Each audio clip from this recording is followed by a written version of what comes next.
V314, V314-13ad Radio. We are still on Dark Psychology 101. I would like to finish it. I keep forgetting this damn thing is 3 hours. We're already an hour 23 in, so we're into 2 hours and something. So I'm going to go ahead and rock this out for the rest of the day. It was Valentine's weekend, so I've been in a love bubble, having a good time, enjoying my life, enjoying myself. I hope you all had a good Valentine's weekend, because yes, Valentine's fell on a Friday. That doesn't usually happen very often, but Valentine's fell on a Friday this year, and that's beautiful. So I had a whole little Valentine's weekend. Yeah, let me just say, dark psychology is a real thing. It takes great practice to see how much it works, and it does work. Um, I don't have anything else to say, so I'm going to go ahead. I think I rewinded back a little bit. We're going to go back into our notes. I'm still going to interrupt. I'm still going to talk. I'm still going to take notes. You know what I'm saying?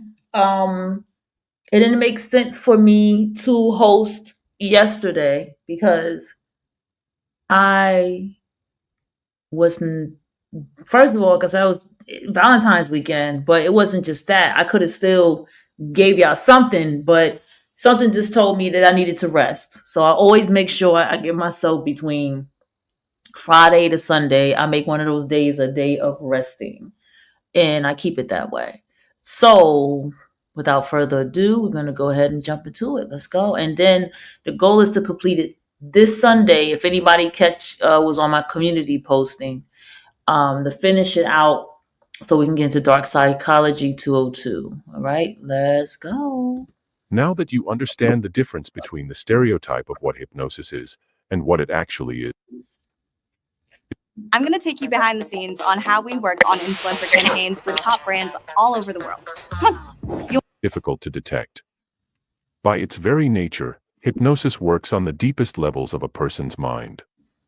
Someone who is skilled in generating a hypnotic state and response in someone will be able to bypass their defenses and influence them without raising any alarms or giving a person a chance to raise their guard. Hypnotic tactics.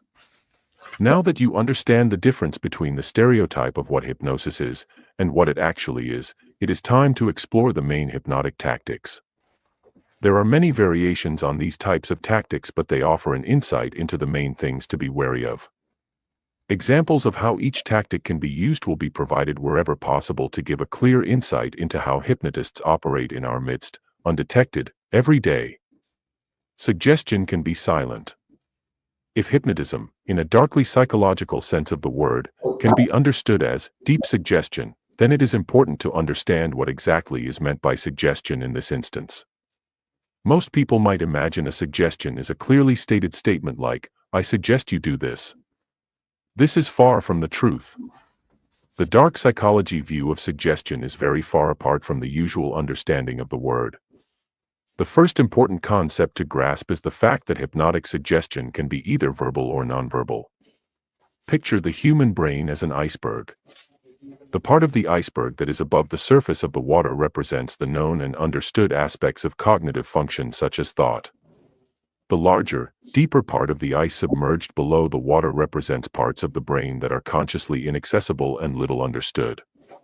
If you doubt the power of this hidden portion of the brain, you need only think of dreaming and the immense power of the mind to generate series of images, pictures, and sounds while a person is asleep. Dark hypnotists target their efforts toward this hidden, subconscious part of the mind. There are, broadly speaking, two types of suggestion used by hypnotists, silent and verbal. Both types of hypnotic technique come in a variety of different forms. The exact type of hypnotism a manipulative person chooses to use at any given time depends on a range of factors.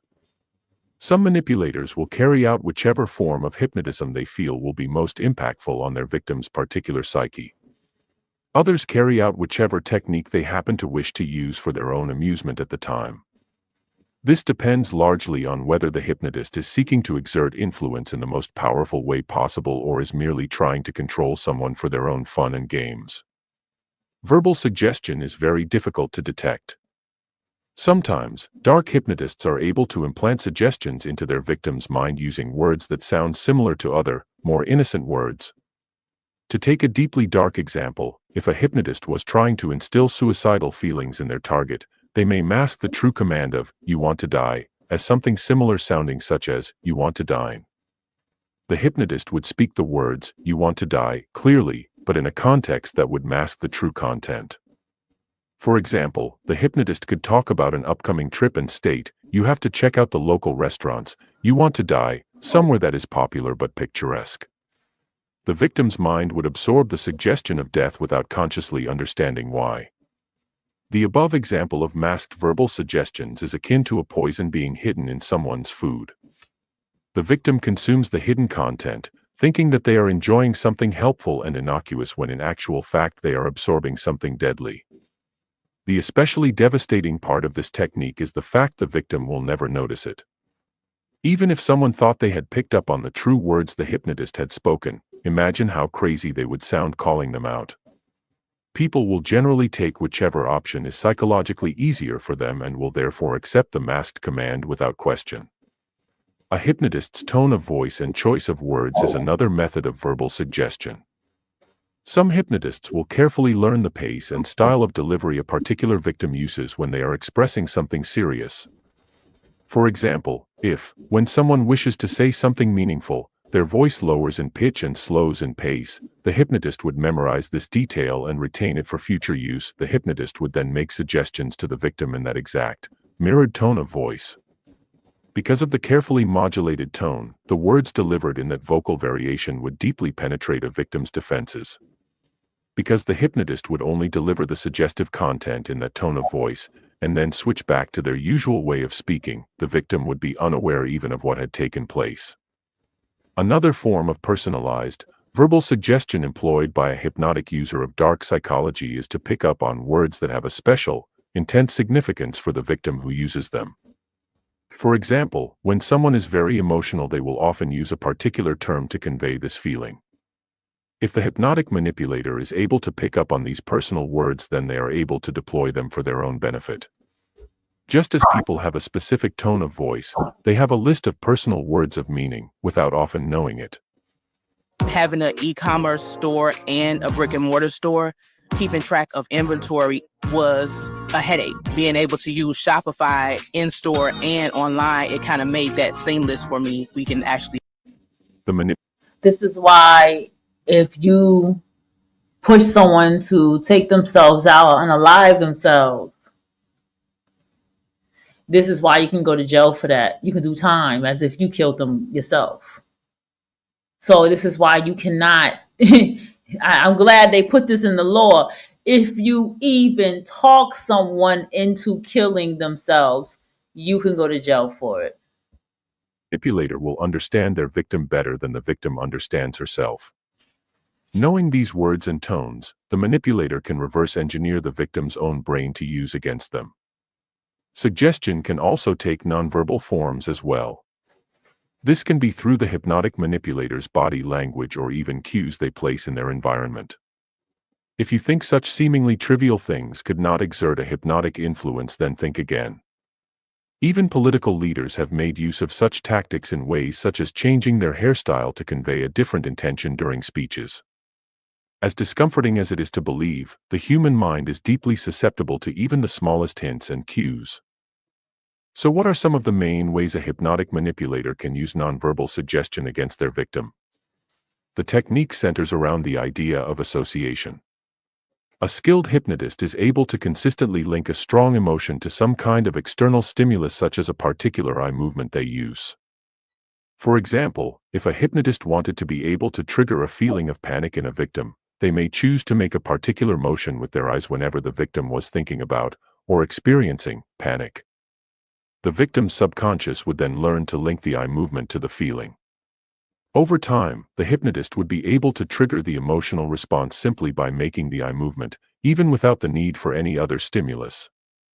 Environmental stimulus is another form of nonverbal suggestion that forms a part of the hypnotist's toolkit. Think of environmental stimulus as like being summoned to the principal's office as a child. The location itself was enough to send you into a feeling of deep panic because you had learned to associate the location with panic and problems. Hypnotists are able to use the same concept to devastating effect in adult life. For example, they will often be sure to have a certain type of conversation with a victim in one location only.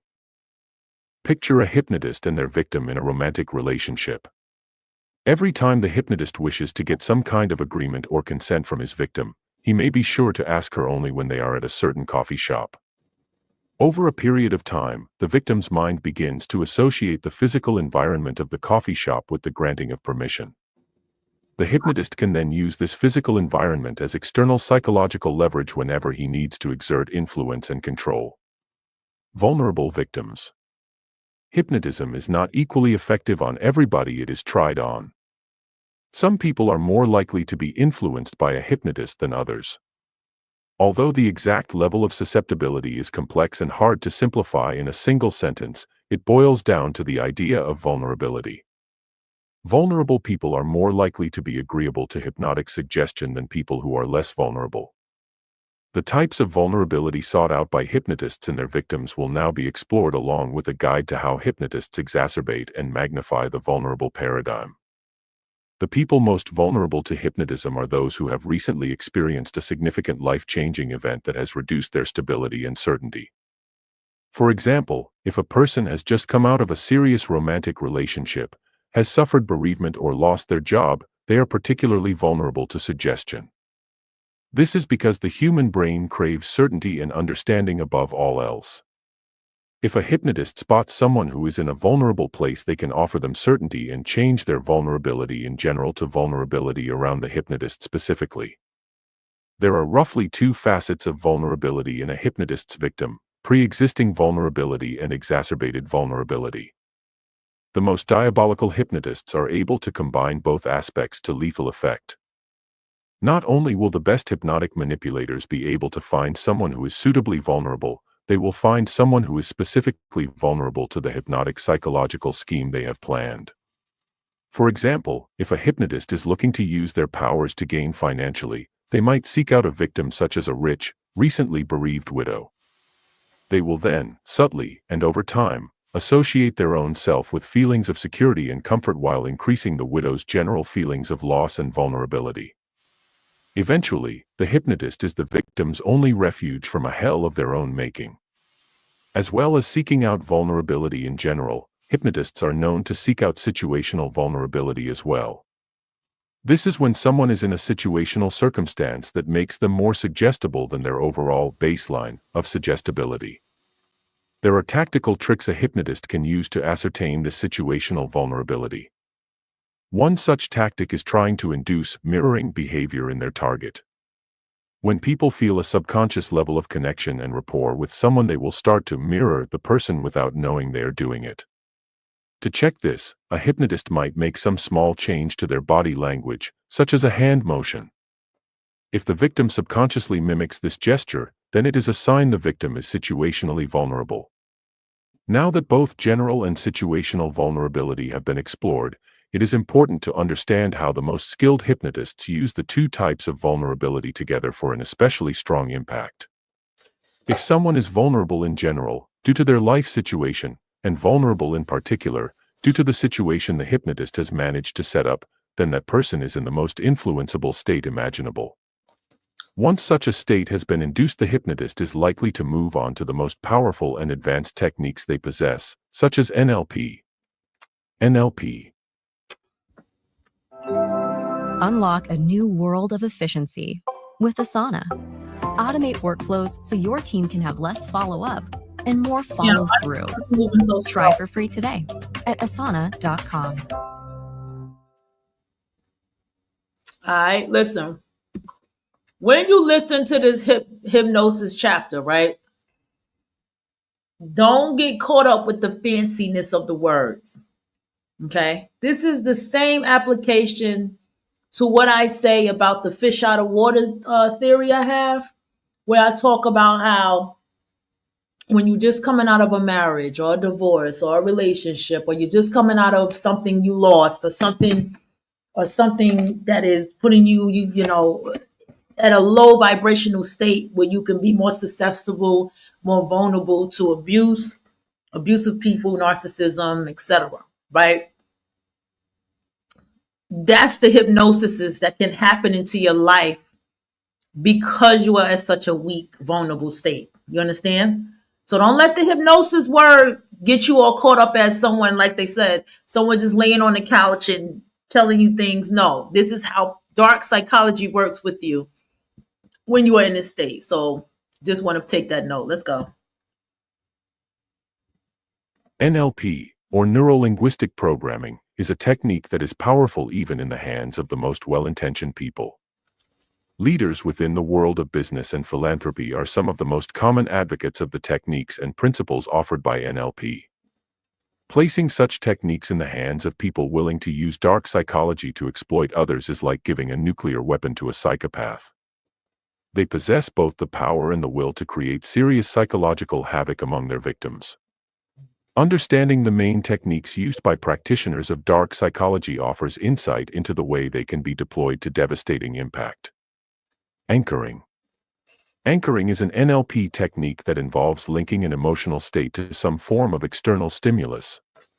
If you are familiar with the idea of Pavlovian conditioning, then you will understand this tactic.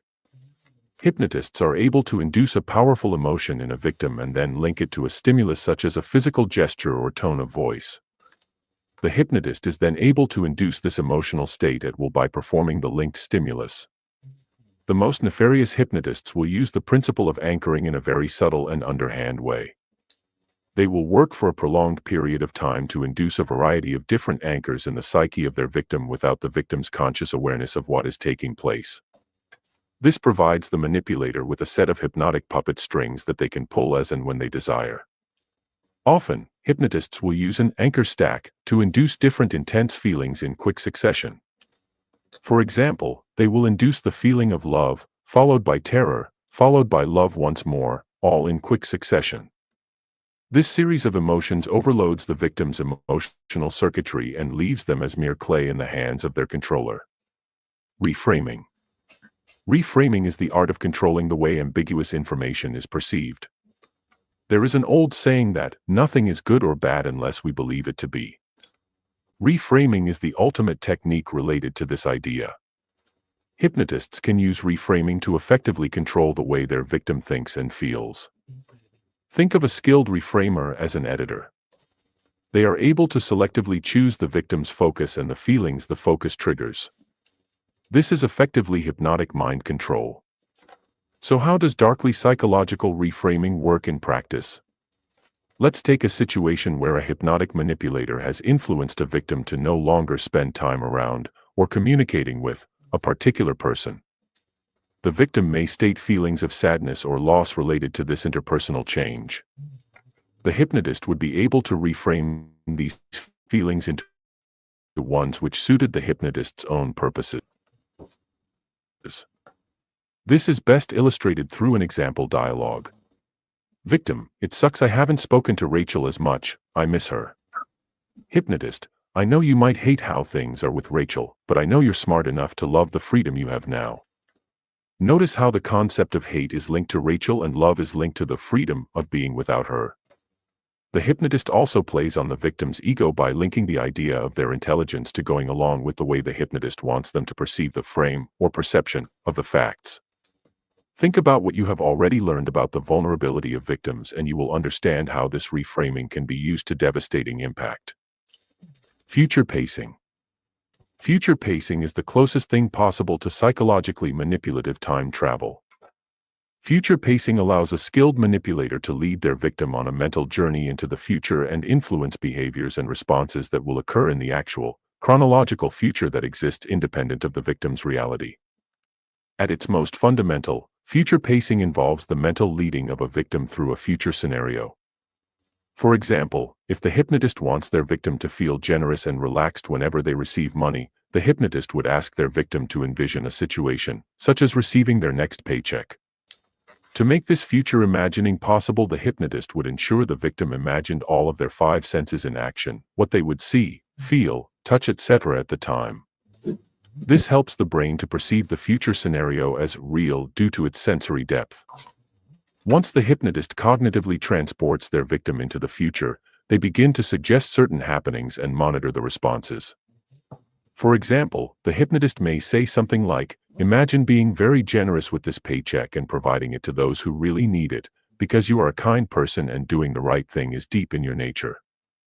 If the victim's physical response to this future scenario showed signs of compliance and acceptance, then the hypnotic manipulator would have the confidence that their victim would actually behave in this way when the scenario occurs in the future. Due to the intensity and power of the hypnotic techniques mentioned in this chapter, the best manipulators only use them in moderation. For example, a darkly psychological hypnotist would be sure to keep their interaction with a victim 95% normal. This will increase the victim's comfort and trust to such high levels that the 5% time spent on hypnotic influence would not only slip past a victim's defenses unnoticed but would work to great effect once embedded in the victim's mind.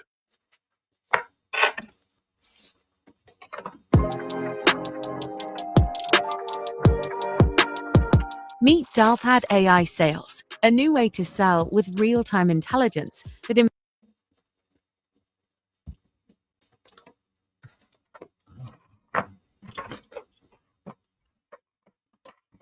Chapter 7. Brainwashing. Are you brainwashed about brainwashing? If you ask someone if they know what brainwashing is, they will probably reply that they do. Brainwashing is a concept that many people have heard of, while mistaking their vague familiarity for accurate understanding. Before looking at how, where, and why brainwashing occurs, it is essential to understand exactly what brainwashing is and isn't. Of all the dark psychology techniques contained in this book, brainwashing has the most serious and widest impact. If the other dark psychology techniques are sniper bullets, aimed at one particular person, brainwashing is a nuclear bomb capable of devastating an entire city. The term brainwashing refers to the slow process of replacing a person's ideas about identity and belief with new ideas that are intended to suit the purpose of the person doing the brainwashing. Brainwashing can occur in both wider and narrower contexts. For example, a brainwasher is able to control one person in particular, or use the same techniques and principles to control the minds of a wider group at once. Brainwashing is the process that turns atheists into suicide bombers and prisoners of war into communists. It has been tried, tested, and proven over the years to be effective in almost any scenario. So what are the most common misunderstandings related to brainwashing? Many people picture the process as some kind of quick and forced occurrence. Picture either Alex in A Clockwork Orange or Neo in The Matrix having concepts forced into their cranium, involuntarily, in a short space of time. This is Hollywood brainwashing and is far from what actually occurs in real life. The process of real-world brainwashing will be explored in detail later in this chapter, but at its simplest, brainwashing is a process involving the slow, gradual, and seemingly voluntary changing of a person's map of reality from the one they have freely put together to one that is forced upon them by the brainwasher. The evil irony of the technique is the brainwasher will ensure the victim feels in control at all times. Brainwashing contexts. So what are some of the main situations that are fertile breeding grounds for brainwashers? Before the process of brainwashing itself is explored fully, let's take a look at the situations in which people are often brainwashed and the motivations behind this. A lot of people would agree with the idea that cults brainwash people, but few would be able to explain exactly what a cult is and how they brainwash their recruits. Let's demystify the process. A cult is a fringe group, often built around a charismatic leader who is able to exert high levels of influence over their followers. The cult will usually provide a complete understanding of reality to those who follow it. Why exactly is this cult context one in which brainwashing flourishes? The primary attraction of cults is they present reality as something very simple and within reach of the average person. The number one thing about a cult, okay, write this in your notes, is that cults are ran by orphanage and foster care people. Okay, you're going to find that every person who runs a cult comes from being in the child system, the orphanage or foster care system, every time. I can tell you, Nature Boy, he wasn't even born in this country, and he come from foster care.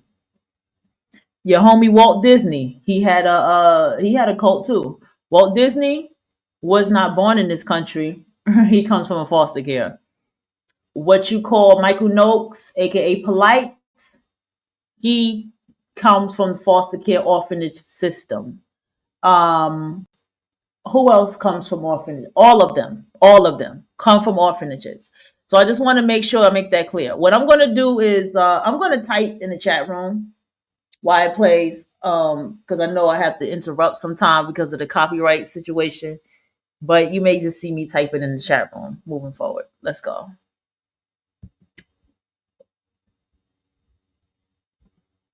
Because that's not me, honey. Provided the person is willing to take on board the cult's teachings.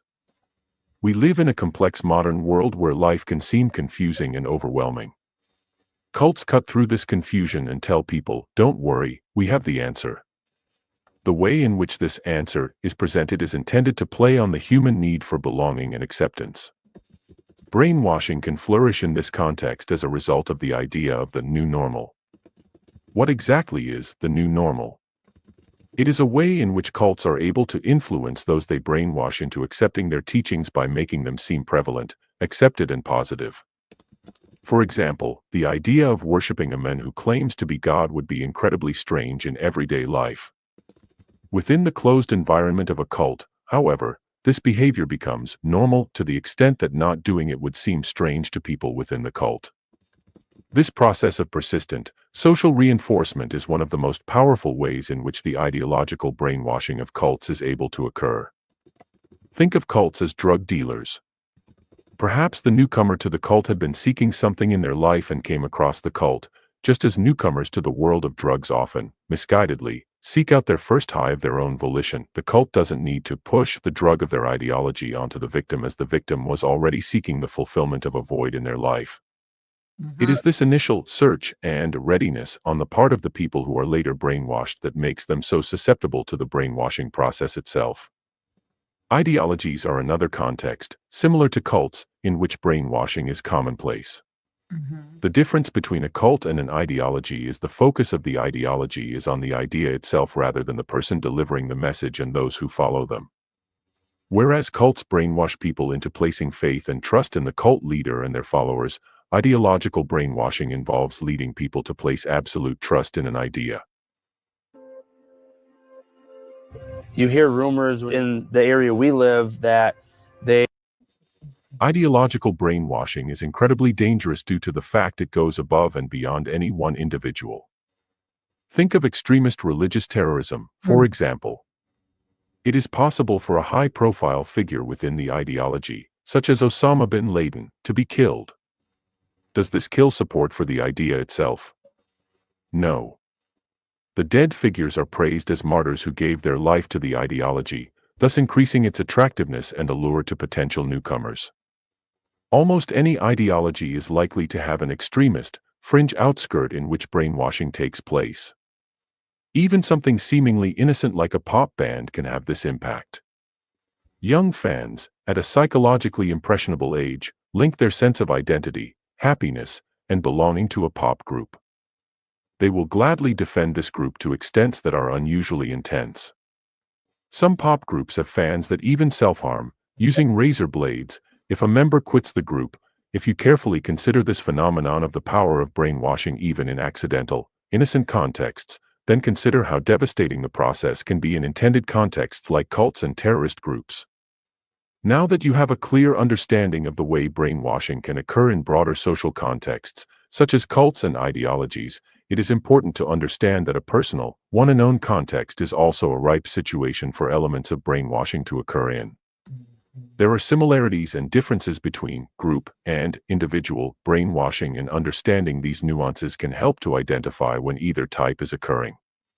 Personal brainwashing is similar to group brainwashing as it involves the slow and steady replacement of existing beliefs with new beliefs that serve the objectives of the brainwasher.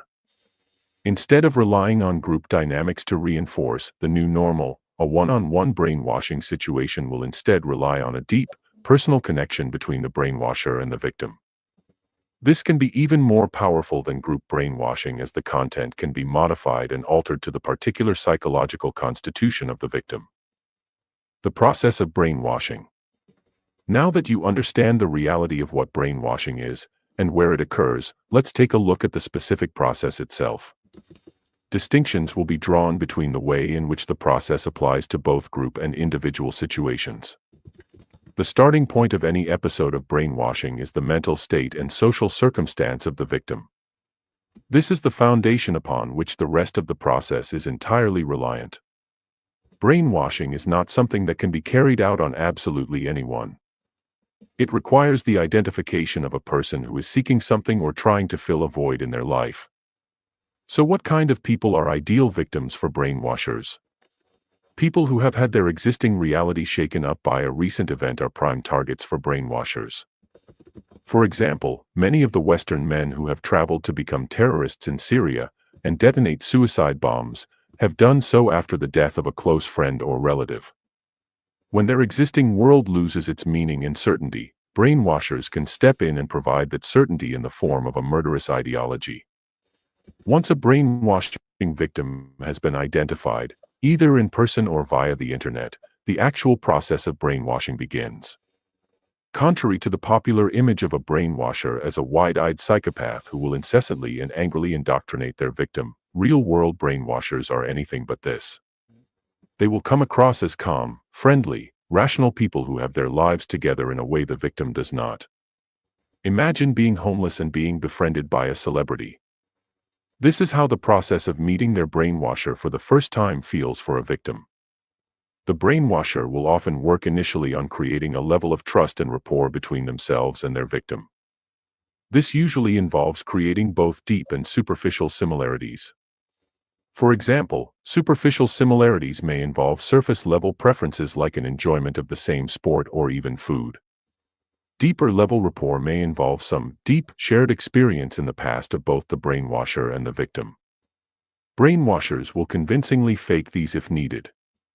If the victim shares the fact that they have lost a relative in the past, guess what? The brainwasher suddenly has a similar story to tell.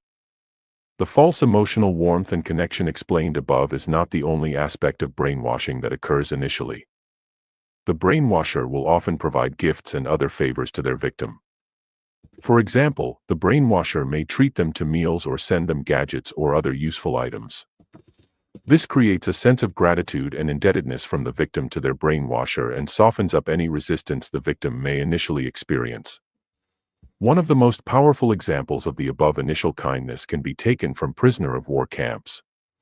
When American troops have been captured in the past, their captors often offer them American cigarettes and speak to them in a respectful way. This reverses the expectations of the victim and opens the victim's mind to the further brainwashing process that is to follow. I can still A check. utopian presentation is the next step in the brainwashing process, following the initial victim identification and rapport building stages. This involves the brainwasher slowly and increasingly offering a solution to all of the problems that the victim has opened up about. This is always done in a casual, offhand way at first to avoid any negative experiences of pressure the victim may experience otherwise. This utopian solution is always whatever cult, ideology, or personality the brainwasher is trying to convert their victim to: terrorism, communism, or just a charismatic brainwasher's own need for validation and praise. When performed correctly, the initial stages of this process will leave a victim craving more and more information and understanding of the solution that is being hinted at. The brainwasher may even withhold this information initially, as if it is something that the victim must work at being worthy of attaining. This will lead to a strong motivation on behalf of the victim to seek out and accept the information they are eventually provided with. Thanks to the preceding steps, the poisonous ideas that are being implanted into the victim will seem as natural and refreshing as cold water on a hot day. Once the victim is being spoon-fed snippets of their new belief system, and responding well to them, the brainwasher will be very careful to reveal the right things at the right time. This is a concept that is sometimes known as milk before meat or gradual revelation. It basically involves the presentation of easy-to-accept ideas before anything controversial is revealed. For example, in the case of religious terrorism, recruiters may initially focus on convincing their victim that God loves them. This is usually quite acceptable. More objectionable ideas, such as God wants you to blow yourself up, are saved until far further down the line. At this point, the brainwashing has reached the point of no return.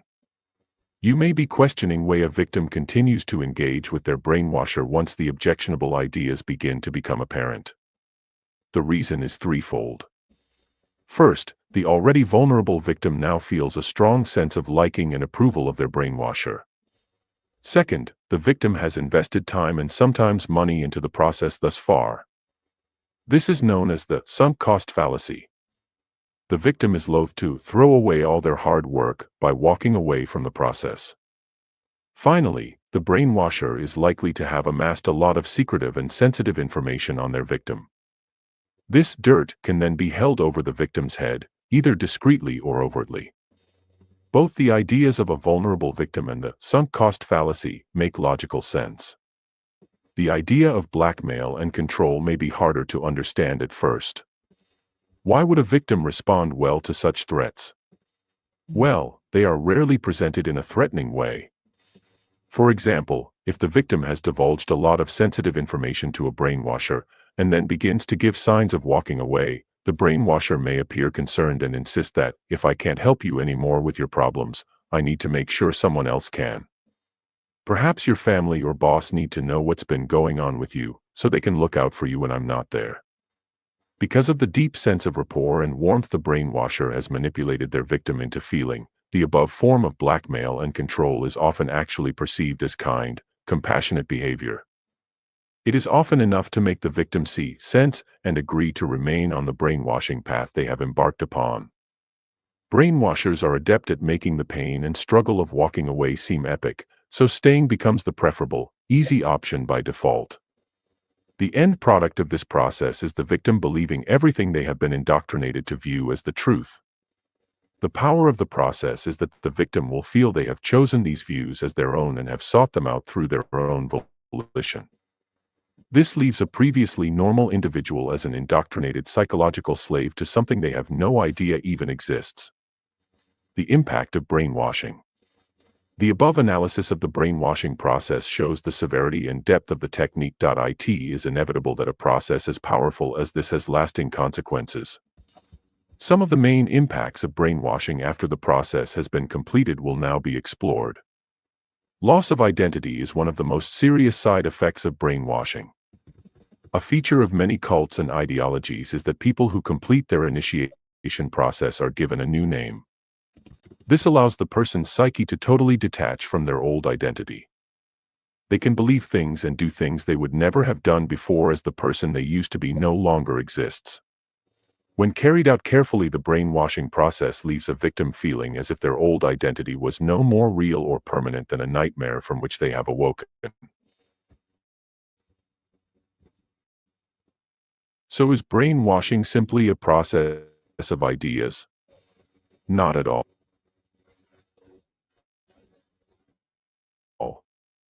If brainwashing resulted in only the change of opinions, then it would be far less of a problem than it actually is. The main danger of brainwashing is it not only changes the ways that people think and feel, but also the way they behave. People go from functional members of the society with acceptable, positive jobs and interests to brainwashed zombies willing to carry out rape, murder, and suicide. This sounds sensational and dramatic. If you have any doubts about what brainwashing can drive up, religious cults will gladly cut off all contact from their family, leave their careers behind, surrender all their wealth and possessions, and place their autonomy entirely in the hands of the organization that has brainwashed them. This is not all. The victim will see their new lifestyle as a blessing they are fortunate to have, rather than something unpleasant they have been forced into. Another example of the toxic outcome of brainwashing is the repeated tale of young people becoming brainwashed by religious extremists to travel to a foreign land and drive a car packed full of explosives into a group of people they have never met and who have never hurt them. Such young victims are often educated people with a track record of success in life and a family history free of turmoil or abuse. These tragic losses of life are testament to the overwhelming, all-conquering power of the brainwashing process. PTSD, post-traumatic stress disorder, is another hallmark of those who manage to escape, or are rescued from, a situation of intense brainwashing. Brainwashing victims often show the same physical and psychological signs as war veterans who have witnessed their friends being blown apart next to them during combat. The severity of this traumatic aftermath shows that a brainwashing situation can harm a person as much as a world war.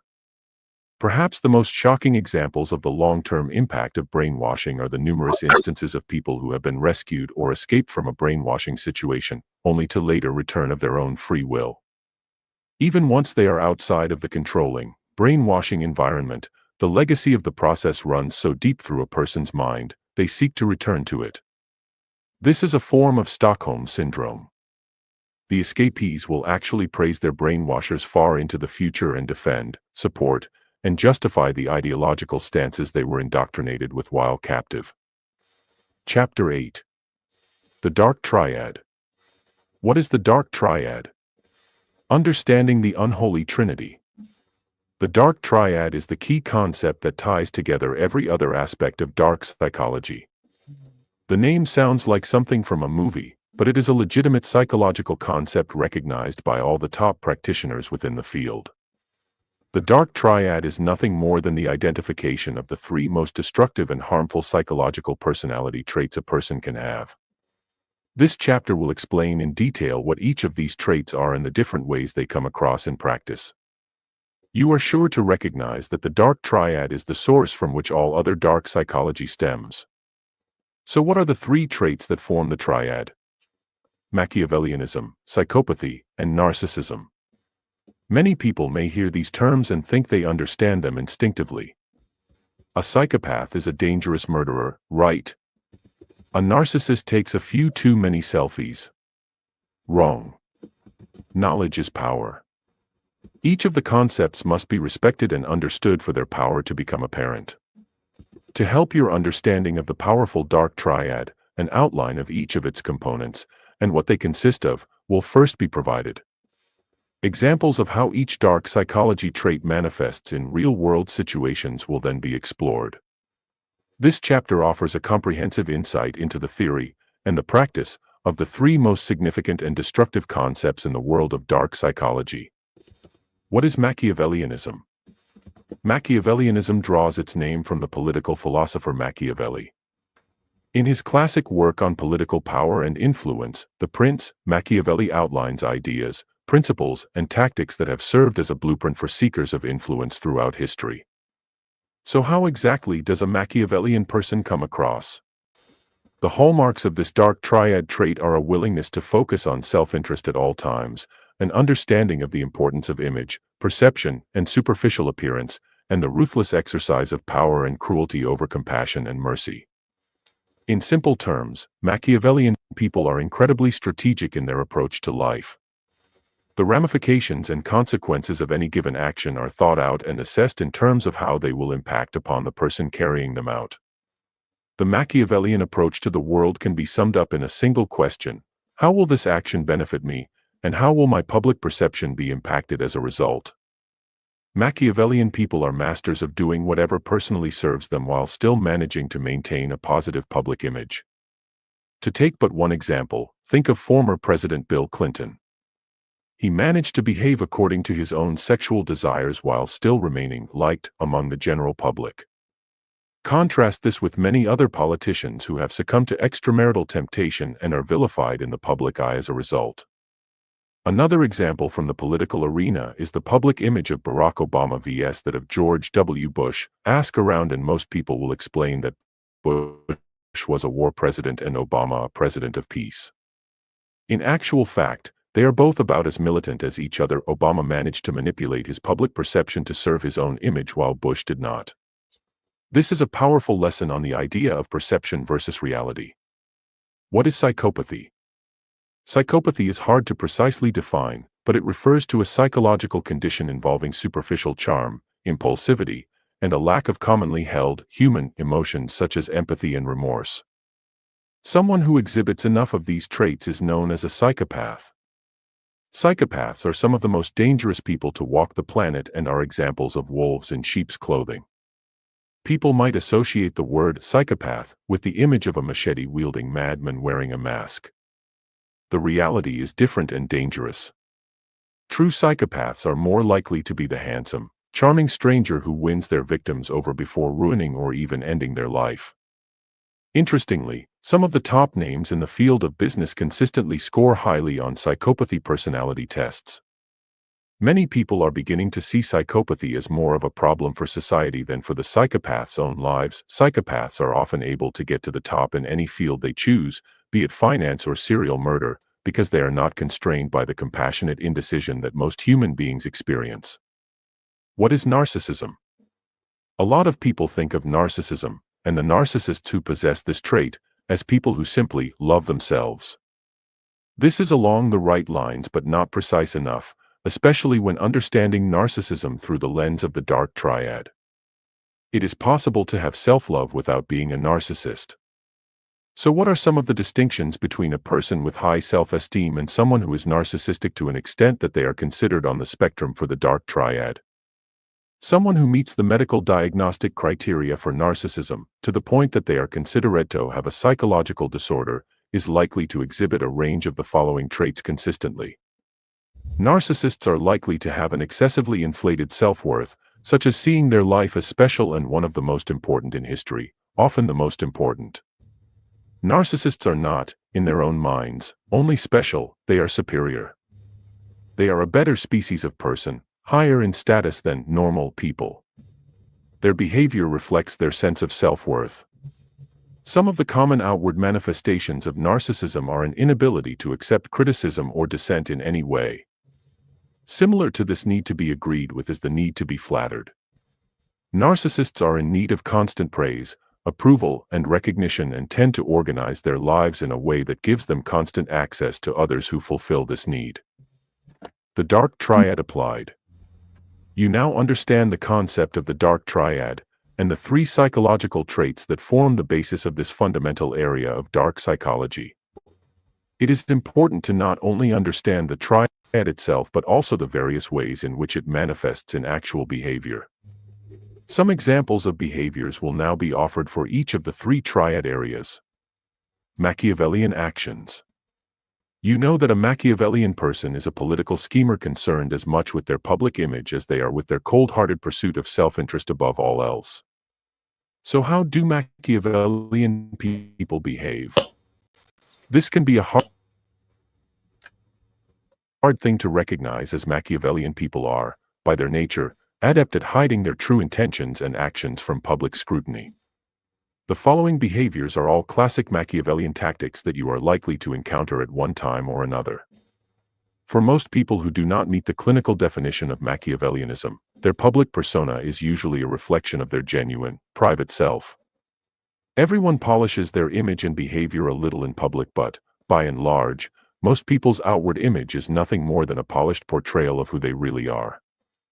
Machiavellian people have a clear distinction between what they are and how they come across in the public eye. Examples help to illustrate this concept.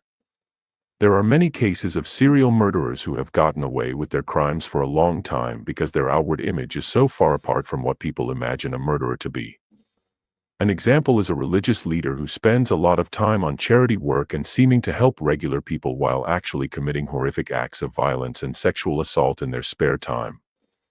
Their public actions are the mask that hides their private self from scrutiny for such a long time. Examples of such a distinction between intent and appearance can be found in areas less extreme than serial murder. There are countless tales of leaders in the world of business who manage to ruthlessly cut jobs and pursue profit over people whenever possible. The very best of these bosses, in terms of Machiavellianism, are actually able to get people to buy into the notion that they are behaving through necessity or even compassion. Such leaders are almost role models for those who wish to serve only their own desires while seeming to be a man of the people at the same time. A willingness to exploit people is another hallmark of Machiavellian individuals. To illustrate this example, think of a newcomer to an average office workplace. If this person was not clinically Machiavellian, they would look around and see a room full of different coworkers to get to know. Each a human being, just like them. Some good people, some bad people. A Machiavellian office newcomer would see every single colleague, boss, or team member as just a resource or piece of a puzzle to use and exploit. Rather than seeing others as fellow human beings, the Machiavellian individual would just see a series of strategic threats and weaknesses to manage, exploit, or neutralize. This is a large part of the reason that Machiavellian people are so aware of how they come across. They know this outward portrayal is the key to exerting influence and successfully exploiting everyone they come across. One of the original Machiavellian principles, derived from The Prince, is an insistence on only keeping a word or promise if it serves self-interest to do so. At first glance, this idea might lead to an understanding of Machiavellian people as those who are known as untrustworthy. This is a fundamental misunderstanding. If a Machiavellian person breaks their word, they do so in a way which actually makes them appear noble and somehow praiseworthy. This can be illustrated with an example drawn from contemporary politics. Do you remember, prior to Barack Obama's election, his promise to close down Guantanamo Bay? Has this been kept? No. Instead, Obama somehow has portrayed himself as a nobleman held back by a cruel system rather than a politician who broke his word. This is the fundamental difference between a skilled Machiavellian man and a regular person who can't be trusted. The instilling of fear in the people around them is another hallmark of Machiavellian individuals. This stems directly from The Prince, which urges people to be both feared and loved simultaneously. If this is not possible, then the book states being feared is preferable to being loved. This concept of the desirability of being loved and feared at the same time relates directly to the Machiavellian trait of splitting a public and private perception. The perfect Machiavellian is able to inspire fear and obedience in the very people who would genuinely claim to feel love stronger than fear as a result. Psychopathic actions. You have a clear understanding of the main psychopathic traits and what differentiates true psychopaths from those in the public imagining. Unless you are a trained psychotherapist with intimate access to a person, you will not be able to recognize them as a psychopath on the basis of theoretical knowledge.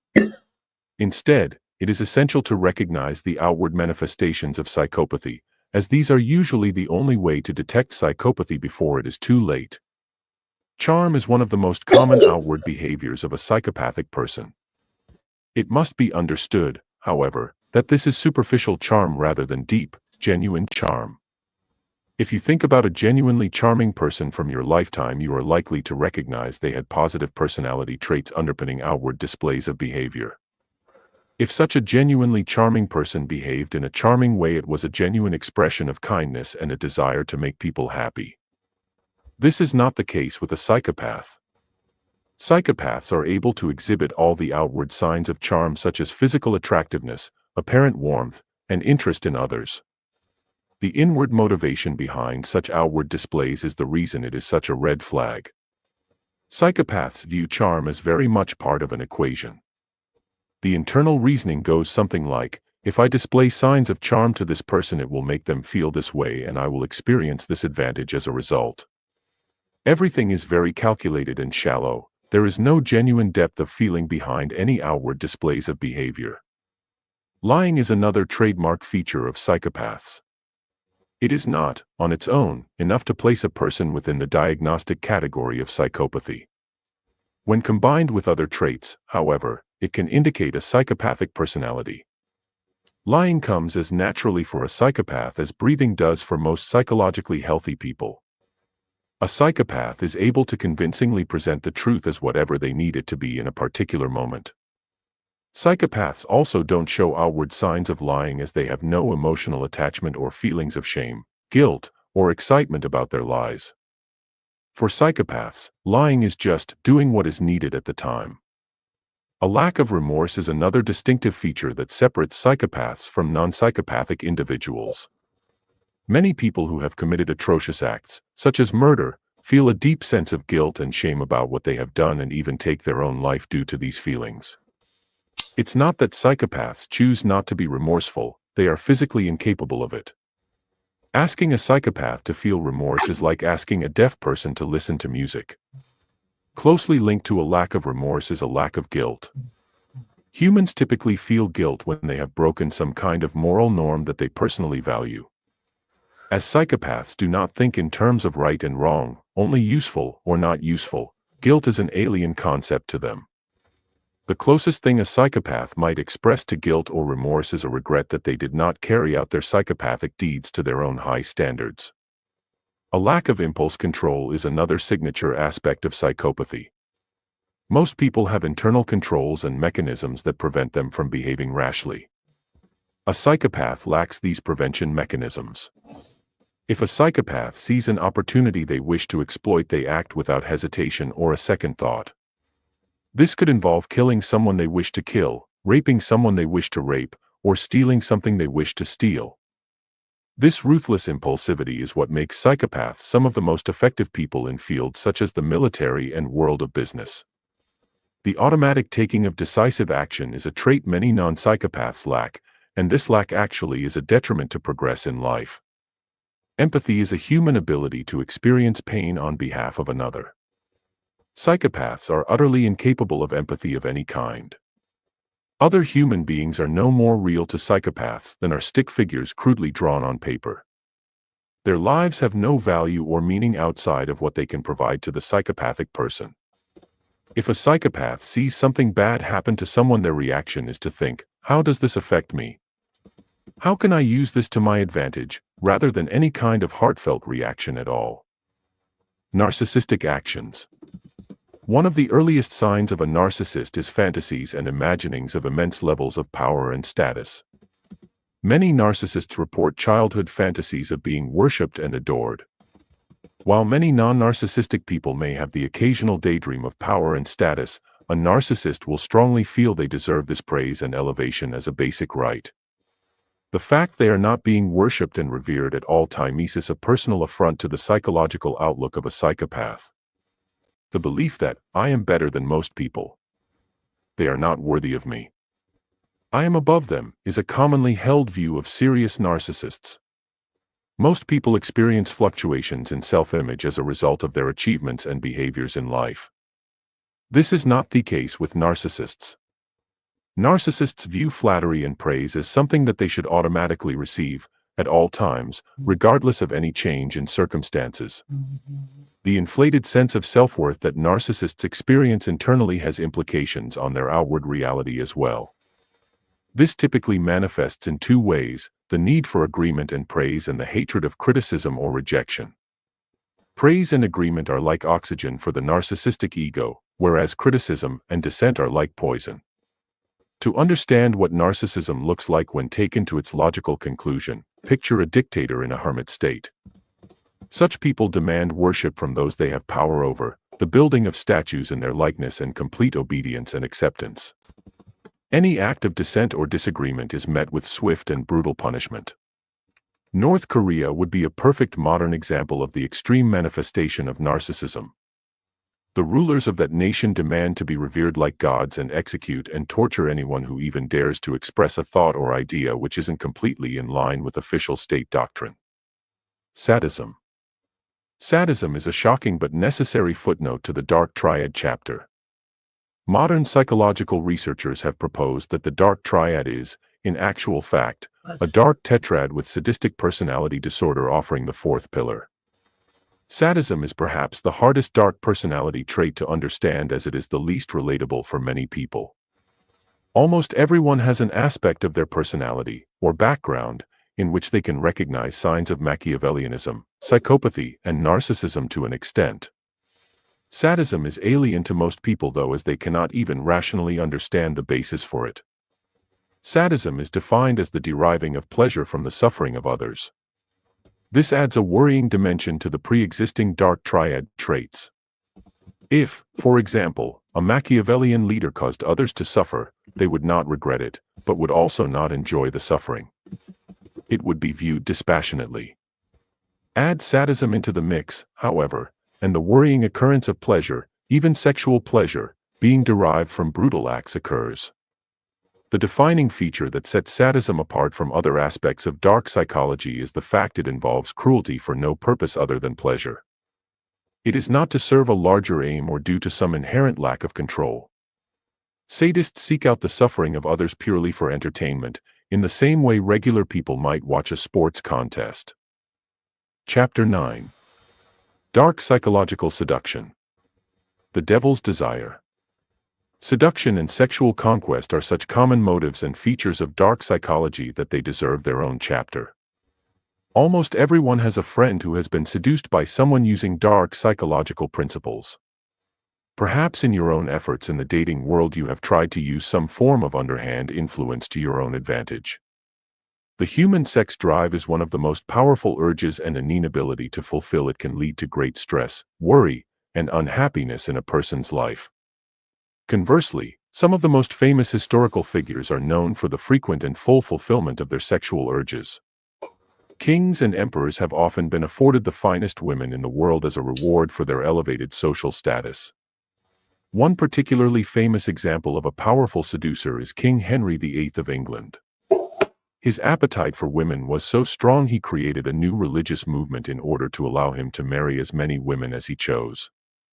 He also exercised utter control over his wives, with many of them ending up beheaded. King Henry VIII is but one historical example of the role of seduction and desire within the world of dark psychology. The prevalence of this particular topic and motivation is a sign that it forms a key aspect of dark psychology. A failure to understand how seduction and desire relate to dark psychology leaves a student with an incomplete knowledge of the topic. So is all seduction dark psychological seduction? No. All seduction involves the pursuit of another human being. Most people who are not adept at the skills of dark psychological manipulators do this in a very clumsy and unstructured way. To illustrate this idea, think of the classic romantic comedy setup with a clumsy guy making mistake after mistake in his pursuit of the girl. A skilled psychological seducer is more like Ryan Gosling in Crazy, Stupid Love, or Will Smith in Hitch. They know what they want and know how to get it. As you will see in this chapter, the use of dark psychology in the pursuit of seduction is neither inherently good nor bad. This can only be judged in relation to the impact it has on the person seduced. An entire section of this chapter is dedicated to understanding the difference in outcome between moral and immoral seduction. So how can this chapter be used? At the very least, it will complete your understanding of dark psychology as a general concept. Any book not containing detail on seduction would be an incomplete work. You can also make practical use of the information you desire. Whether you choose to protect yourself and your loved ones from dark seducers, or become one yourself, is entirely your choice. This chapter will change the way you see the dating world forever. Why dark psychological seduction? One of the main questions people often have when they come across the idea of dark psychological seduction for the first time is why? Why do people choose this particular path of attraction? Is it not better to go on dates and court someone slowly and honestly? Understanding why people choose the path of dark seduction is the first step in understanding its immense power. Let's consider someone who goes about their love life without using any ideas or techniques found in the world of dark psychology. This person will be referred to as a conventional dater. This conventional dater spends a lot of time and money on someone before they ever enjoy them sexually. They may marry them and make a public promise of faithfulness and commitment no matter what. Later down the line, the conventional dater, now the conventional spouse, may find that their life is not as they imagined. Both they and their partner rushed into the wedding and it has not filled the expectations they had for it. Both partners are left with a choice. Either stay in a lifeless and unsatisfactory marriage or cheat on their spouse. Who would want either path? This unhappy conventional dater can be contrasted with the satisfied seducer who uses dark psychology to get whatever they want out of the area of romance. No other person is too important to them because they know their use of dark psychology means they will always be able to find someone else. This makes them approach life with a carefree, non-needy mindset. If a satisfied seducer does choose to settle down eventually, they do so without any feeling of settling or rushing into the first relationship they have haphazardly stumbled across. This actually leads to a happier, more contented marriage as it is entered into from a place of abundance rather than scarcity. So how can a satisfied seducer have so much success and influence within the dating world? It is due to the power of the principles they understand, and the skill they have in executing the techniques that stem from the principles. Throughout this book you have seen countless examples of how dark psychology can work in many areas of life. Why would the world of dating and seduction be any different? One of the key advantages that users of dark psychology have over their rivals is that their understanding of the human mind is almost like a secret weapon. If a conventional data is a clumsy guy stumbling blindly through the world of romance, accepting whatever happens to come his way, the skilled seducer is a sniper, hunting and enjoying whatever they happen to crave at the time. Someone who tries out the principles of dark psychology within the dating world is likely to be amazed at how their experiences differs from their past efforts. A feeling of control and confidence replaces a past one of doubt, neediness, and insecurity. Amazingly, the dark psychology user will not only find that they feel better about their own results, they will also see that the people they are interacting with are enjoying the experience a lot more as well. This is because dark psychology teaches a seducer exactly what people are looking for within the romantic world and also teaches the seducer how to provide it. Many people who have applied their dark psychological knowledge to the world of dating and seduction for the first time describe it as a eureka moment. Use of these techniques and ideas gives them the ability to finally get what they want from life and fulfill their deepest, longest-held desires in the process. Is dark seduction evil?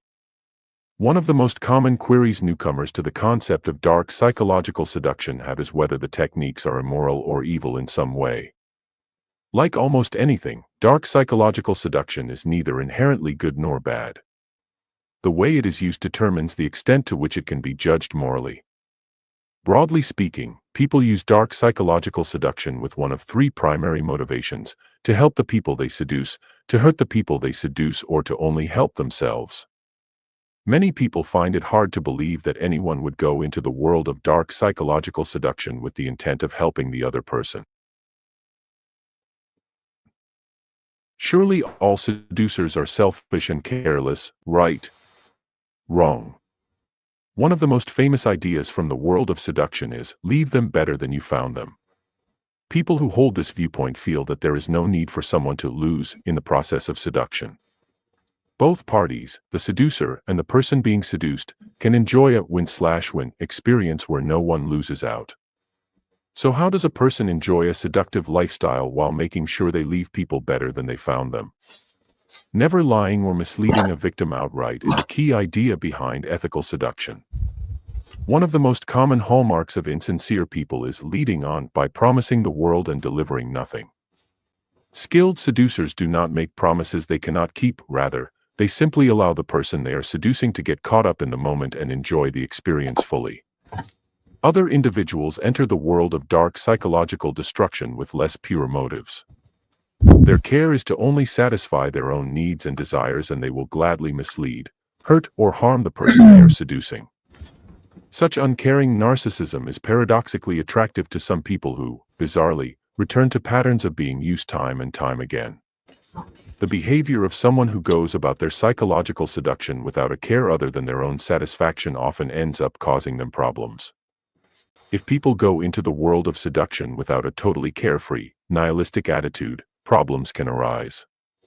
This type of seducer often ends up in a situation of having unwanted children and having to pay a lot of child support.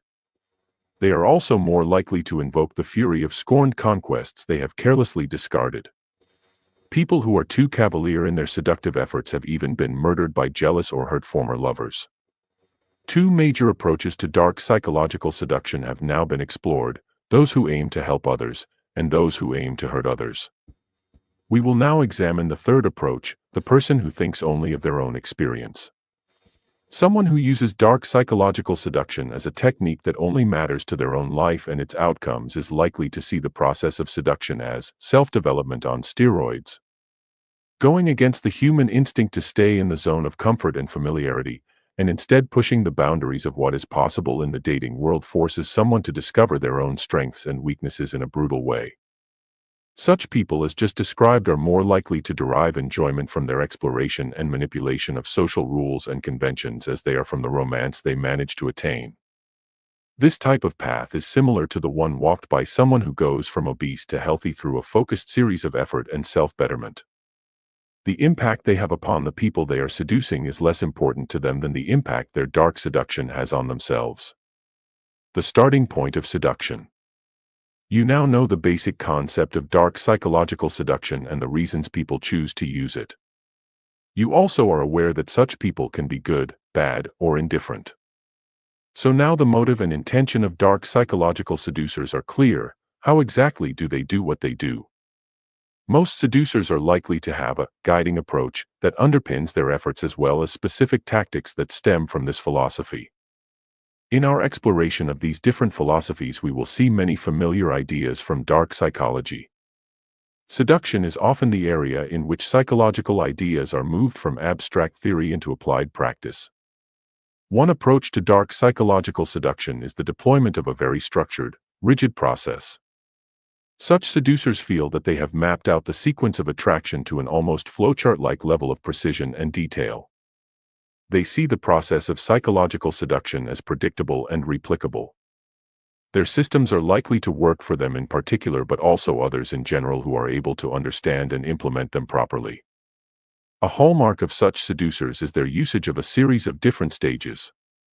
Some will try and lead their target through a structured range of emotions, such as interest, followed by attraction, followed by excitement. Such seducers see their seduction process as a series of checkpoints to pass through in order to achieve their eventual aim. One of the strengths of a structured system of seduction is it gives those who follow it a feeling of certainty that they always know what to do next.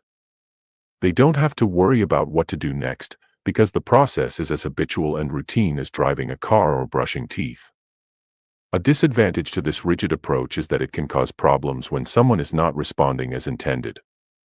Structured seducers sometimes lose sight of the fact that people are unpredictable individual humans rather than predictable computer operating systems. The approach to seduction that stands most strongly in contrast to the structured approach is the natural approach. This involves cultivating genuine emotional states internal to the seducer and then freely expressing them to the person they wish to seduce. For example, a person using this type of unstructured seduction is likely to spend time understanding their own emotional makeup and outlook and how to perfect it. They then express this externally to other people. The basic philosophy behind this approach is, I can't make other people feel good until I feel good. NLP and hypnotic seduction is a subset of dark psychological seduction and the ideas that underpin the general concept. Unlike structured seduction, or the more natural variant, NLP/hypnotic seduction involves triggering particular emotional states in the person who is the target of seduction and then linking these states to the hypnotic seducer. For example, the NLP approach to seduction may involve allowing a person to explore their own intense positive emotions and then anchoring the trigger for these emotions to the person who induced them, the seducer. The seducer is then able to trigger intense physical pleasure in their victim by issuing the anchor, such as a particular gesture of tone or voice. Hypnotic seduction is a difficult technique to use regularly. This is because few things put someone's guard up as much as the slightly odd techniques involved in NLP.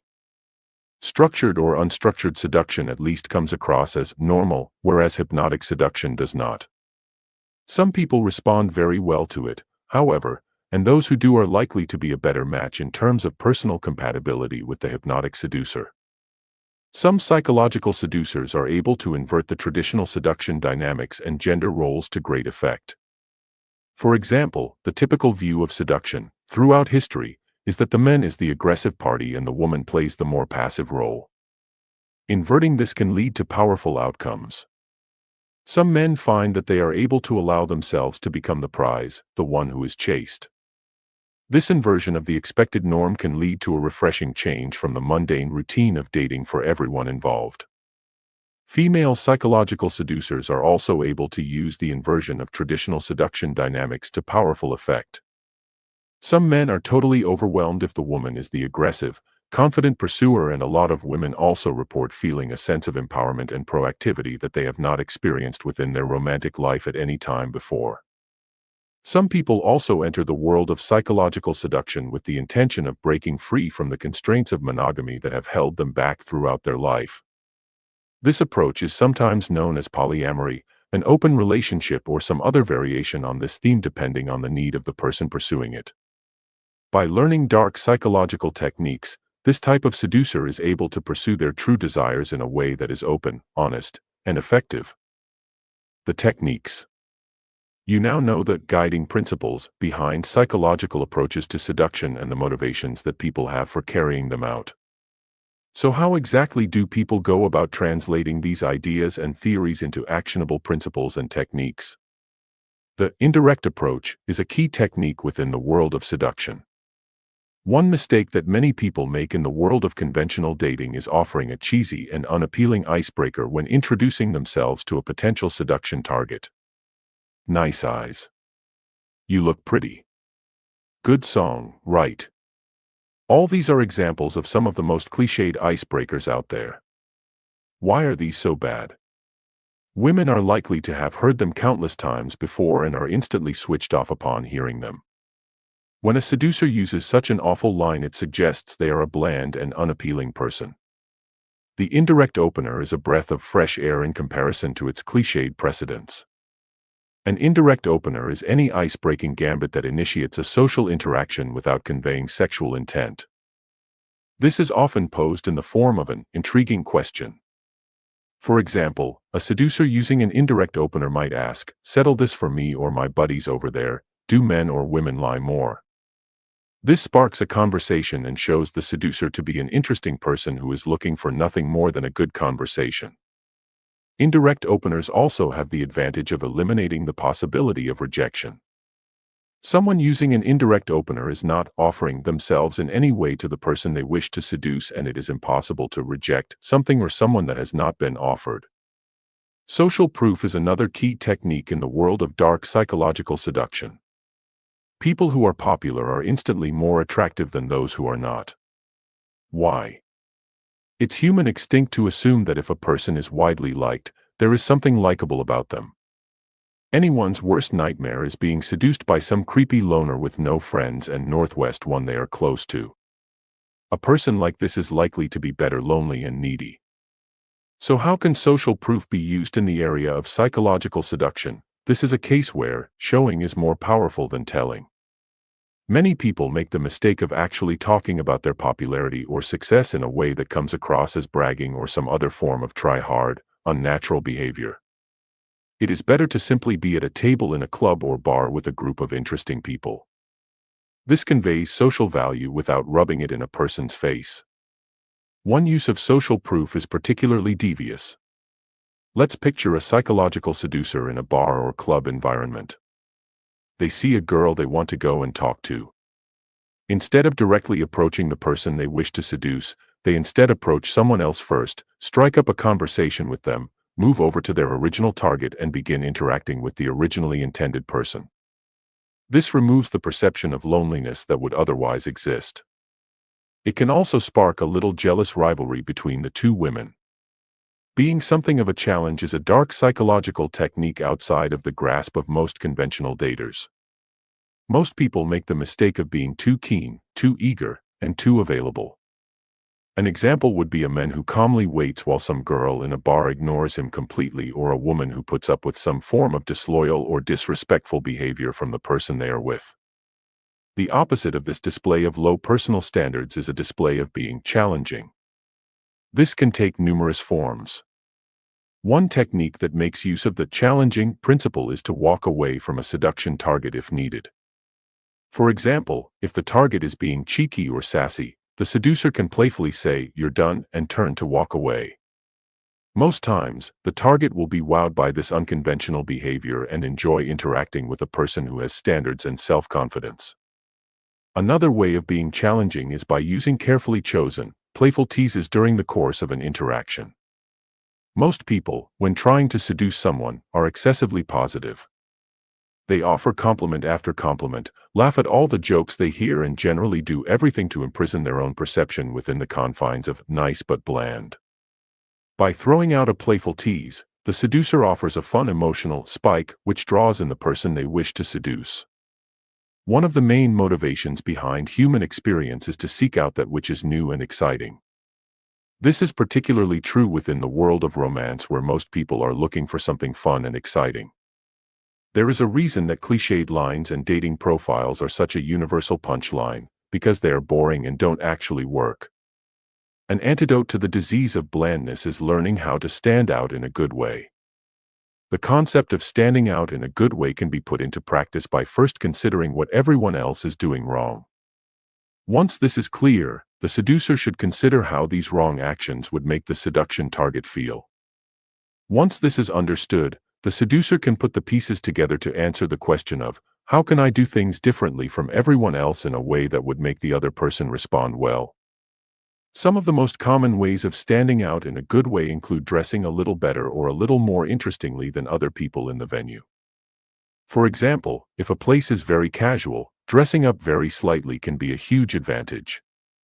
No one is suggesting you wear a tuxedo to a sports bar, but making a little extra effort can be very powerful indeed. Establishing a frame of leading is another useful technique in the world of psychological seduction. Most people are happy to be led. Indecisiveness is one of the least attractive qualities in a human being. Ways of showing decisiveness and the ability to lead include physically moving around a venue, suggesting a change of venue, and not being afraid to disagree with something that is said. Many people, men in particular, make the mistake of behaving contrary to this principle by being an indecisive leaf in the wind rather than a strong, confident alpha male who knows that they want in life. A natural extension of knowing how to lead is knowing how to close. Spend some time talking to the women in your life, and they are likely to share many stories of men who were wishy-washy and indecisive when it was time for the first kiss, first sexual encounter, or some other romantic milestone. Hesitation on the part of a woman can also be off-putting for men. Think about it. Who wants to be with someone who doesn't even know what they want? Decisiveness and the ability to take action are key components in ensuring a psychological seduction goes as intended. Some psychological seducers are actually able to harness dark psychological traits such as elements of psychopathy in pursuit of their romantic aims. One of the trademark features of a psychopath is an ability to not feel fear when interacting with other people.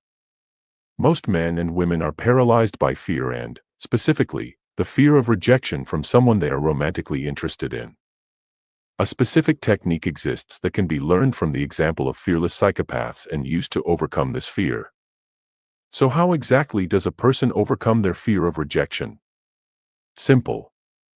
By being rejected time and time again and realizing it is not actually that bad.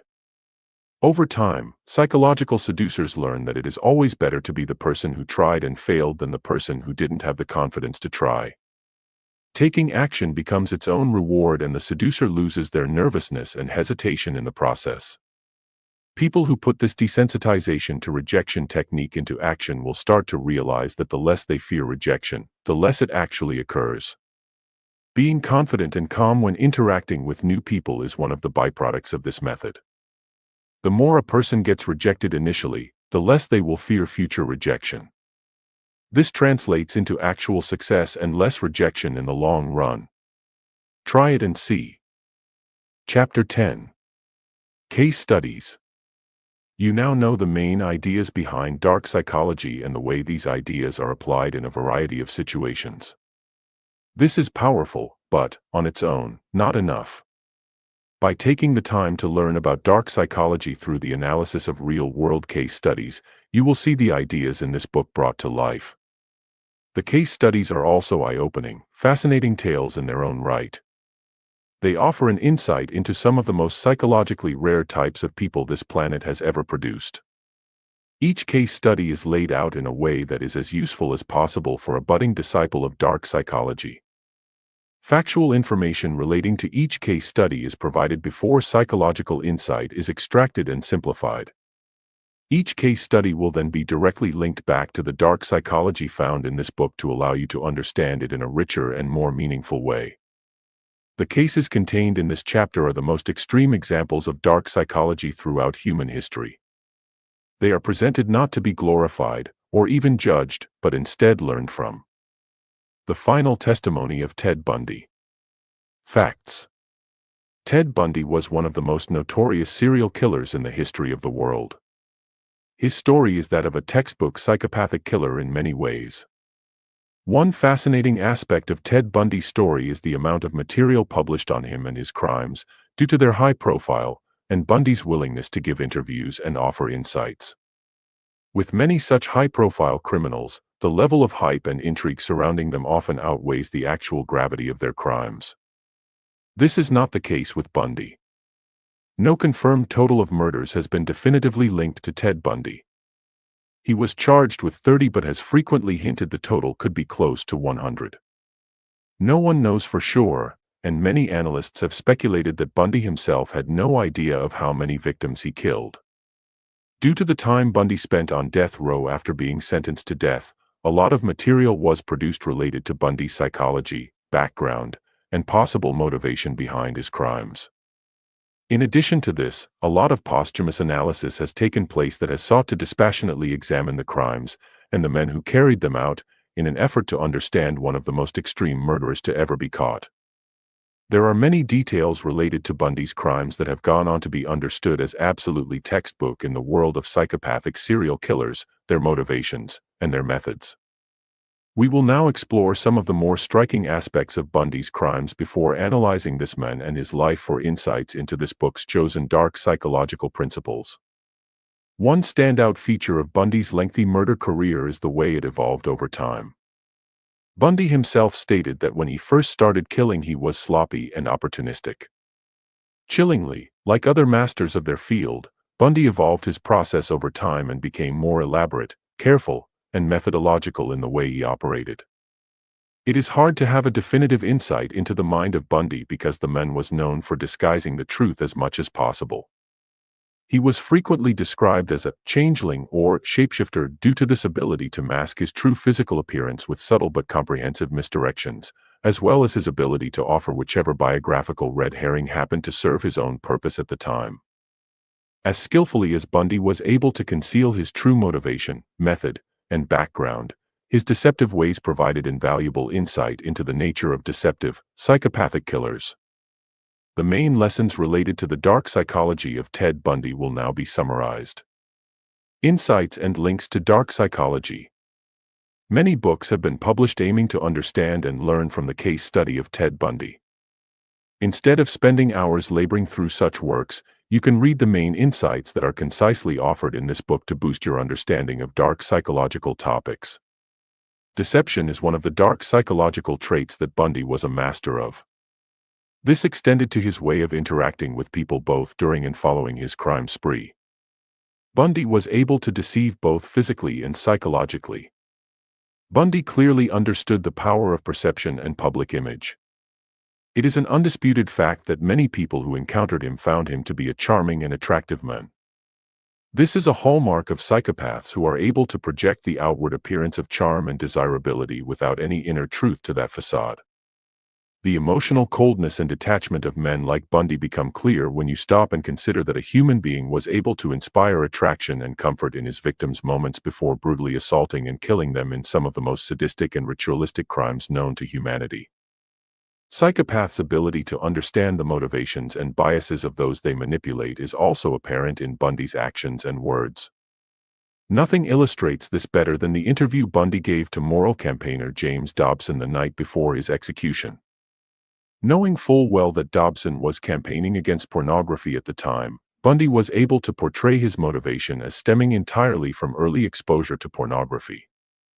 He also skillfully fed Dobson exactly what he wanted to hear in a bid to deflect attention from his actual actions, alluding to demonic possession and other material that was sure to catch the attention of Dobson's Christian audience.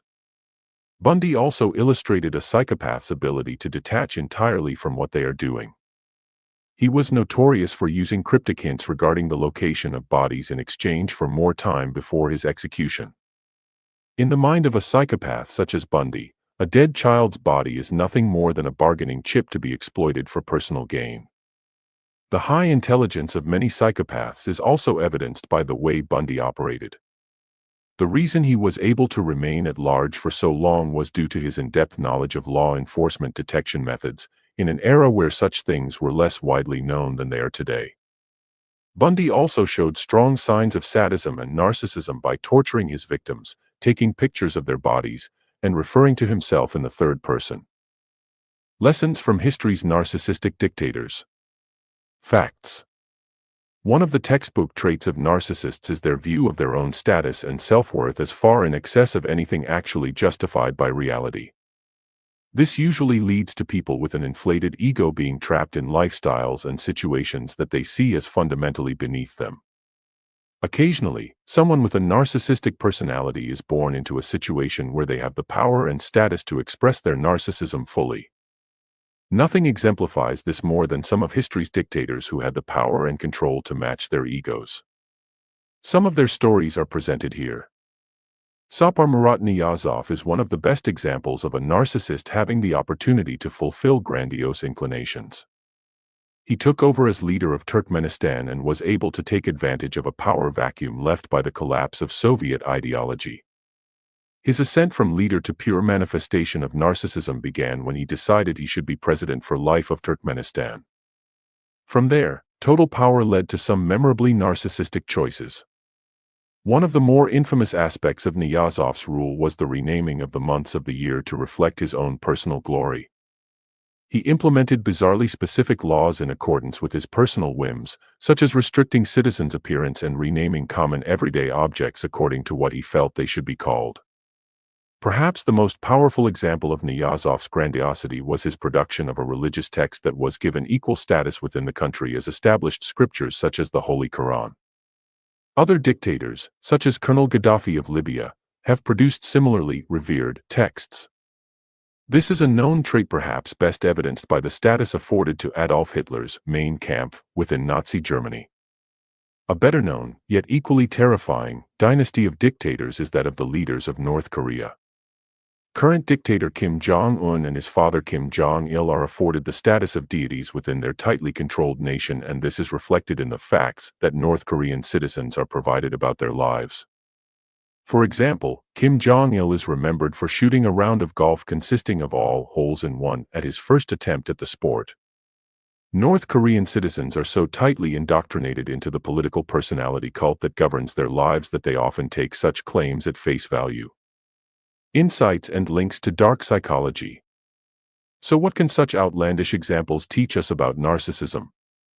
Many of the traits exhibited by such dictators are examples of how controlling and pedantic narcissists become when granted enough power to carry out their wishes.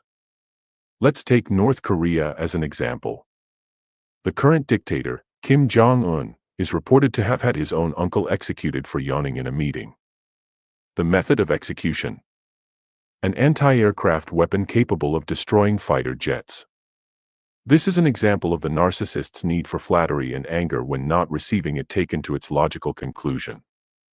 The many instances of dictators producing religious, spiritual, or philosophical treatises which are then elevated to the status of required, sanctified reading within the country is an illustration of the narcissistic concept of being special and equal to humanity's greatest figures.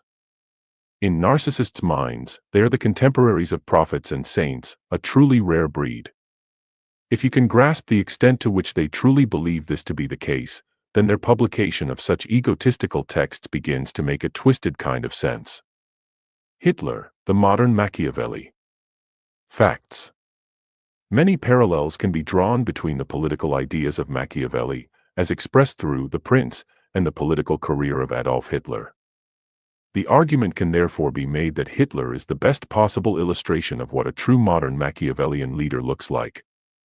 We will first take a look at the similarities between Hitler's thoughts and deeds and those of Machiavelli, before exploring the insights into Machiavellianism as a trait that Hitler provides. One of the first similarities that can be drawn between Machiavelli and Hitler is the assertion in The Prince that peace should only be seen as a brief respite in a never-ending war. Hitler was devoted to conquest and planned to eventually take over the entire world under his totalitarian Third Reich. Hitler is therefore the closest thing the modern world has seen to Machiavelli's idea of a ceaseless warrior ruler. Machiavelli was also an advocate of creating and manipulating reality to sort a predetermined political aim. Infamously, one of Hitler's core doctrines was the persecution and subsequent extermination of Germany's Jewish population. One of the key events that helped Hitler pursue this genocidal goal was the false flag operation known as the Reichstag fire. It is a matter of debate whether Hitler engineered this event to suit his anti-Jewish and anti-communist agenda, but a large body of evidence suggests he did exactly that. Regardless of the exact circumstance, the incident is a powerful illustration of a Machiavellian false flag tactic being used to serve another aim entirely. One of the key ideas behind Machiavelli's political thought, and subsequent Machiavellian individuals, is that power is a worthy end goal in and of itself. No matter what methods are used to hold on to and retain power, they are justified according to Machiavelli's blueprint of how a leader should behave. Hitler is a textbook example of this concept in action. Hitler knew how to manipulate the political system of the time as well as the hearts and minds of the German people. There is a strong suggestion that Hitler may have escaped Nazi Germany and fled to Argentina to live out the rest of his days surrounded by fellow Nazi escapees. This is difficult to prove either way but is a plausible illustration of never letting go of power, even in the face of apparent death. Perhaps the most significant and apparent link between Hitler and Machiavelli is the concept of, it is better to be loved and feared, but if that is not possible, feared rather than loved. It is easy to overlook the kind of devotion, love, and even worship that Hitler was able to inspire in the German people of the era. History since World War II has painted Hitler as the epitome and embodiment of evil, the closest thing the earth has ever seen to an incarnation of Satan. At the time, though, Hitler was equally adept at triggering responses of love and fear. One needs only to watch video of Hitler's speeches to show the mixture of awe and terror Hitler was able to provoke. Insights and links to dark psychology. One of the key Machiavellian ideas to emerge from The Prince is the principle of not keeping your word, your promise, if it is not in your interest to do so. Machiavelli emphasizes the need to at least appear to be truthful, no matter what the reality of the situation may be. Hitler offers a true insight into how real-world figures with political power are able to carry out this concept. One trademark feature of Hitler's speeches was that they delivered epic and hard-to-implement promises that would never realistically reach fruition. Although Hitler was not able to deliver on the ideas he put forward in his rhetoric, he managed to maintain the image of being a man striving to deliver on his word. This is a clear real-world example of the Machiavellian theory of separating truth and public perception to powerful psychological effect. Another Machiavellian idea exemplified by Hitler was the consolidation of power and the elimination of threats. Hitler systematically eliminated anyone who opposed his quest to lead Germany back to its former glory. He eliminated absolutely anyone who stood in his way, former allies, holders of rival ideologies or ethnic groups Hitler felt the need to rid Germany of. This concentration of power led to Hitler being able to exercise as much influence as he did. This shows that Machiavellian theory is in fact effective in practice, even in the modern era. A final insight provided by Hitler into the world of dark psychology is his use of, and enthusiasm for, sadism. This quarter of the dark tetrad is especially apparent in the way Hitler treated those forced into his concentration camps. The fates of these poor souls included torture, medical experimentation, and death by starvation or gassing. Brainwashing: how terrorists control minds. Facts. One of the main examples of brainwashing being used in the modern era is by terrorist organizations. Many people will assume this means Islamist extremists, such as Al-Qaeda and ISIS, but in actual fact, terrorists exist across the political spectrum. Violent terrorists might be motivated by their religious beliefs or strong political views originating from either the right or the left of the spectrum. What all of these diverse organizations share, however, is their use of brainwashing tactics to recruit and retain followers. The power of such brainwashing cannot be overestimated. Countries from across the Western world are losing their young people to terrorists operating in the Middle East. How are such foreign organizations able to appeal so strongly? By using deliberate, carefully controlled brainwashing processes. One particular aspect unique to the modern world of brainwashing is the terrorists' use of the internet to support their aims and ideologies. Traditionally, brainwashing often had to occur in a physical context of close proximity, such as in a cult headquarters or someplace similar. Thanks to the internet, terror organizations are able to reach out and make contact with people, regardless of where in the world they live. The high-definition propaganda videos released by organizations are another tool in the new, high-tech world of brainwashing and indoctrination. Although the modern world of terrorist-related brainwashing features aspects never before seen, it also makes use of the tried-and-tested indoctrination methodologies that have been around for many years. The principles behind brainwashing are the same as they have ever been. The terrorist organizations are just applying them in technologically innovative ways. The severity of this problem cannot be overestimated. Thanks to the untraceable reach of terrorist organizations through the internet, no country or family is safe from the potential brainwashing that tragically occurs so frequently. This can involve young people with their whole lives ahead of them forsaking their familiar world to travel and die in a foreign war. It can also inspire mentally deranged individuals to perform lone wolf attacks on their own communities and nations. Insights and links to dark psychology. The modern use of brainwashing methods conducted through the internet provides an application of classic principles updated for the modern world. Finding vulnerable victims is perhaps easier than ever before for those who wish to indoctrinate others. Thanks to the social norm of young people sharing their lives online, it is easy for almost anyone, no matter who they are or what intentions they have, to track down a target that will be susceptible to terror's insidious influence. Thanks to the work of undercover journalists conducting sting operations, we have unparalleled insight into the current state of affairs regarding the brainwashing tactics used by terror organizations. After a victim has been identified, they will typically be assigned to one member of the terror group who it is felt will be able to communicate with them in an effective and influential way. In line with classic brainwashing principles, the newly assigned recruiter will begin to work on their target slowly and methodically. Anything objectionable that the terror group represents will be hidden from sight until the victim has displayed a lot of willingness and open-mindedness regarding potentially polarizing concepts. Many modern terror organizations use the tried-and-tested method of presenting their own ideology as a utopian solution to the specific personal woes of the target. Regardless of whether the terror organization happens to be promoting Islamic extremism or right-wing racism, their tactics are more or less the same. They like to push a narrative of a society that has gone wrong and their proposed solution as the one answer to fix it. Such convincing portrayals are aided by the video and image abilities of the internet, which allow groups to put across a heavily biased version of life within their ideology. Much like classic brainwashing, modern terrorist efforts leave a victim feeling as if they are lucky and fortunate to have come into contact with the terrorist organization.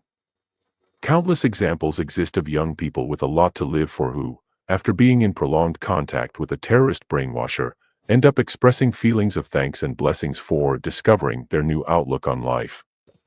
It is a mistake to assume that modern terror groups and their brainwashing efforts are solely focused on the internet. This is not the case. Terrorists and other ideological extremists see the internet as one tool among many they can use. The end goal of most groups is still to make physical contact with the individual and make them an offline part of their world as well. It is often when the victim moves into offline contact with the group that the severity of the brainwashing increases rapidly. Modern terror groups are often aware that the utopian vision they have painted online will be rapidly exposed as patently false once the recruit spends some time among the group in person. For this reason, such groups are often quick to pressure the victim into establishing roots in the new world that they have chosen. This often involves marrying another member of the organization. Forming such close bonds to the group's offline activities helps to keep recruits enslaved, even after the utopian ideal is exposed as myth. Rasputin, black magic or dark psychology. Facts. No series of case studies on dark psychology would be complete without an examination of Rasputin and all that the infamous Mad Monk represents. Rasputin is an interesting figure as the type of dark psychological power he wielded echoed far into the future and inspired many aspects of charismatic influencers that appeared later on. Who exactly was Rasputin? He was a spiritual figure who was able to gain influence over the ruling Russian elite of his era. Rasputin managed to project an intoxicating mix of piousness and sensuality that appealed to almost any side of a person Rasputin needed it to. Those who were inclined to be influenced by religion were easily impressed by the monk's apparent powers of healing. Those who preferred the sensual pleasures of the world found much to admire in Rasputin's character in that regard also. Perhaps the most devastatingly influential aspect of Rasputin's character was his ability to be both a devil and angel at the same time. Many aspects of Rasputin's dark psychological influence can also be found in subsequent users of hypnosis. Rasputin is one of the earliest and most infamous figures who was able to induce something similar to a trance-like state of suggestibility in the minds and souls of his victims. So what exactly were the hypnotic and healing powers Rasputin was rumored to have? It was said that Rasputin was able to induce deep feelings of calm, ease, and relaxation in his victims. He was a forerunner to modern faith healers in many ways. Stories of his abilities to ease the aches and pains of the Russian nobility added to his mystique and the amount of influence he was able to have on almost everyone around him. Rasputin also relates to many of the ideas found in the area of covert emotional manipulation. One of the reasons that the impact of Rasputin was so great and notorious was that he never seemed to be attempting to control his victims. Instead, it simply came across that he had some kind of inexplicable power and aura that people succumbed to. You will likely recognize these feelings as hallmarks of what we term covert emotional manipulation in the modern context. Insights and links to dark psychology. The case study of Rasputin is relevant for students of charismatic influence. In the modern context, many dark psychological manipulators are able to attract followers due to the perception that they possess some kind of special or secret knowledge. This principle was even more effective in the time of Rasputin. The world was less rational and science was far less developed. This gave greater credence to the perception of Rasputin as divine and mystically powerful.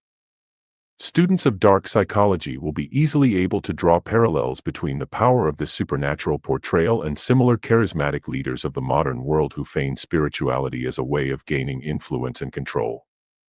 The link between dark psychological power and sexual expression is also clear with Rasputin. Like countless others throughout history, he leveraged his dark psychological influence into a life of promiscuity and decadent indulgence. It is no coincidence that cult leaders across the world are often found enjoying their choice of followers, physically speaking. Rasputin is an infamous illustration of this principle, but he is by no means the first person to put it into practice. The CIA wants you to kill people. MKUltra facts. The fact that this case study even exists is shocking. When we talk about MKUltra, what is it we are discussing? No less than the CIA's own prolonged and intense attempts to understand and develop mind control techniques. This may well sound like the ramblings of a paranoid individual wearing a tinfoil hat, but it is anything but. Conduct your own research into MKUltra and you will see that the program was very real and very severe. By learning lessons from it, we are able to see that even the most civilized nations recognize the power of brainwashing and attempt to use it for their own ends. If the idea of a secret CIA program into mind control is hard to believe, then the details of the program are even more so. The CIA attempted to develop, test, and understand a wide range of mind control techniques, including those that are purely physical, such as sleep deprivation, those that are psychological, such as identity erasing, and those that are pharmaceutical, such as truth serums and other drugs. At least a research program of this type would have been carried out in the most proper and ethical way possible, right? Wrong. The program was totally illegal and unethical. How unethical? The administration of LSD and other substances to unwitting and unknowing U.S. citizens was a hallmark of the program. Some of the unproven aspects of the MKUltra program are the most disturbing of all. A theory exists which states that the CIA was able to hypnotically lead a man, Sirhan, into assassinating a member of the Kennedy family. Credible witnesses, including psychologists, state that Sirhan was clearly operating under some kind of hypnotic influence during the murder itself and the subsequent trial phase. Sirhan has stated he has no recollection of anything that happened and cannot remember making statements he is on record as having made. Insights and links to dark psychology. The CIA's use of mind control techniques and research into their effectiveness has helped to pave the way for far more legitimate modern methods of influence. For example, MKUltra made pioneering use of combining drugs and psychological techniques to exert an influence on a target. Some modern psychologists are able to use this combination in a more positive way to treat psychological disorders, rather than only to manipulate and control. Interestingly, MKUltra also shines light upon how Machiavellian tactics of political influence are alive and well even in modern-day America. The USA often portrays itself as a very ethical country that is not prepared to compromise on its values of freedom and equality. What MKUltra actually demonstrates is that the CIA is willing to take the Machiavellian approach of doing one thing publicly and another thing privately. When the CIA determined it was in its own interest to do so, it was willing to test dangerous psychedelic drugs on American citizens without their consent or understanding. If the aspects of Sirhan's involvement in MKUltra are ever verified, then terrifying possibilities become apparent. Such proof would verify, beyond a shadow of a doubt, that hypnotism can be used to directly influence someone to carry out an assassination. Some modern-day attempts at verifying these methods, or disproving them, have already been made. Modern-day hypnotist Darren Brown claims to have replicated the influence of MKUltra, but this claim may be down to some other form of illusion on behalf of Brown. The Psychological Secrets of Con Artists Facts. The fact that con artists are known by the second part of their title is a testament to the level of dark psychological skill they possess. Modern psychological researchers often express a deep level of surprise that many con artists have historically operated according to principles of influence that have only recently been proved by modern science. There is a clear indication that many of history's most infamous con artists have been dark psychological influencers with a mastery of principles the modern world is only just beginning to grasp. Have you ever heard of a Ponzi scheme? The name is taken from a man, Charles Ponzi, who was able to conduct a large-scale fraudulent investment scheme. One of the most striking features of this original Ponzi scheme is Charles's willingness to use the power of projection and portrayal of his own confidence to get out of sticky situations. For example, Charles once had a group of angry investors arrive at his place of business. Rather than panicking, as many people would, Charles was able to remain calm and collected and placate the mob through his tranquil, inspiring demeanor. Faith healers share some similarities with Charles Ponzi insofar as they prey on their victims' vulnerability to serve their own aims. Whereas Ponzi made use of his victims' desperation for money and financial success, faith healers take the more deplorable approach of exploiting someone's sickness and misery, coupled with their victims' desire for a religious experience, to manipulate them.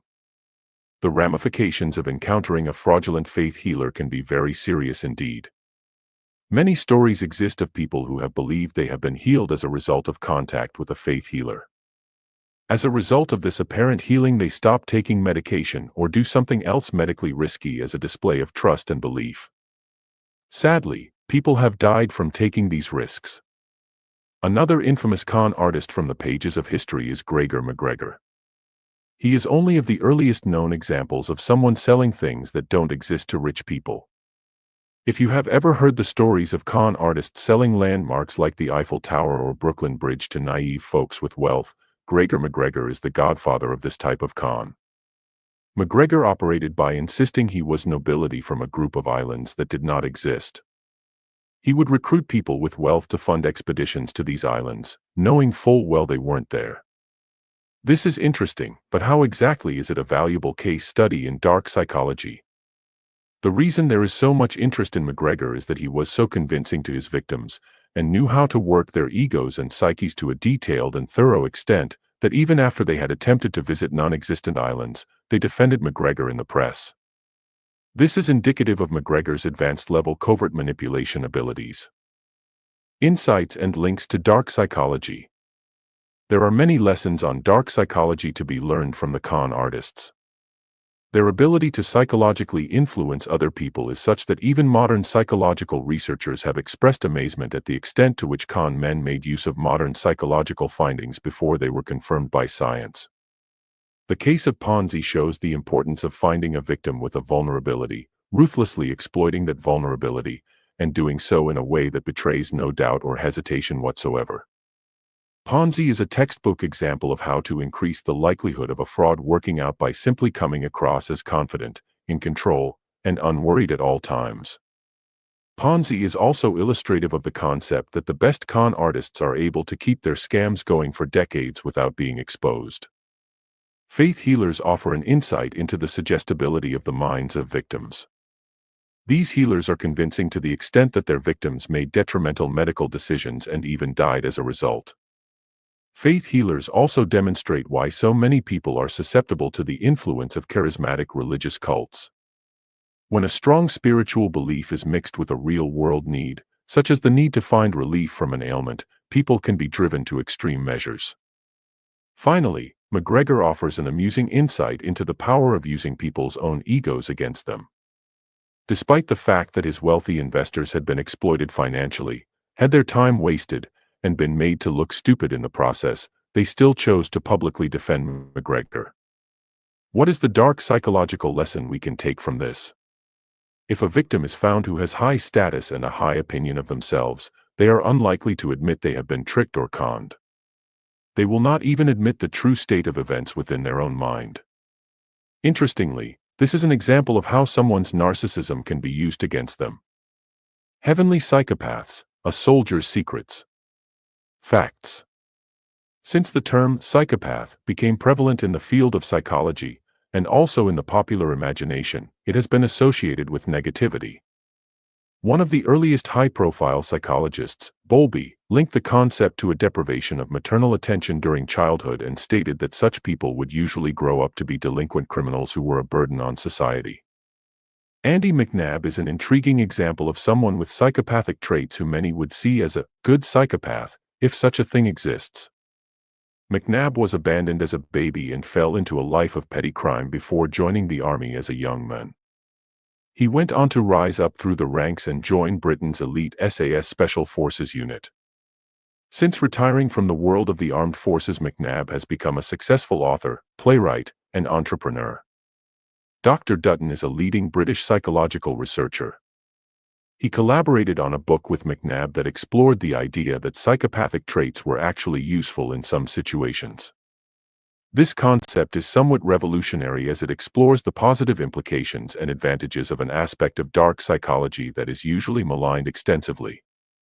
Dutton and McNabb were able to identify a few fields in which they felt the dark psychological traits bestowed by psychopathy would actually lead to a practical advantage.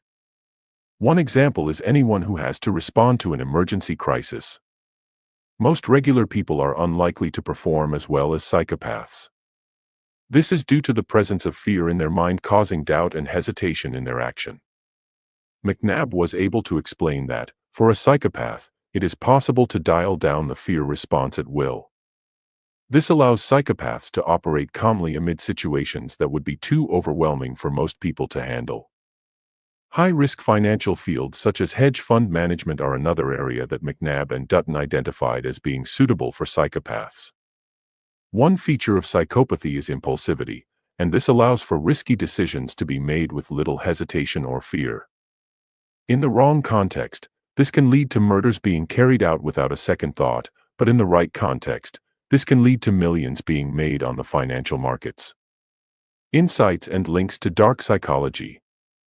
Many dark psychological insights can be gleaned from the work of McNabb and Dutton.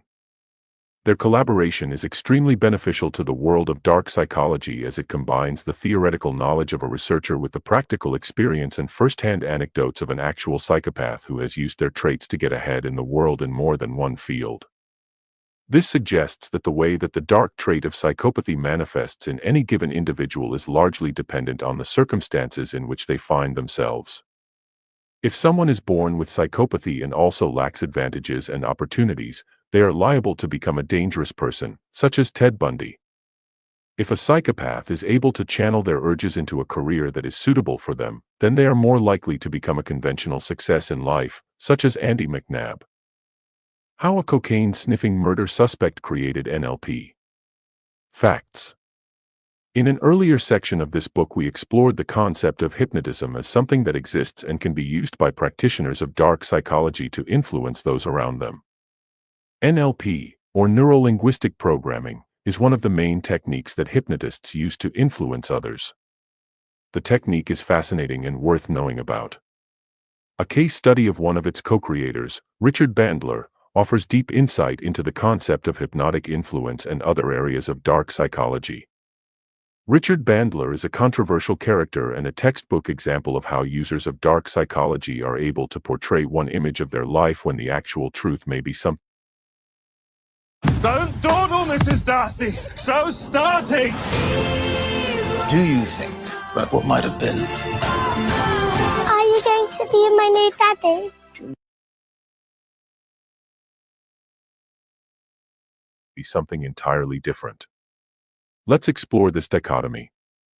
On one hand, Richard Bandler claims a wide range of impressive therapeutic achievements, such as using his own methods to no longer need a wheelchair and curing patients such as schizophrenics with unconventional and innovative techniques that were dismissed out of hand by the world of mainstream psychology. Because of these achievements, many people who do not know much about Bandler expect him to be a mild-mannered, grandfatherly type who lives and breathes positivity. The actual truth about Bandler is a lot more complex than one would first expect. He grew up in abusive environments in which he was physically attacked by a series of different adult males. He also lives in violation of many of the things he often claims his techniques are able to fix in a person's life. For example, Bandler claims his NLP and other similar techniques he has worked on are able to cure a person of the bad and unhealthy habits that plague their life. Despite this, Bandler smoked cigarettes for many years. Cigarettes were far from his only vice.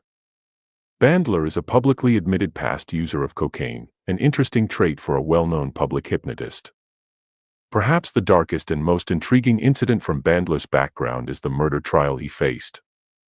What is undisputed is that a woman was shot using Bandler's gun.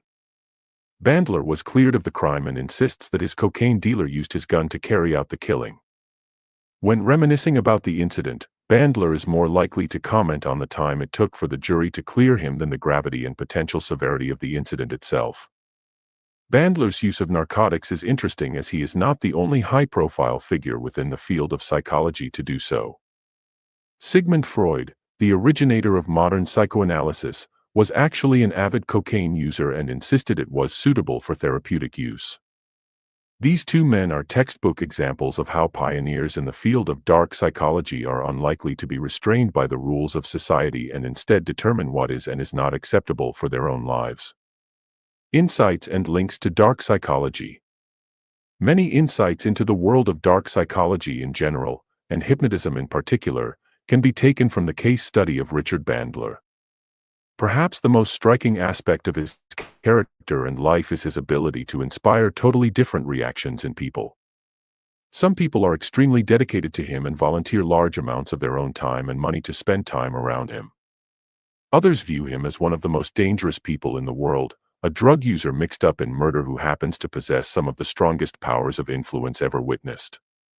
One thing that is certain about Richard Bandler is he is the master of the NLP concept of a reframe. When he is asked about his use of cocaine, he is quick to point out that he was more addicted to foods like candy and peanuts and insists they were actually worse for his health. Taken at first glance, this insistence shows how Bandler is able to make a serious situation into a lighthearted, even rational situation by the use of a comparative reframe. Dig deeper, however, and you will realize that Bandler's cocaine dealer killed someone, using Bandler's gun, and Bandler stood trial for this murder. Despite the severity of this situation and the fact it involved a loss of human life, Bandler is able to compare cocaine to peanuts. The story of Bandler is also a prime example of how skilled hypnotists and users of NLP are able to control the selective focus of the person they are manipulating. Bandler often manages to express his disdain for questions about his personal life, insisting that he has helped thousands of people over the years and this is largely ignored in favor of his personal vices. This argument also seems reasonable at first glance, but it loses its appeal once the fact of Bandler's smoking, drug use, and ill-tempered parting of ways with his NLP co-creator are remembered. Another area of dark psychology that Bandler is perhaps the master of is undetected mind control. Countless examples exist of Bandler's patients who claim Tohavi had life-changing experiences interacting with him that they don't understand, don't remember, and can't explain. To have such a profound influence on people without giving away any idea whatsoever of what's actually taken place is a signature feature of undetected mind control. Anyone who doubts the power, or existence, of this technique needs only to consider the power of Bandler and the endless testimonies that tell tales of his mastery. Exposing the cult control methods. Facts. In the earlier chapters of this book we explored how cults use brainwashing techniques in general to attract new members. We will now look at some case studies of specific cults and the techniques they use to gain insight into the ways brainwashing is applied to suit the agenda of a particular group. The Ku Klux Klan, or KKK, is a secretive white supremacist organization that is largely underground following its prominence in earlier decades. Recruiters for the KKK tend to use classic brainwashing methodology adopted for their own aims and objectives. By looking at their usage of these techniques we can see how the process can be adapted to fit a bespoke agenda. Like all brainwashing, the KKK's begins by finding a suitable target to brainwash. This will often be a young white male who is down on his luck.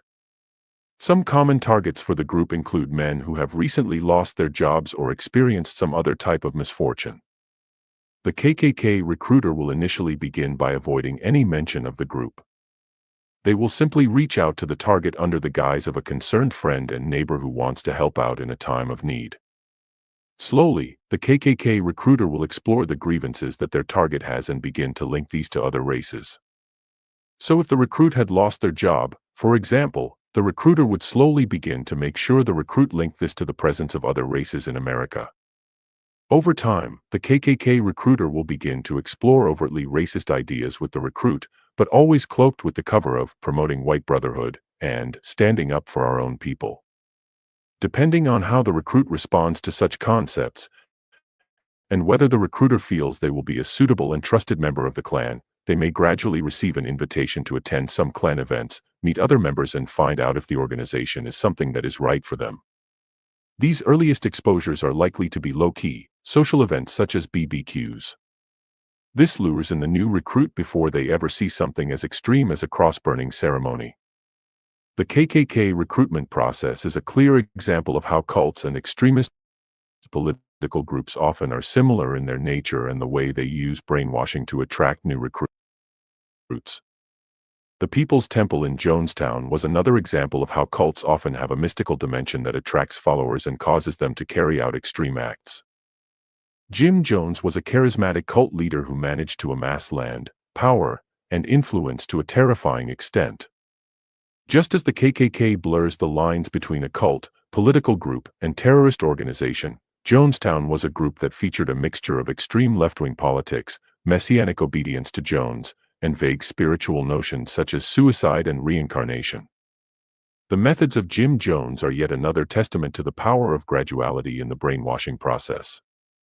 Jones would initially gain the interest of potential recruiters by exploring what seemed like rational political ideas and judging their support for alternative concepts, such as the Soviet system. Initiates to the organization slowly surrendered their sanity and freedom, leading up to the shocking final act in the group's demise. Jonestown ended in a way that is tragically common to cults: mass suicide. After imploring his followers to carry out a political assassination, Jones led his organization in a mass suicide. Mothers administered poisoned Kool-Aid to their babies and Jones himself put a bullet through his brain. Jonestown is a clear warning of the extreme danger that dark psychology represents. When paranoid, charismatic leaders are granted autonomy and control over others, and this is mixed with a high level of isolation from wider society, it can lead to utterly unimaginable outcomes, such as the mass poisoning of babies. One of the most shocking and famous examples of the power of isolation to influence a person to carry out the aims of a group is the case of Patty Hearst. Hearst grew up in a famous and respected family before being kidnapped by a cultish political fringe group known as the SLA. The kidnapping and subsequent events surrounding Hearst are testimony to the methods of brainwashing in action. During the kidnapping itself, she was violently attacked. After being taken to the headquarters of the SLA, she was kept in total isolation, blindfolded, in a closet. This extreme isolation and sensory deprivation continued for a period of time until the SLA began to inform Hearst that she would possibly be killed. Gradually, the group began to allow Hearst to join in with political discussions, and she was eventually given the choice of joining the group. Only after confirming this was her choice was she allowed to remove her blindfold and lay eyes upon her captors. After her allegiance was declared, Hearst began to suffer extreme narcotic and sexual torture in the form of rape and drug use. The eventual outcome of this extreme physical and political brainwashing was the previously respected and respectable Hearst participating in a range of crimes on behalf of the SLA, including documented bank robberies in which she wielded a machine gun and made violent threats toward the public. One of the most interesting aspects of the Hearst case is the empirical evidence of brainwashing's impact that became available following her eventual arrest. Psychiatrists were able to conclusively show that, following the brainwashing process, Hearst's IQ had dropped, and this amounted to a state in which she was a zombie. This impact was so extreme that Hearst had her sentence commuted and eventually received a full presidential pardon. Insights and links to dark psychology. The brainwashing techniques of these extremist cults offer an unparalleled glimpse into the use and impact of dark psychology. The KKK case study illustrates how brainwashing recruiters are able to skillfully find a point of weakness in a victim's life and mercilessly exploit this to bend the victim to the group's will. Their methods show how the particular ideological or political motivation behind brainwashing is rarely important. A skilled recruiter will be able to bend a vulnerable victim to almost any perspective, given enough time and patience. Jonestown shows how isolation can lead to utter insanity. Just as modern brainwashers such as ISIS end up isolating people to the point they take their own life for a political cause, Jonestown established the blueprint for this very practice. The eventual end game of Jim Jones shows how, for controlling cult leaders, the ultimate expression of their power and influence is often the mass deaths of others. The case of Patty Hearst and the SLA shows how brainwashing can take a more forceful and rapid path than the traditional route of graduality. It is testament to the power of Stockholm Syndrome that Hearst seemed to willingly act according to the interests of her captors, even when she was no longer physically restrained. This is a clear sign that the psychological shackles imposed by a brainwasher are far more powerful than any physical chains could ever be. Conclusion: light at the end of the tunnel. What we've learned: you now have a map of the most dangerous minds to ever have existed. You know the principles that underpin the world of dark psychology. You know how these principles are applied and modified to different situations. You are able to recognize the traits of the people most likely to be seeking to exert their dark psychological powers over you. Clear case studies have offered insight into the outer limits of dark psychology and the way it has been applied throughout human history. Shield or sword? Every reader of this book will have had a slightly different experience. Did you get the sense of learning powerful defensive tactics and ideas you could use to protect yourself and your loved ones from the evil of the world? Or was your experience a little darker? A little more exciting? Perhaps you feel you now have a valuable secret weapon you can use to get ahead in the world. Whatever your experience has been, you know now the reality of life. There is no going back. This book can be considered a rule book for the true game of life. Whichever way you want to play is entirely up to you. Thanks for watching. Don't forget subscribe, like, and share. All right, that was absolutely beautiful. I enjoyed that. Did y'all enjoy that? I absolutely enjoyed that. I hope you guys took great notes. We're going to start Dark Psychology 202 starting tomorrow. Okay, starting tomorrow, which will begin the week. And we're going to start Dark Psychology 202. I hope you took notes for Dark Psychology 101. I like the way it breaks down in the most simplest ways about a psychopath, a narcissist, Machiavellianism, sadism, the different tactics of brainwashing, and getting into the examples and case studies.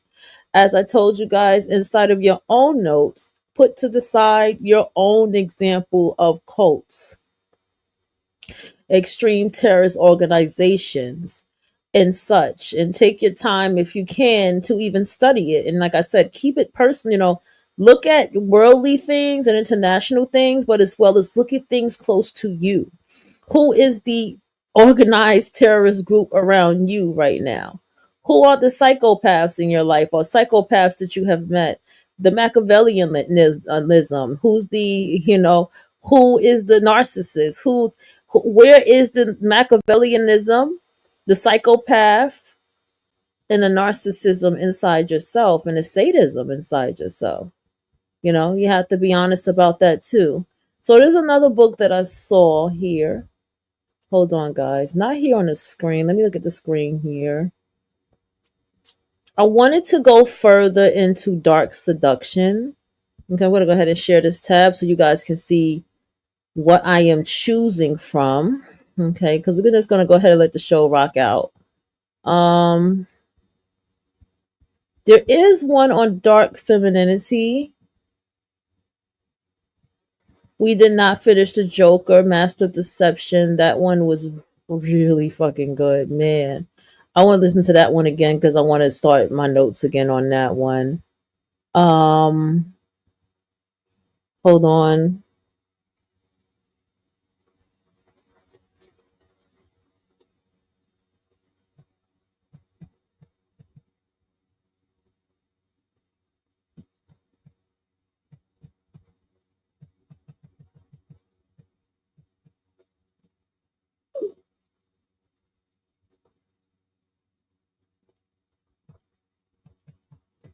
I'm still looking.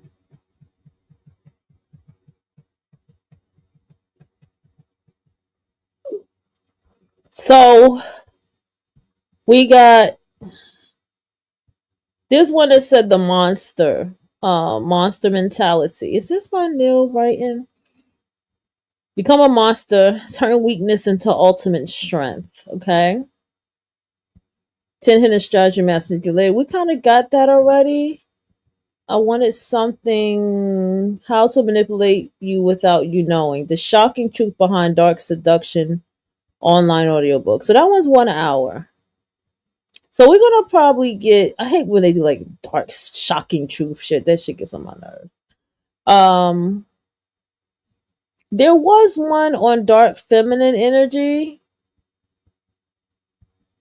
Secrets of dark seduction, how to use dark seduction to get what you want. Hold on. There was one on dark feminine energy, and I was trying to find that one. I never saved it. Living like a ghost. Here's Mastering Dark Seduction. The Puppet Master audiobook.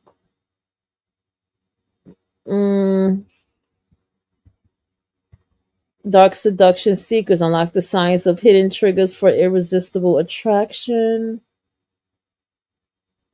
I'm kind of here we go. Dark feminine energy, harnessing seductive power to control men. That was the one. Okay, emotional manipulation with Anthony Black. The art of emotional manipulation. I'm gonna go back up here, and I am going to go into the monster one. Of how we turn into, becoming a monster. I think that's the one that I'm more intrigued by. Do y'all see it? Darva was the third book we're going to read.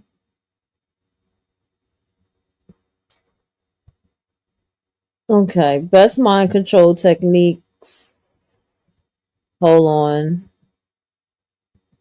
Anybody out there, you see a book that you would like to read? Give me a moment. I'm going to do the monster one. I lost where it was at.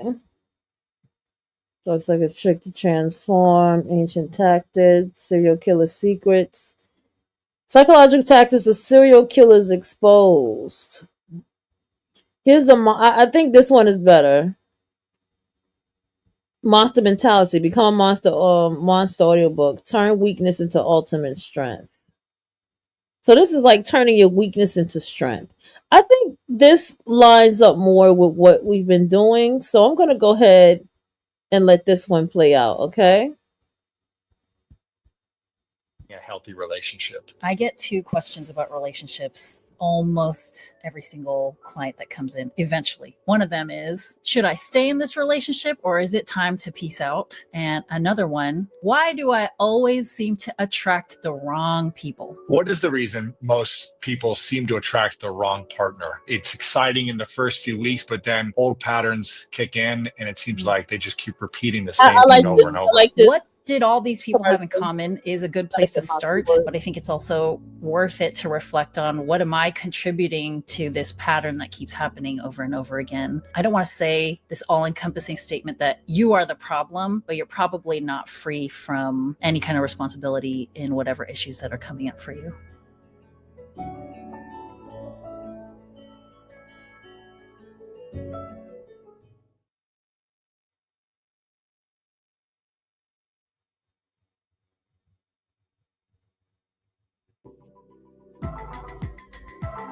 Really? Another commercial?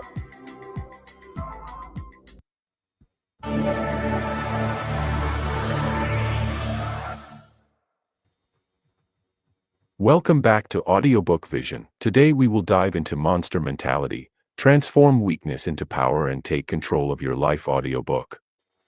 Don't forget to subscribe to the channel, like our videos, and share them with others who seek knowledge. Join our channel membership for exclusive perks and content designed just for our members. Let's get started. Introduction. The chains of weakness. The world respects strength. It always has and always will. Whether in ancient battlefields or modern boardrooms, those who command presence are the ones who stand unshaken, unbent by the tides of doubt or fear. But here's the truth that most people refuse to admit: many of us walk through life in chains. Invisible, silent chains of weakness. And these chains are forged not by others, but by ourselves, link by link, with every moment of hesitation, every doubt, every time we give away our power. Okay, this is not what I thought, y'all. I thought this was going to be like how to become a monster, or how good people turn evil. You get what I'm saying? Book like that. I didn't think this was going to be like a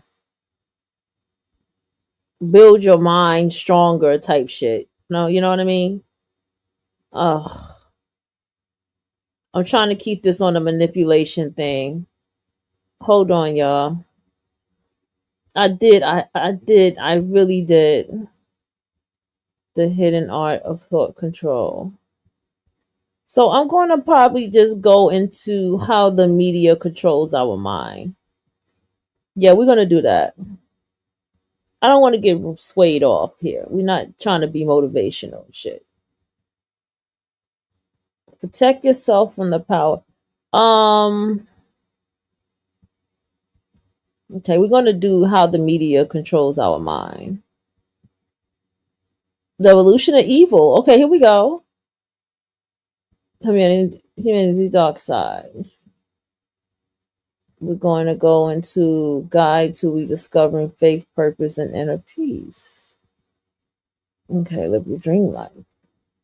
You remember that one? It said, there was a black book. It said how the media controls our mind.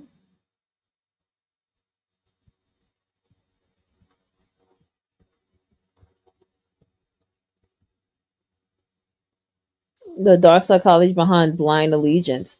I mean, if you look at it, who are the biggest cult right now? And that is MAGA. They have a deep blind allegiance to President Trump. You know, I just wasn't in the mood to do the dark psychology of Trump. There has to be a day I'm probably fucking knocked out sleep that I play that for y'all. And then come back to it. Okay. Threats. These books have been out here for years. If you ever wasn't in Barnes and Nobles or any bookstore, they've always had these type of books. How do you realize people has been here for a long time? Did you guys see the book? It said about the psychology of TV or something. I have to read, y'all. Hold on. Hidden tactics. They guilt, fear, and control others. Achieving happiness. Gaslight, destroy your reality. I know I saw one that said something about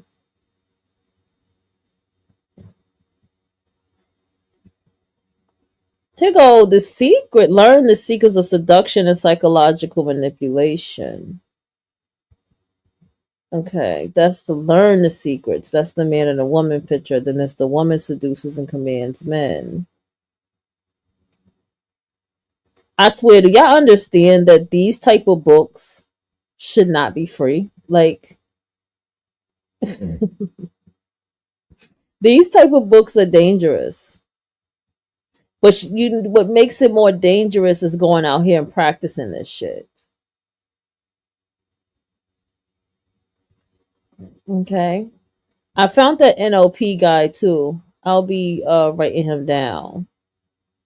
Okay. The tactics behind Trump, dark psychology, dark manipulation, how to influence people.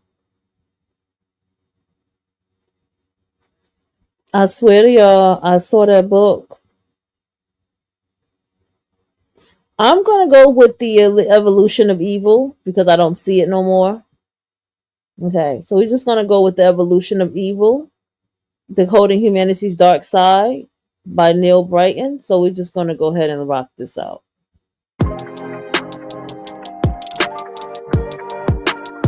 Meet Dalpad's modern business phones. 5 hours, yo. That's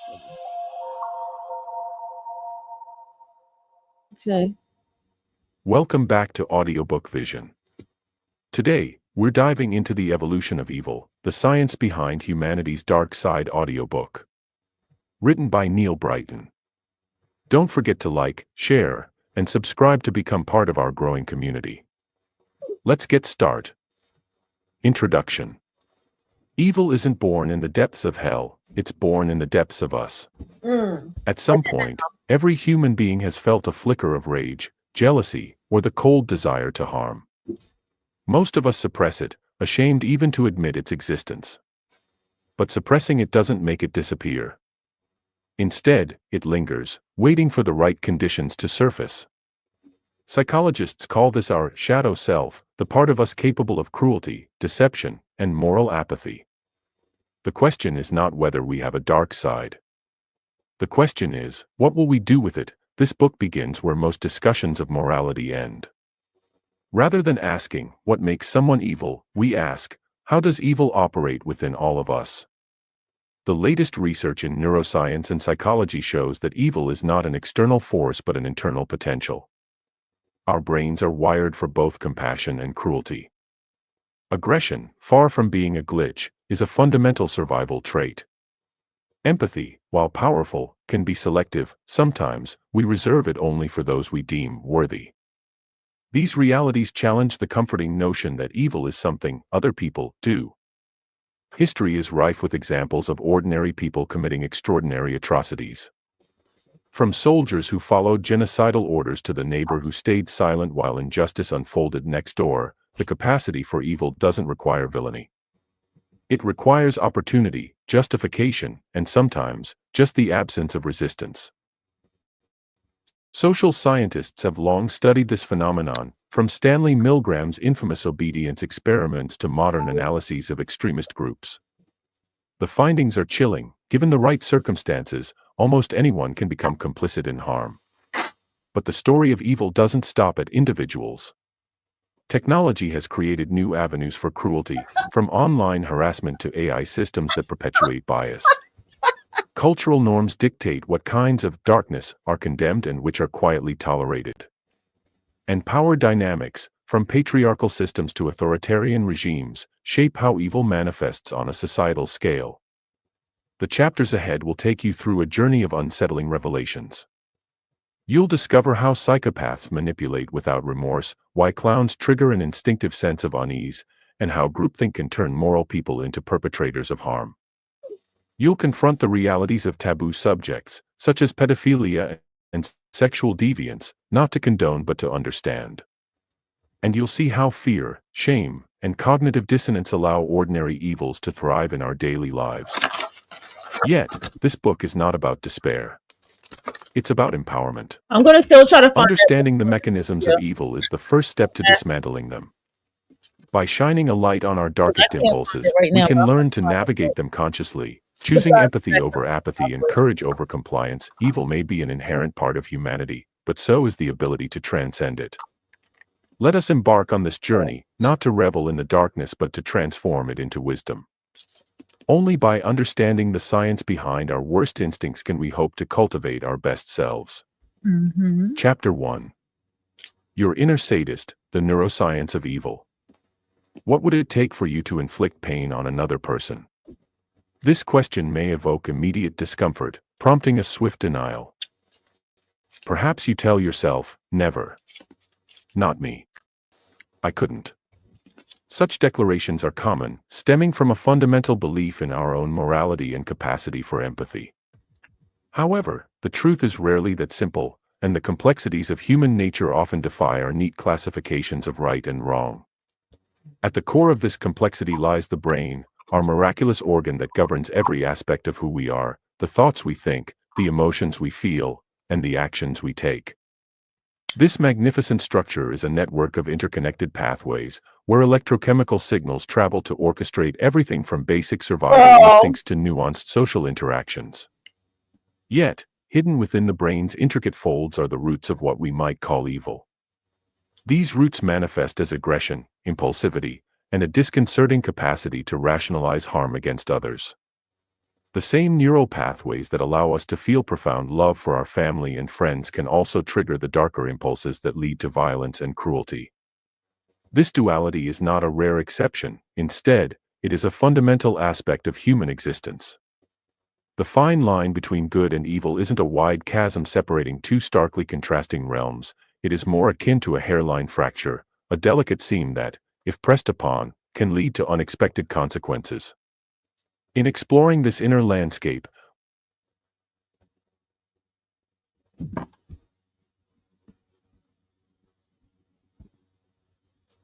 what did you discuss with the Holy Father in that final meeting? See the most astonishing performances of the year in hands down the best picture of the year. We must confront the uncomfortable notion that within each of us resides not only the potential for kindness but also an unsettling propensity for sadism. Psychological and neuroscientific research suggests that factors such as environmental influences, personal experiences, and even genetic predispositions can tip the balance. That same brain circuitry that enables compassion and altruism can be rewired or activated in ways that embrace aggression, thereby challenging our self-perception and moral convictions. As we delve into this exploration of the darker facets of human nature, we will examine how our understanding of neural mechanisms sheds light on instances of cruelty and violence. The complexities of our psychological underpinnings invite us to seek answers to difficult questions. Under what circumstances might a seemingly ordinary person commit an extraordinary act of harm? What triggers the shift from empathy to aggression, from compassion? I'm going to have to make this an audiobook segment because I'm going to go ahead and play this book instead. The CIA's Secret Mind Control, because we're already at NLP. We're learning about hypnosis and all these different type of things. So I want everything to stay in alignment.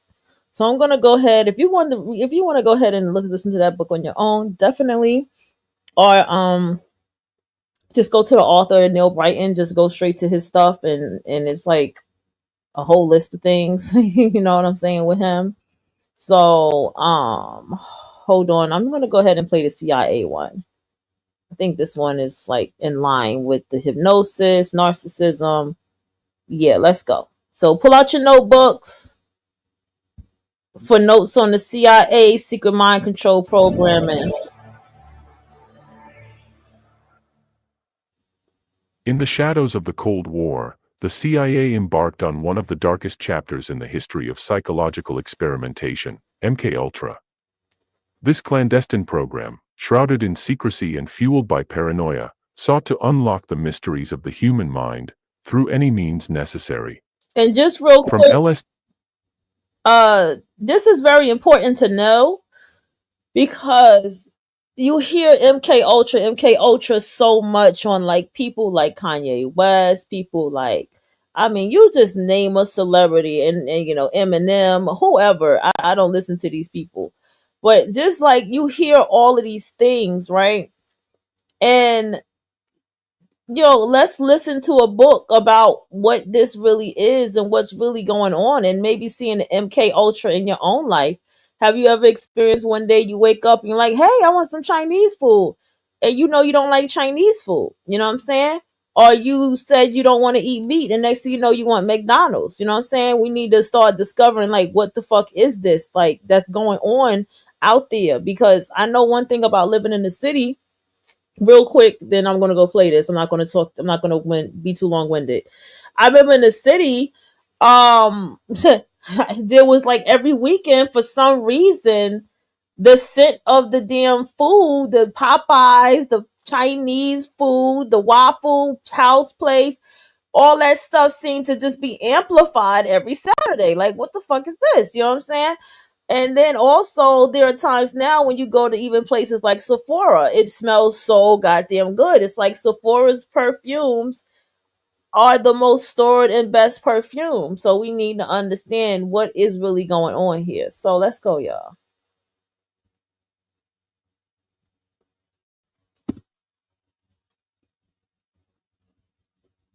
LSD-induced hallucinations to sensory deprivation chambers, from electroshock therapy to covert drug trials on unwitting civilians, MKUltra pushed the boundaries of science and ethics, leaving behind a trail of shattered lives and unanswered questions. In the shadows that shape us, delve into the chilling origins, methods, and legacy of MKUltra, as well as its ripple effects on modern psychological operations. Explore how governments and institutions manipulated minds in the name of security, and confront the moral dilemmas that continue to haunt us today. Through survivor testimonies, declassified documents, and expert analysis, this book unravels the hidden history of psychological warfare, exposing the dangers of unchecked power and the fragility of human autonomy. A cautionary tale for our times, the shadows that shape us challenges readers to grapple with uncomfortable truths about the past, and to consider what it means to safeguard freedom in an age of advancing technology and ever-evolving tools of control. The shadows of MKUltra stretch far beyond history. They shape the way we think, trust, and resist. Will we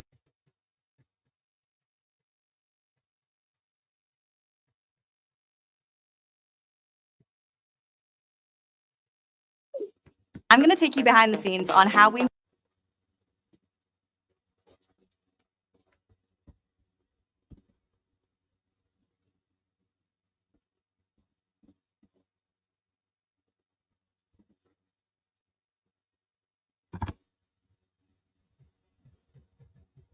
learn from them or risk repeating them?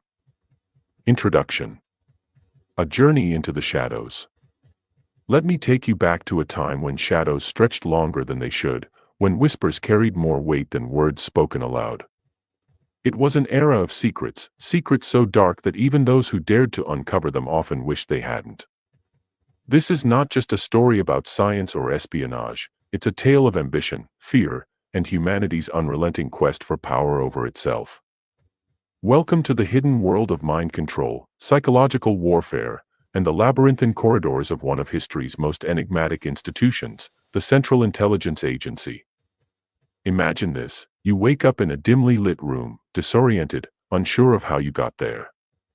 Your memories feel fragmented, like shards of glass scattered across your mind. Someone enters, a man in a white coat, calm but detached. He asks you questions, probes your thoughts, administers substances you don't recognize. And then, nothing. Just silence. For days, weeks, maybe years, you live under the impression that something has been taken from you, something intangible yet essential. Something as precious as free will. This isn't fiction. Not entirely. These are echoes of real experiments conducted by the CIA during the Cold War, part of a program known only by its cryptic codename, MKUltra. But let us begin at the beginning, because every great mystery deserves context, and every shadow hides a light somewhere behind it. The hidden world of mind control and psychological warfare. To understand why intelligence agencies would delve into such morally ambiguous territory, we must first consider the times in which these programs were born. The mid-20th century was a crucible of paranoia and uncertainty. The Second World War had ended, leaving behind smoldering ruins and a fragile peace. Yet, instead of unity, the globe fractured into two opposing ideologies: capitalism versus communism, democracy versus authoritarianism. The United States and the Soviet Union stood on opposite sides of this ideological divide, each vying for dominance, not through open conflict, for fear of nuclear annihilation, but through covert operations, propaganda, and psychological manipulation. In this climate of mistrust, rumors began to circulate. Stories emerged of enemy scientists developing techniques to control minds, erase identities, and turn ordinary citizens into unwitting agents of destruction. Could the Soviets really brainwash prisoners of war? Could they create sleeper spies capable of carrying out missions without remembering their actions afterward? To many within the U.S. government, these weren't idle speculations, they were existential threats. And so, the question arose, if our adversaries could master the art of controlling human behavior, shouldn't we do the same? After all, knowledge is power, and in the game of espionage, ignorance can be fatal. Thus began a clandestine journey into the depths of human consciousness, a journey fueled by equal parts curiosity and desperation. Why intelligence agencies seek control over the human mind. Now, pause for a moment and think about what it means to control someone's mind. Is it possible? Ethical? Desirable? The very notion evokes both fascination and revulsion. On one hand, the idea of unlocking the mysteries of the brain holds immense appeal.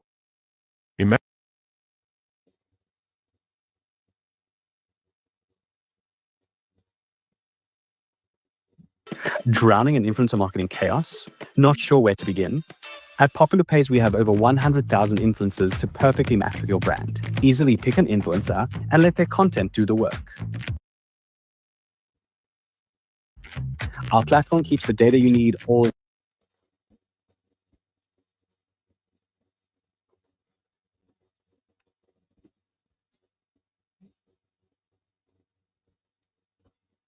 Imagine curing mental illnesses, enhancing cognitive abilities, or erasing traumatic memories. Okay. On the other hand, the prospect of manipulating people against their will conjures images of dystopian nightmares, of puppet masters pulling strings while humanity dances unknowingly to their tune.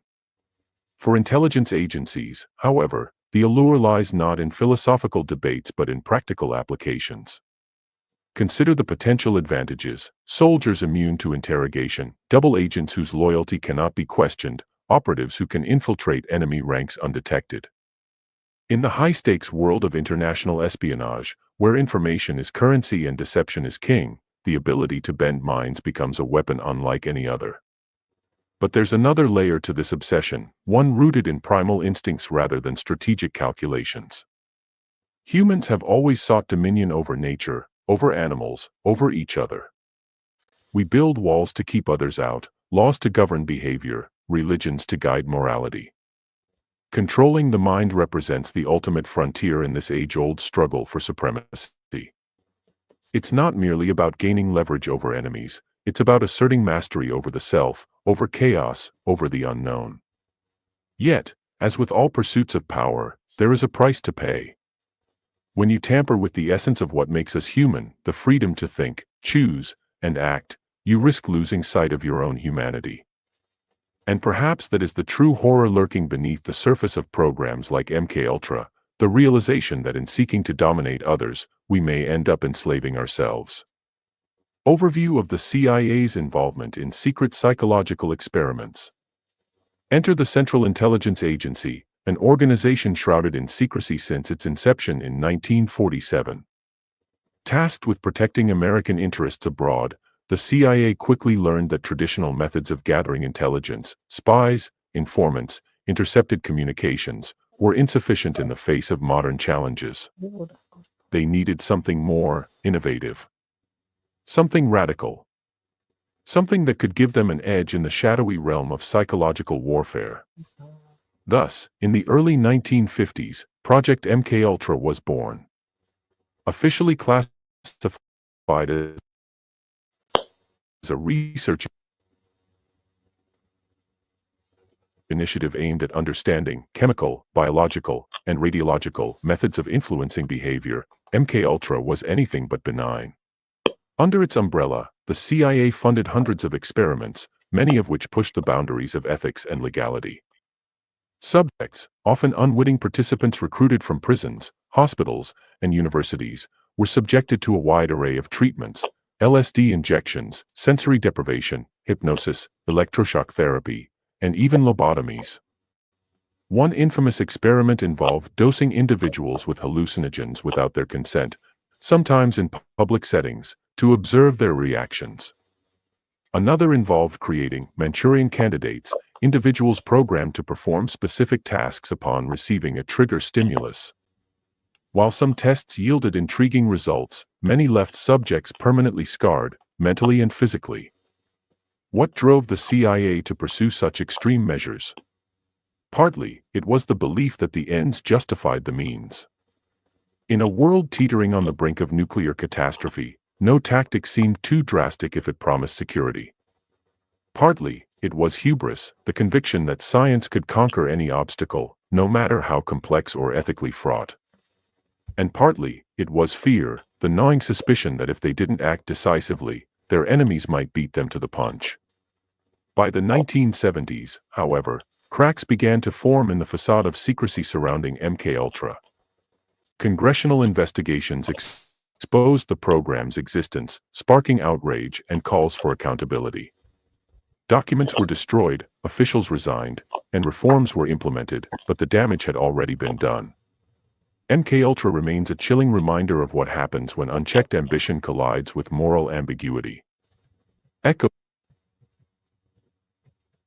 How do you know when it's time to end a relationship or when to really fight for it to see if there's something there? I don't think there's a right or wrong answer that applies to all situations, but I think there are some things for people to be thinking about and looking out for if they're starting to feel that way, have that question, they're at some kind of crossroad. I get 2 questions about relationships almost every single client that comes in eventually. One of them is, should I stay in this relationship or is it time to peace out? And another one, why do I always seem to attract the wrong people? I think some signs that this might be a relationship worth fighting for are you've recognized in yourself and also in your partner that there is an openness and a willingness to grow. You're starting with a strong foundation of loving each other. There's trust there. There's mutual respect. And also recognizing that sometimes there are external factors at play. It's not solely because of you and this other person all the time. And also just, do you want to make it work? Now, how do you know it's time to end it? So are you feeling chronically disrespected by this person? Are you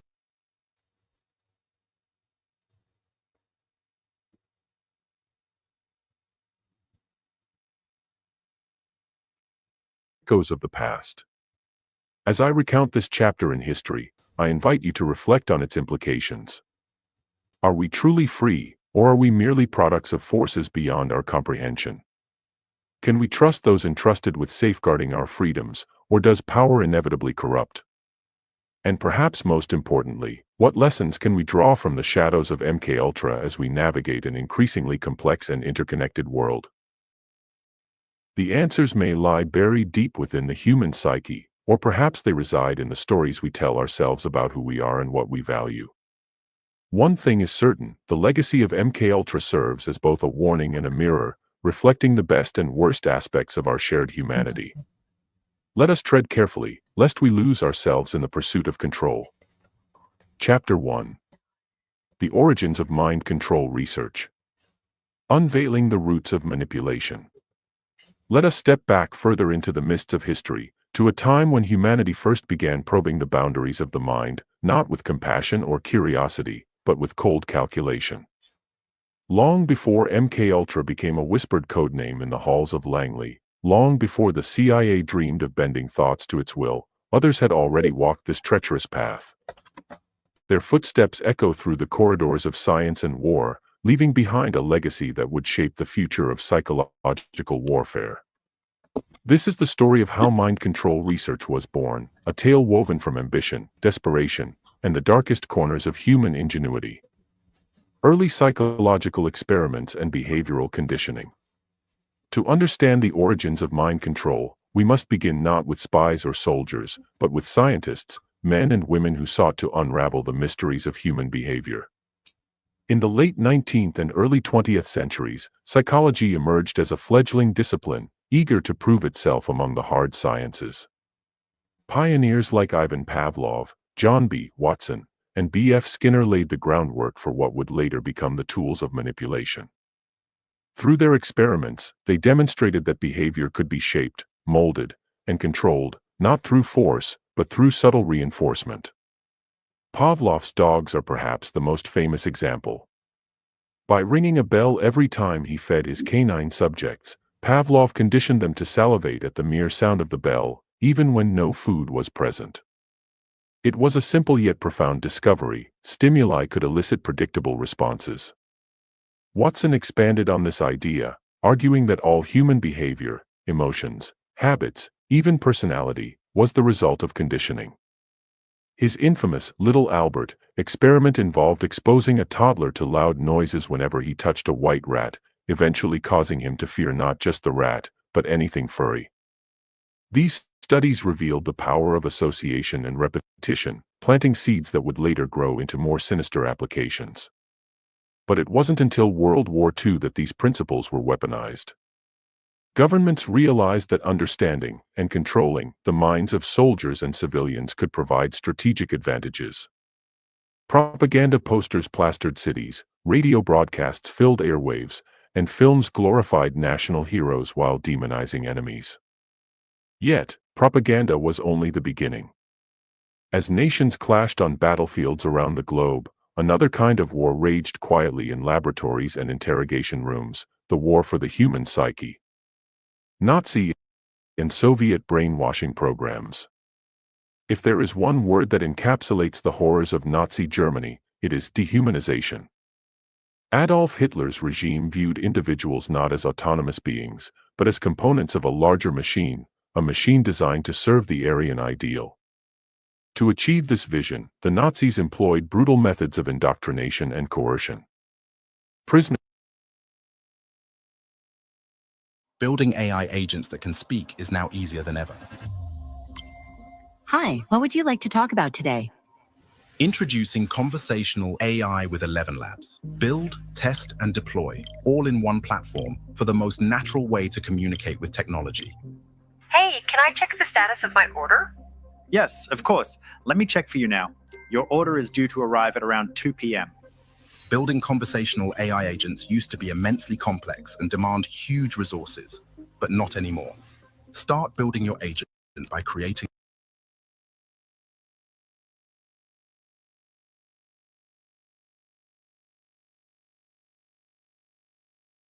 Prisoners in concentration camps were subjected to starvation, torture, and forced labor, breaking their spirits until they became compliant shadows of their former selves.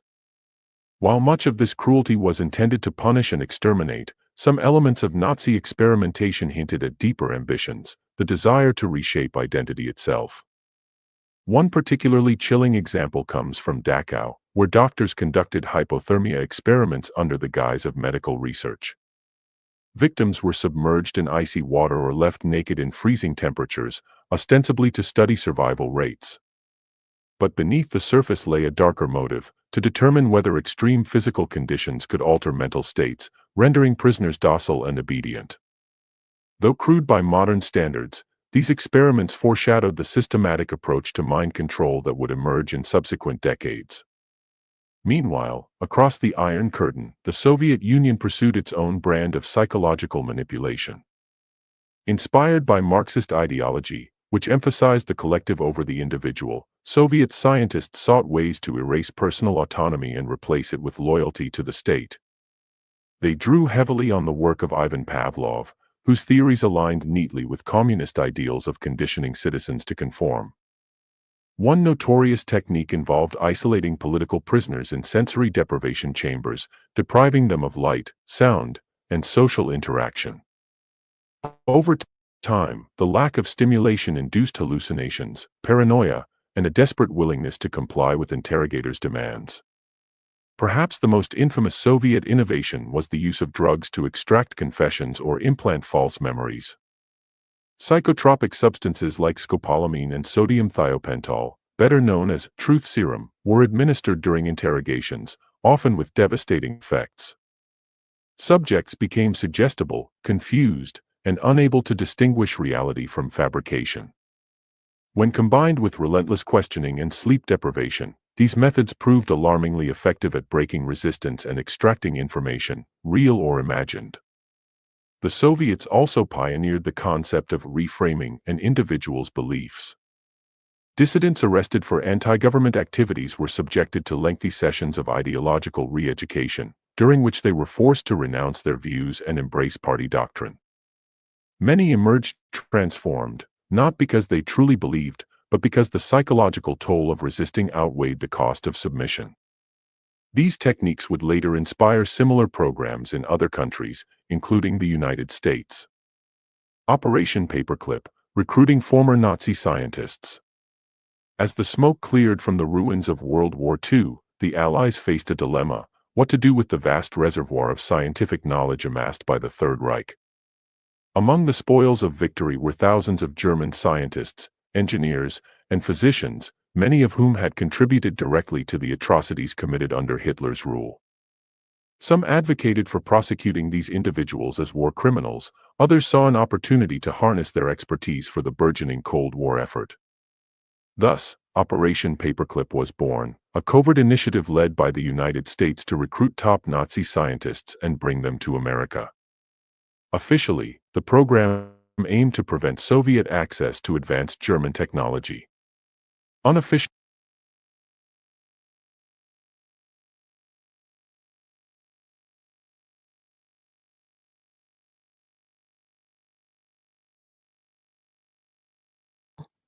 Dialpad's AI Contact Center makes it easy to create the best customer experiences on any channel.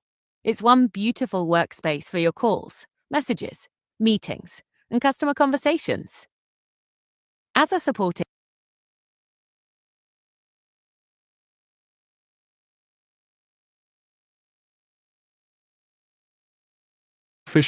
it allowed the U.S. government to benefit from decades of cutting-edge research, regardless of ethical concerns.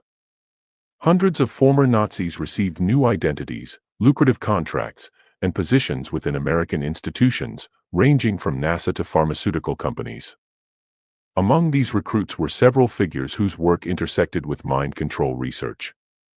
For instance, Hubert Strughold, often called the father of space medicine, played a key role in developing life support systems for astronauts. However, his past included overseeing horrific experiments at Dachau, where inmates were subjected to high-altitude simulations and water immersion tests. Similarly, Kurt Blome, a leading figure in Nazi biological warfare, was granted immunity in exchange for sharing his insights into germ warfare and chemical agents. While many Americans were unaware of Operation Paperclip's existence, those in power recognized its potential value. The knowledge brought by these scientists helped propel the U.S. ahead in fields like rocketry, medicine, and psychology. But it also carried a moral stain, one that continues to haunt discussions of ethics in scientific research. After all, how does a nation reconcile its ideals of freedom and justice with the exploitation of those who once served tyranny? For the CIA, Operation Paperclip provided both inspiration and resources. The agency studied the methods used by Nazi interrogators and Soviet propagandists, adapting them for its own purposes. Techniques such as sensory deprivation, drug-induced suggestibility, and behavioral conditioning found their way into MKUltra and other classified programs. In this sense, the origins of American mind control research can be traced directly to the ashes of World War II, a grim inheritance passed down from one generation of manipulators to the next. Seeds planted in darkness. As we close this chapter, let us pause to consider the implications of these early experiments. From Pavlov's dogs to Dachau's frozen cells, from Soviet isolation tanks to Operation Paperclip's secret files, the roots of mind control stretch deep into the soil of human history. Each step along the way reflects a fundamental truth about our species. The same drive that compels us to explore the stars also tempts us to probe the depths of the soul. Yet, as we delve deeper into the mechanics of manipulation, we risk losing sight of the very thing that makes us human, our capacity for choice, for independence, for self-determination. The question remains, can we wield such power responsibly, or are we doomed to repeat the mistakes of the past? Only time will tell. But one thing is certain, the echoes of these early experiments continue to reverberate, shaping the world we live in today, and the shadows we have yet to confront. Chapter 2. The Birth of MKUltra. A Shadow Cast by Fear. In the aftermath of World War II, as the world emerged from the rubble of conflict, a new kind of war began, a war fought not with tanks and bombs, but with secrets, spies, and shadows. This was the Cold War, an era defined by suspicion, subterfuge, and the ever-present specter of nuclear annihilation. It was during this tense period that one of the darkest chapters in American intelligence history unfolded, the creation of MKUltra, a program so secretive that even its name sounded like something out of a dystopian novel. To understand how such a program came to be, we must first examine the climate of paranoia that gave rise to it, and the men who set it into motion. Cold War paranoia and the fear of Soviet mind control.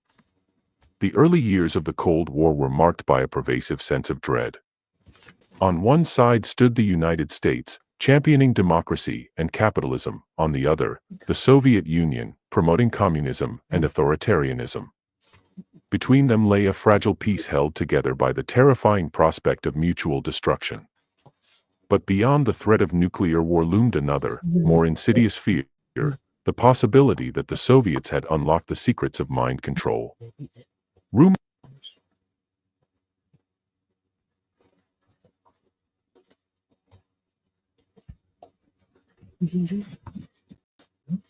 Let's try woman. Short hair. Cool, and a guy? Easy, right?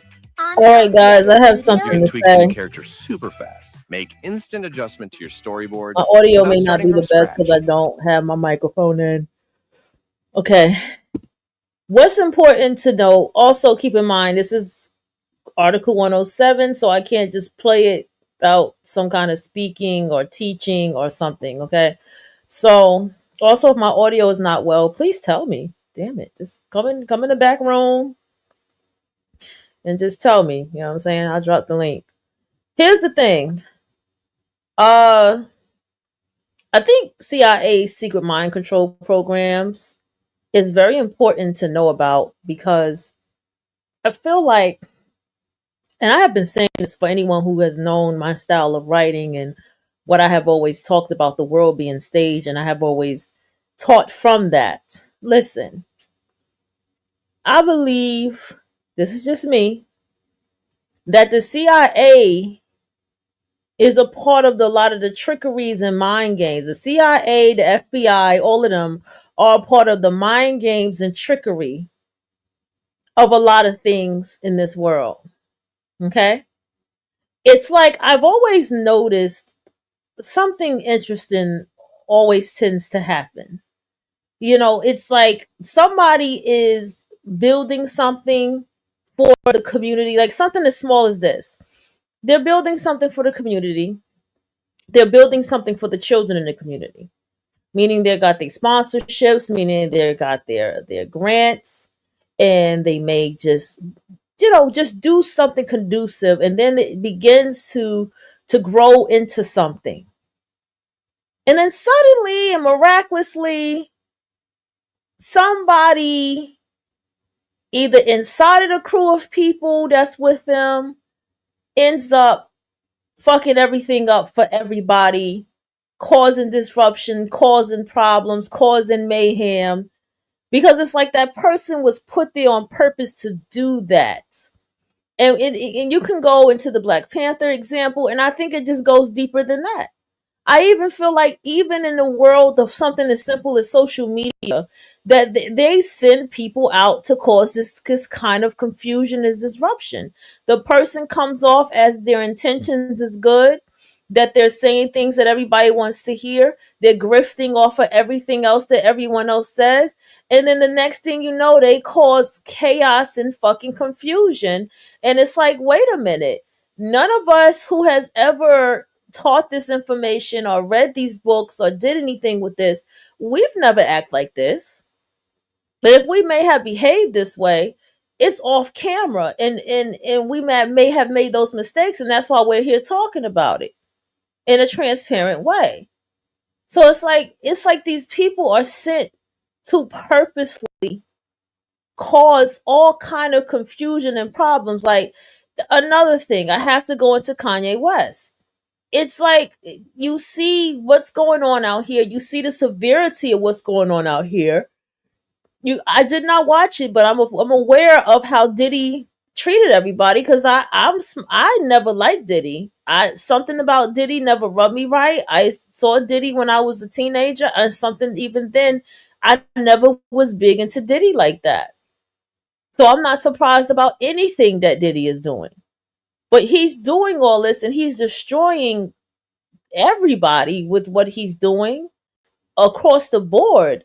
And then the next thing you know, you have Kanye West talk about some free Diddy, and then you hear that Donald Trump is going to let him loose. And it's just like, was Diddy sent there just to commit these horrific crimes and do all this type of stuff to people just for the sake of purposely interrupting?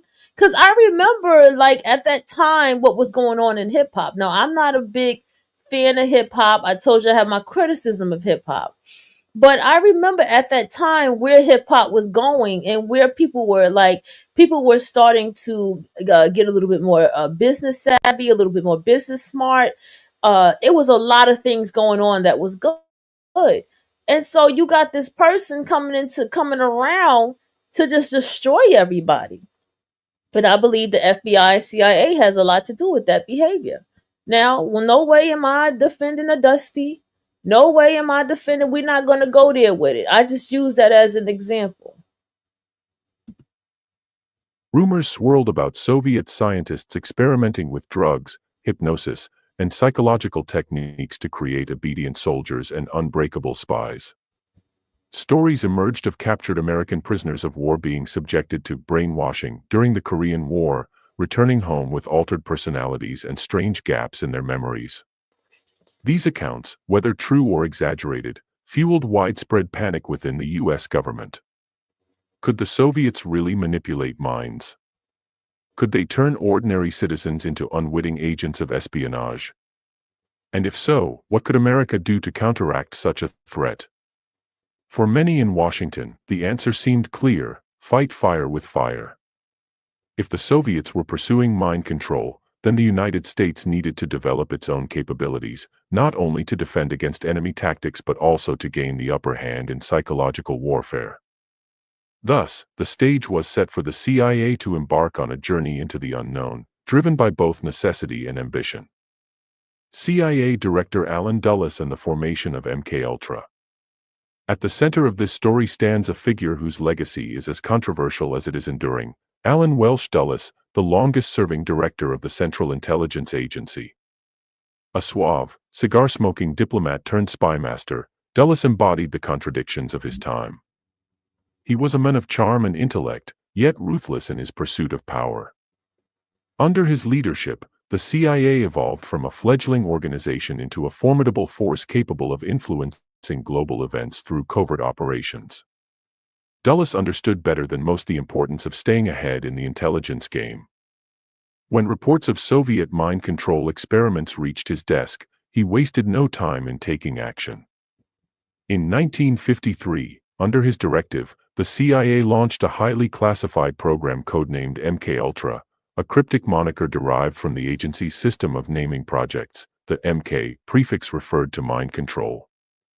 Officially, MKUltra was described as a research initiative aimed at exploring chemical, biological, and radiological methods of influencing behavior. Unofficially, it was far more ambitious and far darker. What made MKUltra unique was its scope and secrecy. Unlike previous efforts, which focused narrowly on interrogation techniques or propaganda, MKUltra sought to explore every conceivable avenue of mind control. No method was off-limits, no experiment too extreme.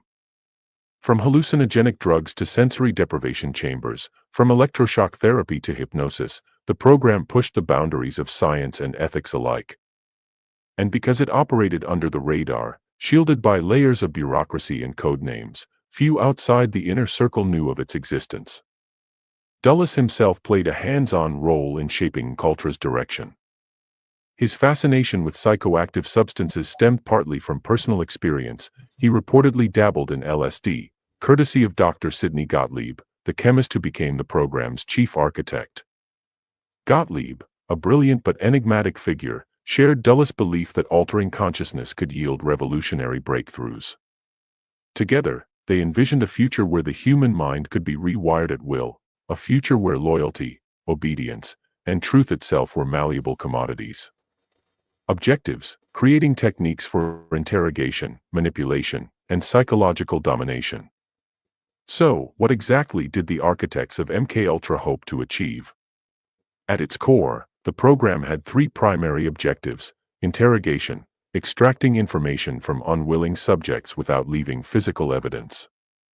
Traditional torture methods risked producing unreliable results and could alienate allies. MKUltra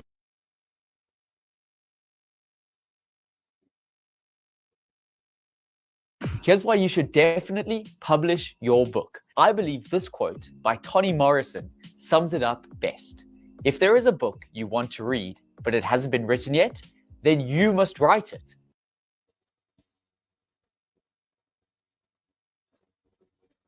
MKUltra sought to find subtler ways of breaking resistance, through drugs, hypnosis, or psychological manipulation, that left no visible scars.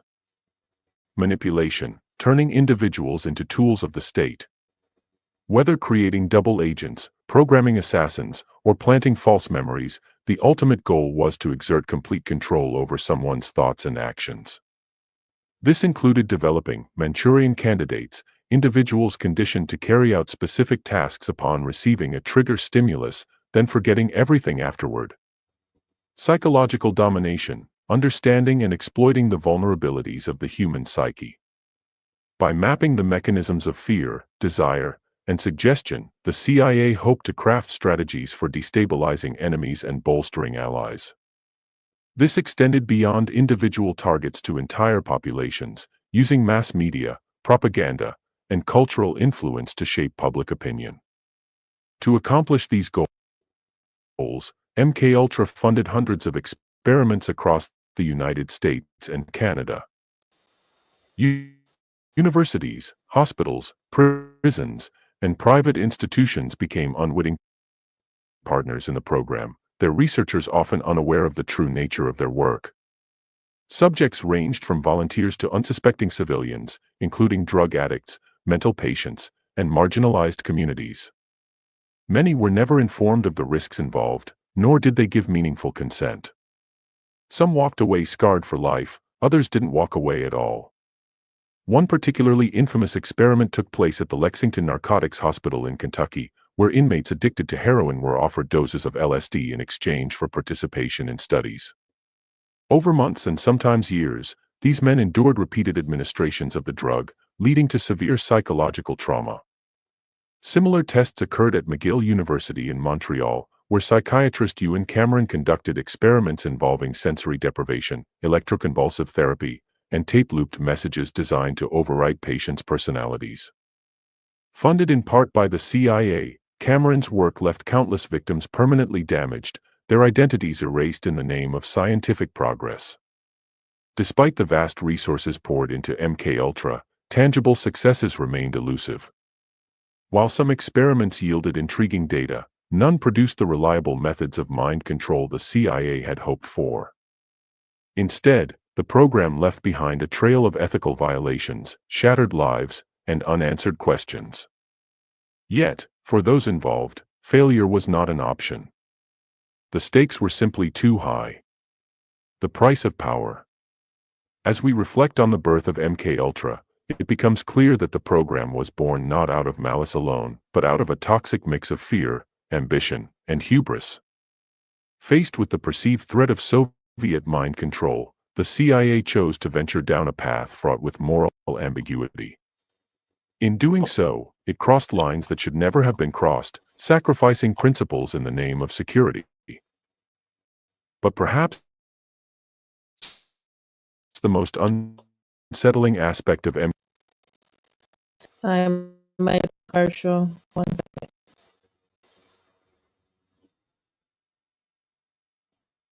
MKUltra is not what it achieved, but what it revealed about human nature.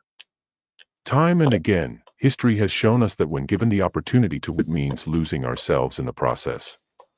As we move forward in this exploration of mind control, let us remember the lessons of MKUltra, that knowledge, unchecked by ethics, can become a weapon, that fear, unchecked by reason, can lead to madness, and that the quest for dominion over the mind ultimately reflects our deepest fears about freedom itself. The shadow cast by MKUltra stretches long, touching not just the past but the present and future as well. For in the end, the question remains, how far are we willing to go in the pursuit of control, and at what cost? Chapter 3. The Experiments of MKUltra. Journey into the Abyss. If you've ever wondered what it means to lose yourself, to feel your mind unravel like threads pulled from a tapestry, then imagine this. You are strapped to a chair, blindfolded, ears muffled by white noise. A needle pierces your skin, injecting something foreign into your veins.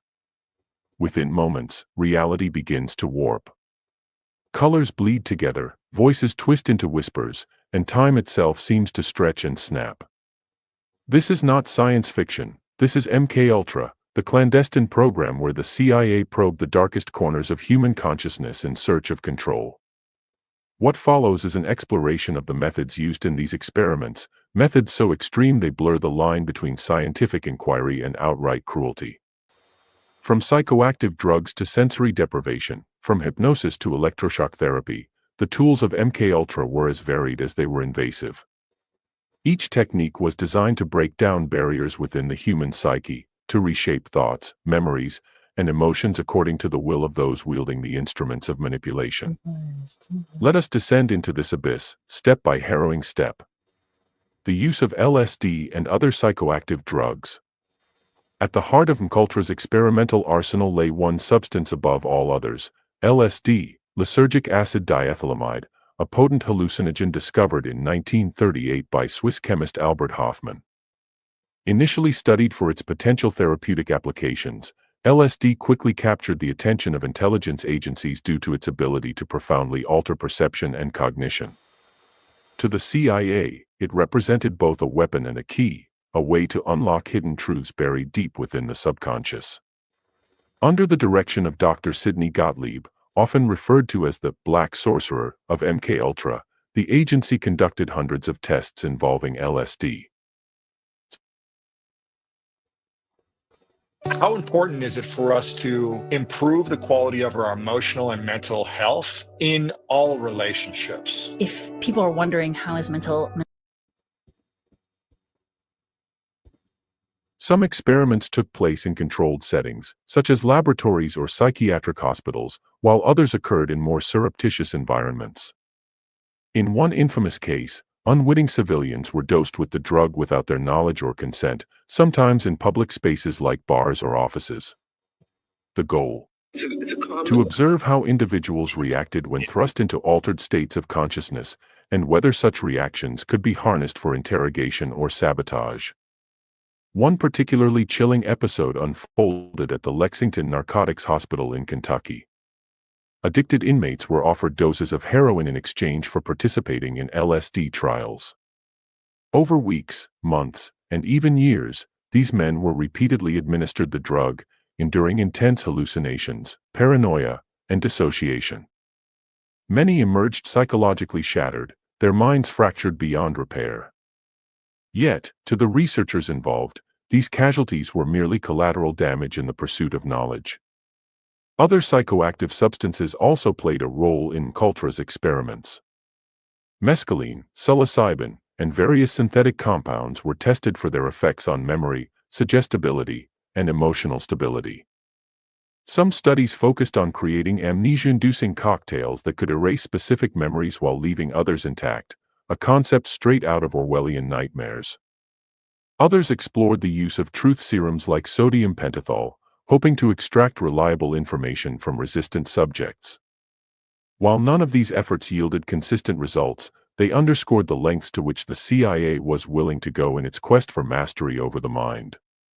Hypnosis, sleep deprivation, and electroshock therapy. Beyond chemicals, MKUltra delved into techniques that targeted the brain's natural processes. One such method was hypnosis, long regarded as a tool for influencing behavior through suggestion. CIA-funded researchers sought to determine whether hypnosis could implant false memories, suppress existing ones, or compel individuals to perform actions against their will. Subjects were placed under trance-like states and given commands ranging from mundane tasks to morally questionable acts. While some claimed success in achieving limited compliance, the overall reliability of hypnosis remained dubious. Another tactic involved sleep deprivation, a brutal yet effective means of destabilizing mental equilibrium. By depriving subjects of rest for extended periods, sometimes days on end, researchers aimed to induce confusion, irritability, and heightened suggestibility. In combination with other stressors, such as loud noises or bright lights, sleep deprivation proved capable of breaking down resistance and rendering individuals more pliable to external influence. However, the toll it took on physical and psychological health was immense, often leaving victims permanently scarred. Perhaps the most controversial technique employed by MKUltra was electroshock therapy, EST.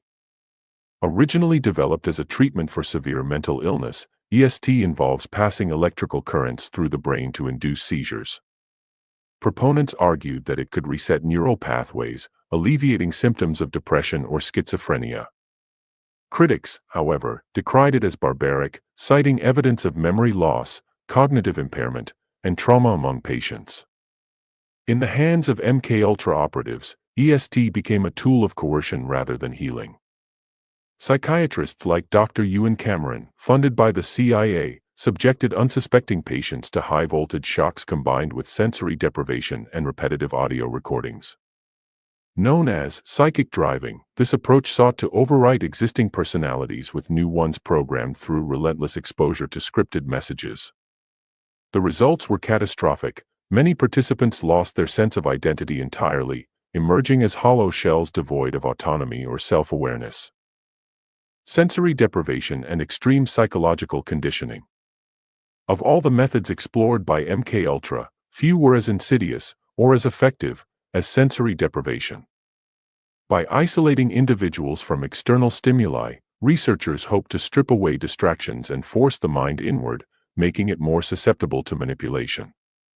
Test subjects were confined to soundproof chambers, blindfolded, and fitted with gloves to block tactile sensations.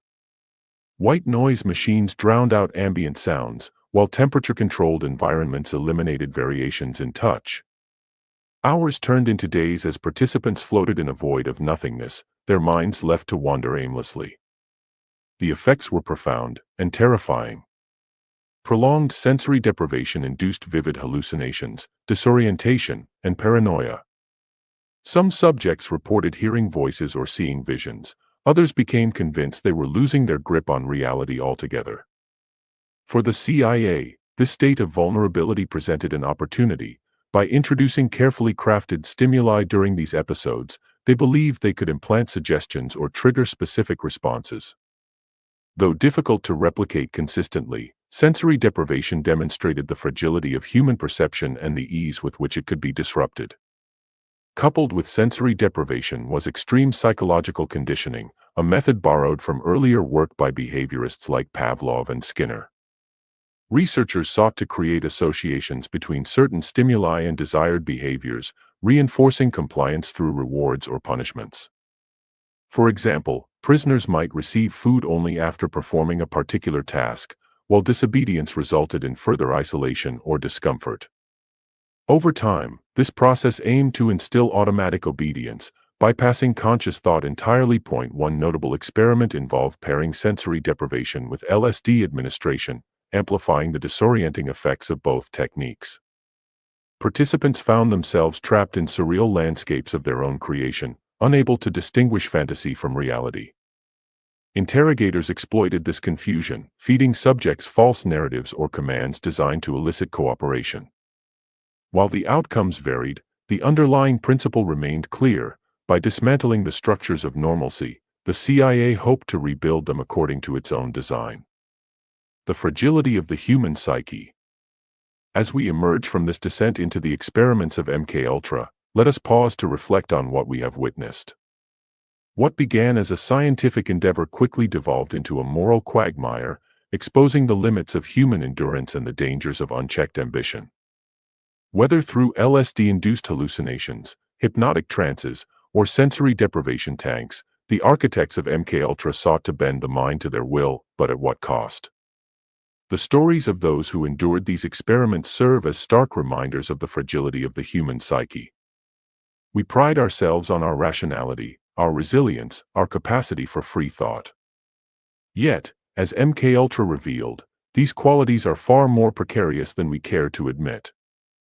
Strip away the comforts of routine, the anchors of identity, and the scaffolding of reason, and we are left vulnerable, not just to external forces, but to the chaos lurking within.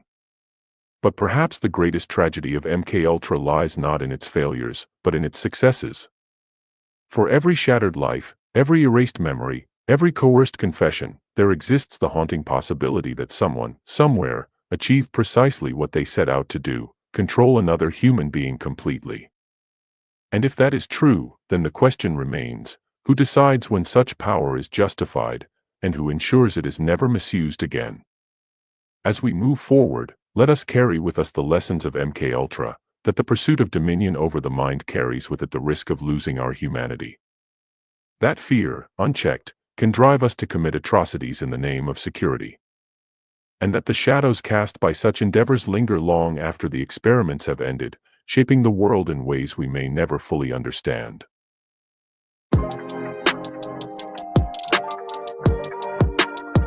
Meet Dialpad AI Sales, a new way to... Chapter 4. The Human Test Subjects. The Forgotten Faces of MKUltra. Behind every experiment lies a human story, a life interrupted, altered, or destroyed. In the case of MKUltra, those stories belong to the countless individuals who became unwitting participants in one of history's darkest chapters. They were not soldiers on battlefields, nor spies exchanging secrets in shadowy alleys. Instead, they were ordinary people, mental patients, prisoners, students, and everyday citizens, whose lives were commandeered by forces far beyond their control. To understand the true cost of MKUltra, we must look into the eyes of its victims, hear their voices, and confront the ethical abyss that swallowed them whole. Who were the victims? Mental patients, prisoners, and everyday citizens. If you think about it, the choice of test subjects for MKUltra reveals as much about the program's architects as it does about the experiments themselves. These were not volunteers motivated by patriotism or scientific curiosity. They were vulnerable populations whose lack of agency made them easy targets. The CIA deliberately sought out individuals unlikely to resist, or even question, the procedures inflicted upon them. Mental patients, psychiatric hospitals became fertile ground for experimentation. Patients suffering from depression, schizophrenia, or other disorders were seen as disposable commodities, their conditions justifying invasive treatments under the guise of therapy. At institutions like the Allen Memorial Institute in Montreal, led by Dr. Ewan Cameron, patients underwent brutal regimens involving electroshock therapy, sensory deprivation, and LSD injections. Many entered seeking help for their ailments, few emerged intact. Prisoners, behind bars, where freedom is already a distant dream, inmates proved ideal candidates for MKUltra's trials. Promised reduced sentences, drugs, or other incentives, many agreed to participate without fully understanding the risks involved. Others had no choice at all.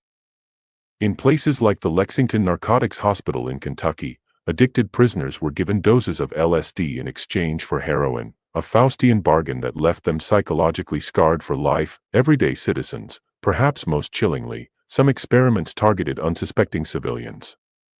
Bar patrons, office workers, and even children fell victim to covert operations designed to test the effects of psychoactive substances in real-world settings. In one notorious incident, a group of artists attending a retreat were unknowingly dosed with LSD-laced cocktails, leading to panic, paranoia, and long-term trauma. These victims never knew why they were chosen, nor did they have any recourse once the damage was done. What united these disparate groups was their powerlessness. Whether confined by walls, illness, addiction, or societal marginalization, they shared a common fate, to be used and discarded in the name of national security. The role of universities, hospitals, and private institutions. To carry out such widespread experimentation, the CIA relied heavily on partnerships with respected institutions, places where science and medicine ostensibly reigned supreme. By funneling funds through intermediaries like the Society for the Investigation of Human Ecology, a front organization, the agency ensured plausible deniability while leveraging the expertise of academics and professionals. So now you see how their whole history with the CIA, because I was wondering, like, there's so many books on audible.com that goes into the whole thing about the CIA. I understand now. So we understand that it turned into something much darker than what it started as. You see what I'm saying? It was used as a weapon to defeat enemies and also to get the minds of the people. To me, it was all underlyingly very wicked. You know what I'm saying? And then it turned into institutions and all these different people. And see, this is why, again, going back to MK Ultra, this is why people say, what causes people to commit these mass serial killing crimes? And then it's cloaked under the name of some religion. And then we go back into dark psychology 101, and that goes into what? Brainwashing. And then we have to get into the personality of the person that it was so easy to brainwash. Because the guy who recently did the crime in New Orleans, running people over and shooting them, which was, to me, one of the, like, that was the most horrific one, because usually what they do is they usually run people over and that's it. But this time, not only was he running people over, he was shooting people too. And we saw the audio of him expressing what he was expressing about his hate for people in America and just people in general. Well, this is the same thing with the guy. Maybe about a good 2 years ago, there was a guy in New York City who planted a bomb on a train. And prior to that, you go to his videos and you find that he was in an Airbnb, and he was also a trucker. And then he also was like spewing hate across the internet as well. So it's like, this is why I say, are these people already CIA agents or plants, as you call them, prior to being staged to, commit these crimes or something? I hope you guys get what I'm saying. So let's keep listening. Professionals. Universities, prestigious schools across the United States became unwitting collaborators in MKUltra. Harvard University, Stanford University, and the University of California, among others, hosted research projects funded by the CIA. Professors and graduate students conducted studies on topics ranging from hypnosis to drug-induced suggestibility, often unaware of the ultimate purpose behind their work. Students served as convenient test subjects, lured by promises of academic credit or monetary compensation. Hospitals, medical facilities provided both cover and access to vulnerable populations. Psychiatry. Real quick, I remember, and I know I always talk about this, but in the city, in the back of the newspaper, when we used to actually read newspapers, unless you still do, uh, they had tests that they would pay you between $170 to $200, or if you lucked up, it would be more. Well, most of the time, it was between 170 plus for running these tests, and they will tell you, you sign this paperwork that you are a test subject, and if you drink this, if you watch this, or whatever, even if you die, you cannot sue us. So running test projects and test subjects is something that is a very wicked thing that happens throughout America. And it comes with a very small price. And at that time in my life, $170 plus $200, like imagine how many tests I can do in a day and how much money I would make. You see what I'm saying? It's something, y'all. Psychiatrists like Dr. Ewan Cameron received generous grants to pursue innovative therapies, which turned out to be thinly veiled attempts at mind control. Patients admitted for routine care found themselves subjected to extreme procedures without informed consent. The ethical violations committed within these hallowed halls remain a stain on the medical profession to this day. Private institutions, beyond academia and healthcare, private organizations played a crucial role in Cultra's operations. For example, the notorious narcotherapy program at the Lexington Narcotics Hospital operated under the auspices of the U.S. Public Health Service, allowing researchers to conduct experiments on drug addicts with impunity. Similarly, pharmaceutical companies supplied experimental compounds, eager to profit from government contracts without asking too many questions. These partnerships highlight a disturbing truth: the veneer of legitimacy can mask profound corruption. By embedding itself within trusted institutions, the CIA ensured that its activities remained hidden from public scrutiny, even as they violated fundamental principles of ethics and human rights. The case of Frank Olson, a scientist who knew too much. Among the countless lives touched by MKUltra, one stands out as emblematic of the program's moral failures: Frank Olson. His story is not just a tragedy but also a cautionary tale about the dangers of secrecy and unchecked power. Olson was a brilliant biochemist working for the U.S. Army Special Operations Division at Fort Detrick, Maryland. Tasked with developing biological weapons during the early years of the Cold War, he became privy to classified information, including details of MKUltra's experiments.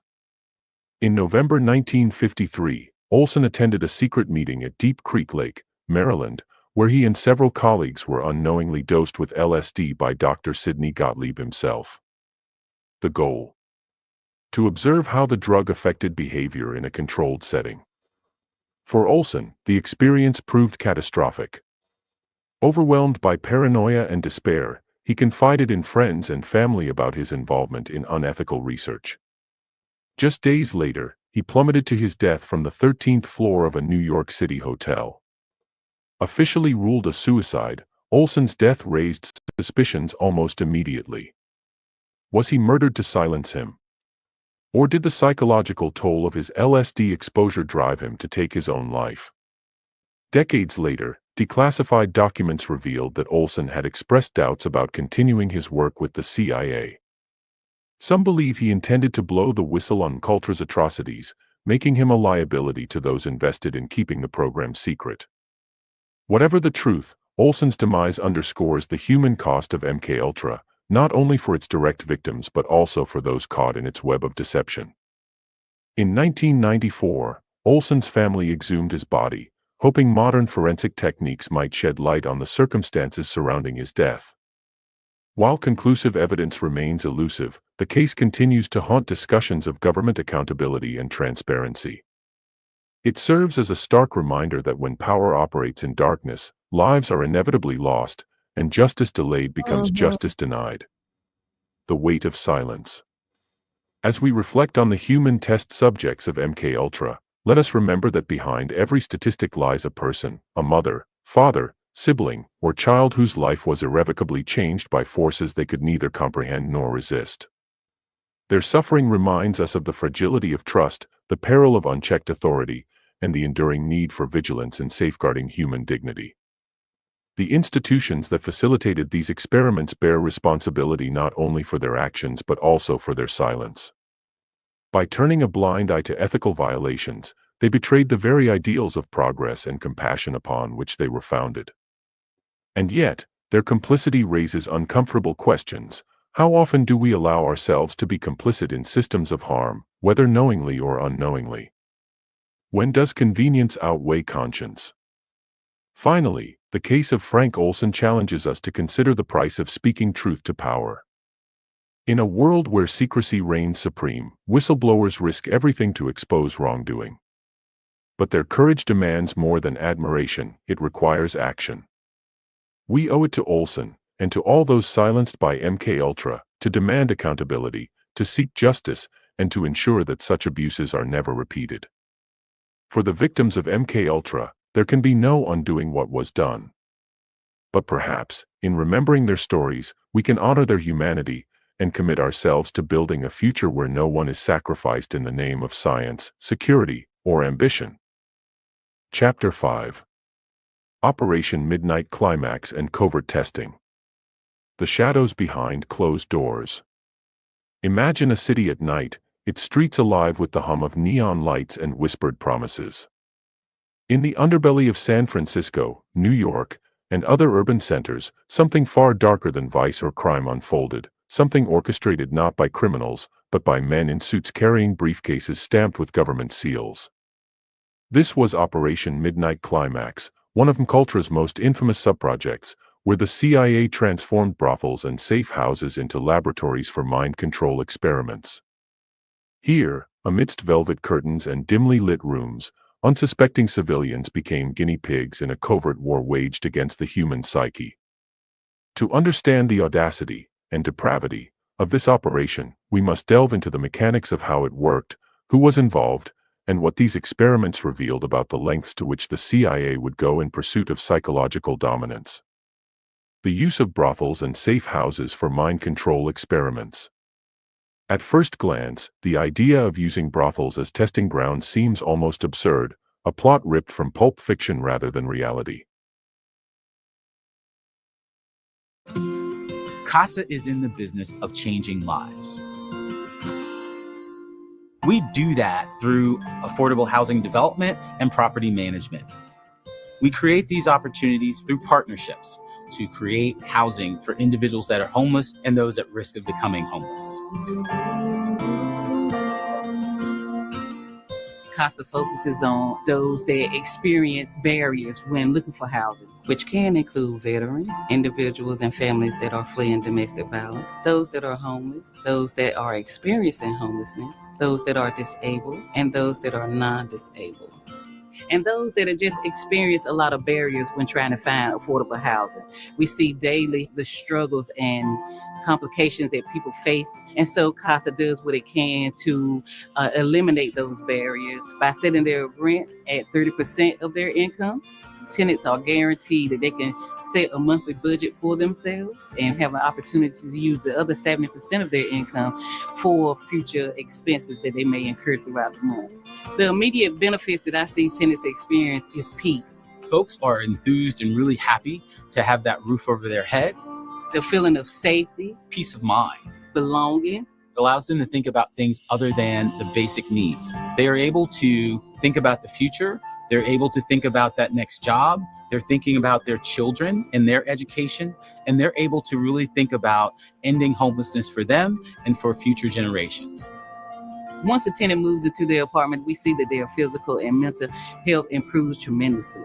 You know, the tenants are able to invite friends and family over, set up those deliveries for their medicine, set up appointments that their doctors can see their physical conditions. They are able to feel safety because they can lock their doors. They're able to look for a brighter future. They're able to actually plan their future out the way that they would like to see it. The Triangle area is experiencing great growth. Along with that, it's also creating a great demand for housing. The challenges that CASA faces in building more units in the Triangle. But absurdity often masks truth, and in the case of Operation Midnight Climax, the truth is far more sinister than fiction could ever be. In the early 1950s, under the direction of Dr. Sidney Gottlieb, the CIA established a network of safe houses disguised as bordellos in major American cities. These locations were carefully chosen for their anonymity. They attracted patrons seeking pleasure without scrutiny, making them ideal venues for covert experimentation. Inside, prostitutes recruited by CIA operatives lured clients into private rooms, where hidden cameras captured every interaction. The real purpose, however, wasn't voyeurism, it was science. Once inside, the unwitting participants were surreptitiously dosed with psychoactive substances like LSD, mescaline, or other hallucinogens. The goal was twofold. First, researchers wanted to observe how individuals reacted to altered states of consciousness in uncontrolled environments. Would they become more suggestible? More compliant? Could their inhibitions be stripped away entirely, leaving them vulnerable to manipulation?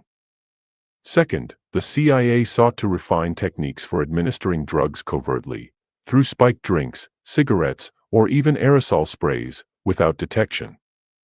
These experiments weren't conducted haphazardly. Operatives meticulously documented each session, noting changes in behavior, speech patterns, and emotional responses. Prostitutes played dual roles as both facilitators and informants, reporting back on their clients' reactions while ensuring they remained unaware of the true nature of the encounter. For many of these women, participation came with its own moral compromises. They were complicit in acts that violated the autonomy of others, all in service of a shadowy agenda. What made Operation Midnight Cliff so chilling wasn't just its methodology, but its scale.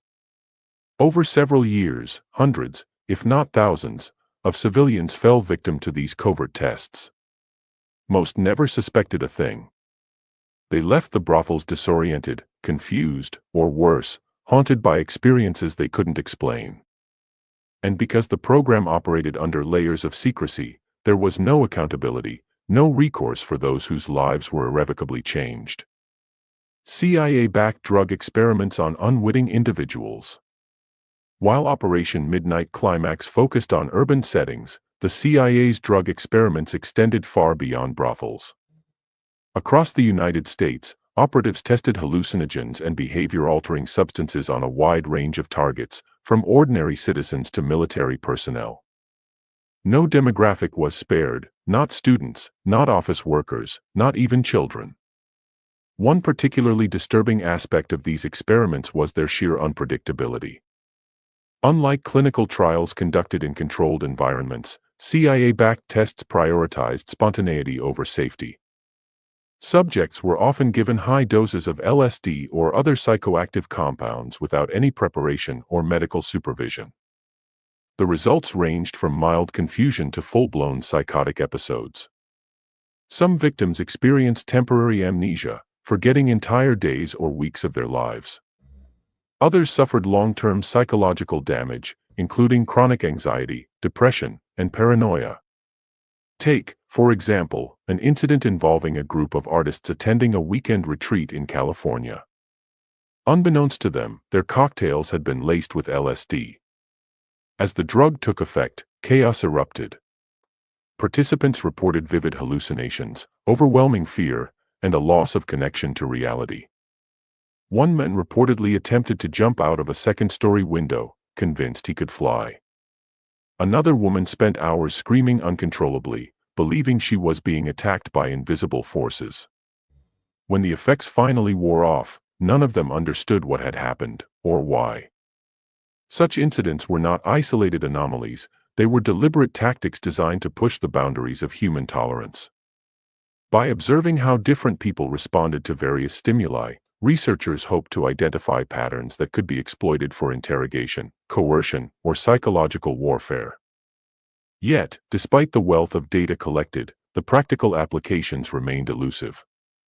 What emerged instead was a catalog of human suffering, a testament to the ethical void at the heart of MKUltra. How operatives tested hallucinogens and behavior-altering substances. The methods used to administer these substances were as varied as they were invasive. Operatives employed everything from spiked beverages to aerosolized powders, ensuring that the drugs entered the body without raising suspicion. In some cases, agents disguised themselves as bartenders, waiters, or street vendors, slipping doses into food or drink. In others, they relied on technological innovations, such as devices capable of releasing microdoses of chemicals into crowded spaces. But perhaps the most insidious technique involved exploiting social dynamics. Prostitutes, as mentioned earlier, played a key role in delivering drugs covertly. So too did informants embedded within communities, bartenders, hotel clerks, and even clergy members, who identified potential subjects based on criteria provided by the CIA. Once selected, these individuals became unwitting participants in experiments designed to unravel their minds. The choice of setting also mattered. Urban environments offered anonymity, but rural areas provided isolation, a factor crucial for certain types of experiences that participants might never understand or explain. Because the program operated under layers of secrecy, these victims had no accountability mechanisms or avenues for redress.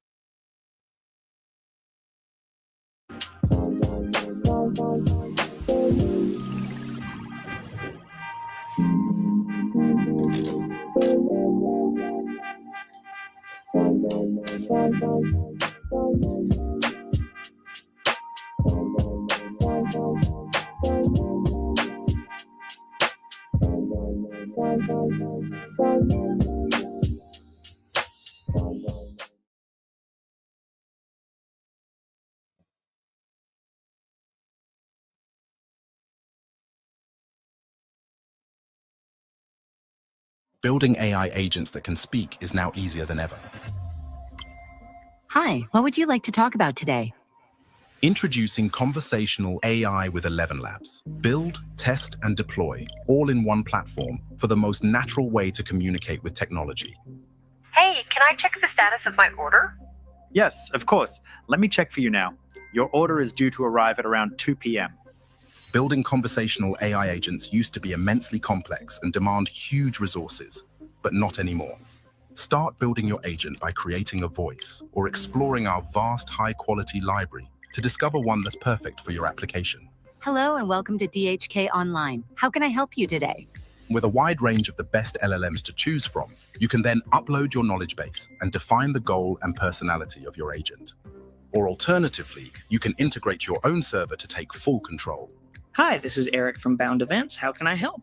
Hey, I accidentally bought a ticket twice. Could I get a refund, please? Sure, please read out your reference number and I can begin to process that right now. Our system will analyze and evaluate your transcripts, providing you with valuable insights, conversation playback, and the ability to test and define success criteria. And it's all possible in 32 different languages. Welcome to DC Medical. How can I help? Hello, ¿hablas español? Sí, por supuesto que hablo español. ¿En qué puedo ayudarle? And best yet, effortlessly deploy your agent into websites with a single copy and paste. Or leverage our SDK for creating apps, services, or even video games. So whatever you're creating, get to production in days, not months. And all with enterprise-grade security to keep your users' data safe and secure. It's time to explore the huge potential of conversational AI with 11 Labs.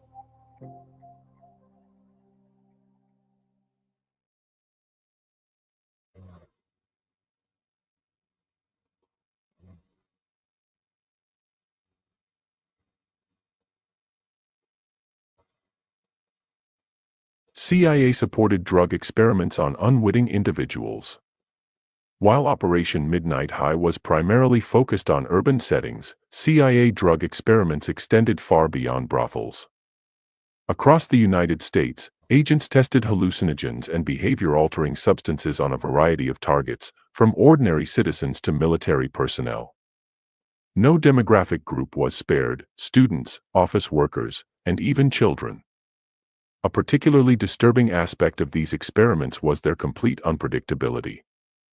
Unlike clinical trials, which are conducted in controlled environments, CIA-supported tests prioritized spontaneity over safety. Subjects were often given high doses of LSD or other psychoactive compounds without any preparation or medical supervision.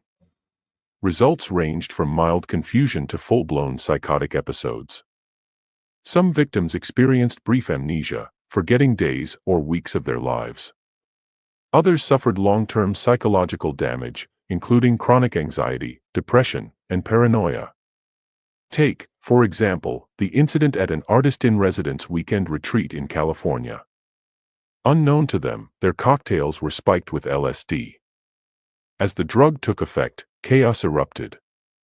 Participants reported vivid hallucinations, extreme fear, and a sense of losing touch with reality.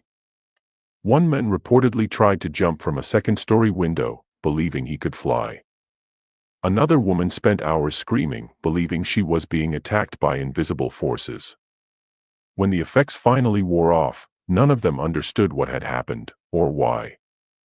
Such incidents are not isolated anomalies, they are deliberate strategies designed to push the limits of human tolerance. By observing how different groups of people respond to various stimuli, researchers hope to identify patterns that can be used for interrogation, coercion, or psychological warfare. Yet despite the vast amounts of data collected, practical applications remain elusive. What emerges instead is a catalog of human suffering, a testament to the ethical void at the heart of MKUltra. How agents test hallucinogens and behavior-altering substances. The methods used to administer these substances are varied and extremely invasive. Agents used everything from spiked drinks to aerosol powders to ensure the drugs entered the body without arousing suspicion. In some cases, agents disguised themselves as bartenders, waiters, or street vendors to sneak doses into food or drinks. In other cases, they relied on technological innovations, such as devices that could release microdoses of chemicals in crowded spaces. But perhaps the most insidious techniques involved exploiting social dynamics. As mentioned earlier, prostitutes played a key role in the covert delivery of drugs. Similarly, informants embedded in the community, bartenders, hotel clerks, and even clergy, identified potential subjects based on criteria provided by the CIA. Once selected, these individuals became unwitting participants in experiments designed to disrupt their minds. The choice of environment was also important. Urban settings provided anonymity, while rural areas provided isolation, critical for certain types of experiments. Chapter 6. The Montreal Experiments and Ewan Cameron. The Architect of Amnesia. In the annals of MKUltra's dark history, few names evoke as much dread, or controversy, as Dr. Ewan Cameron. A towering figure in mid-20th century psychiatry, Cameron was once celebrated as a pioneer in mental health treatment. Yet beneath his polished reputation lay a chilling legacy. He was the mastermind behind some of the most disturbing psychological experiments ever conducted under the auspices of the CIA. At the Allen Memorial Institute in Montreal, a prestigious psychiatric hospital, he unleashed techniques so extreme they bordered on torture. His goal? To erase memories, overwrite personalities, and reshape human minds according to his vision of psychic reconditioning. What followed was a harrowing journey into the depths of human suffering, leaving survivors grappling with scars that time could not heal. Dr. Ewan Cameron's disturbing psychological techniques. To understand the full scope of Dr. Cameron's work, one must first grasp the audacity of his ambition. He believed that mental illness stemmed from ingrained patterns of thought and behavior, patterns that could be dismantled and rebuilt through radical intervention. This philosophy gave rise to what he called depatterning, a process designed to strip away an individual's existing personality and replace it with a blank slate upon which new behaviors could be imprinted. It was a concept both revolutionary and horrifying, rooted in equal parts hubris and cruelty. Cameron's methods were as invasive as they were systematic. Patients admitted to the Allen Memorial Institute for conditions ranging from depression to postpartum psychosis found themselves subjected to a battery of procedures that pushed the limits of ethical medical practice and often crossed them entirely. These included memory erasure, using high-dose electroshock therapy, EST, combined with sensory deprivation. Cameron sought to obliterate patients' memories, effectively resetting their minds to a state akin to infancy. Some patients received up to 30 consecutive days of EST, a regimen far exceeding standard protocols and capable of causing permanent cognitive damage.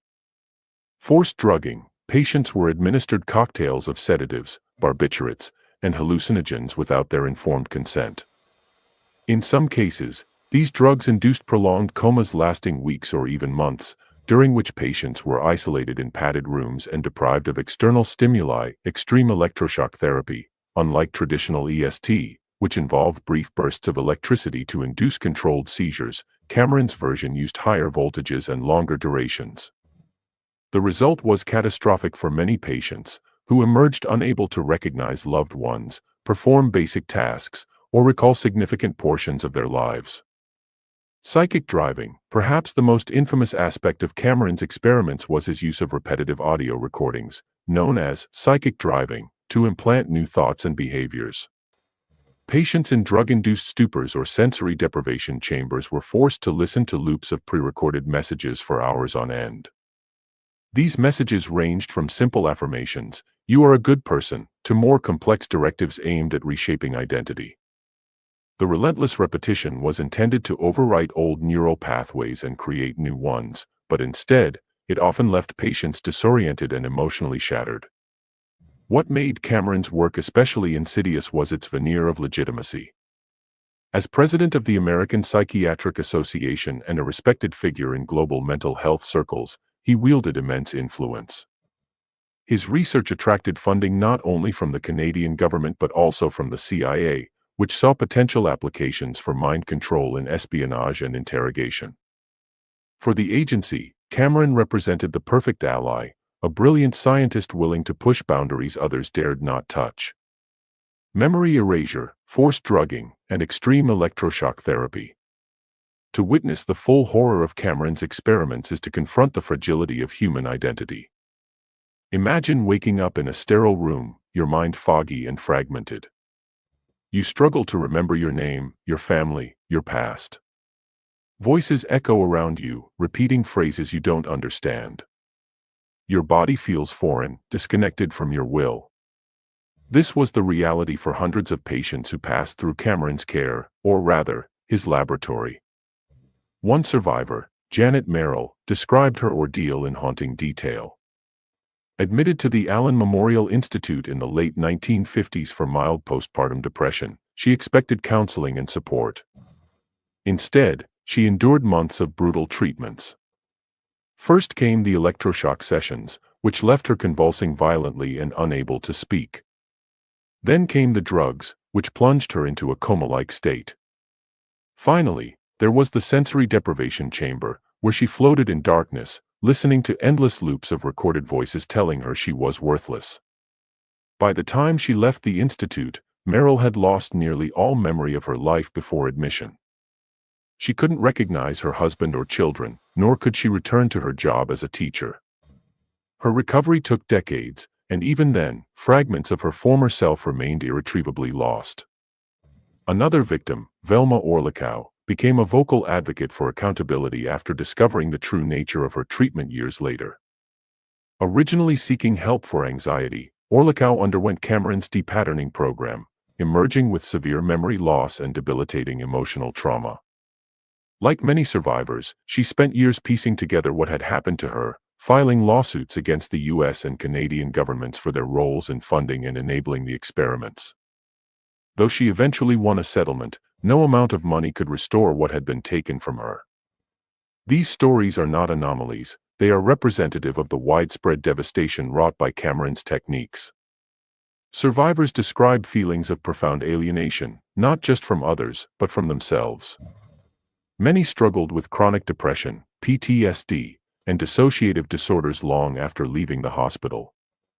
Some never fully recovered, living out their lives haunted by gaps in memory and lingering doubts about their own identities.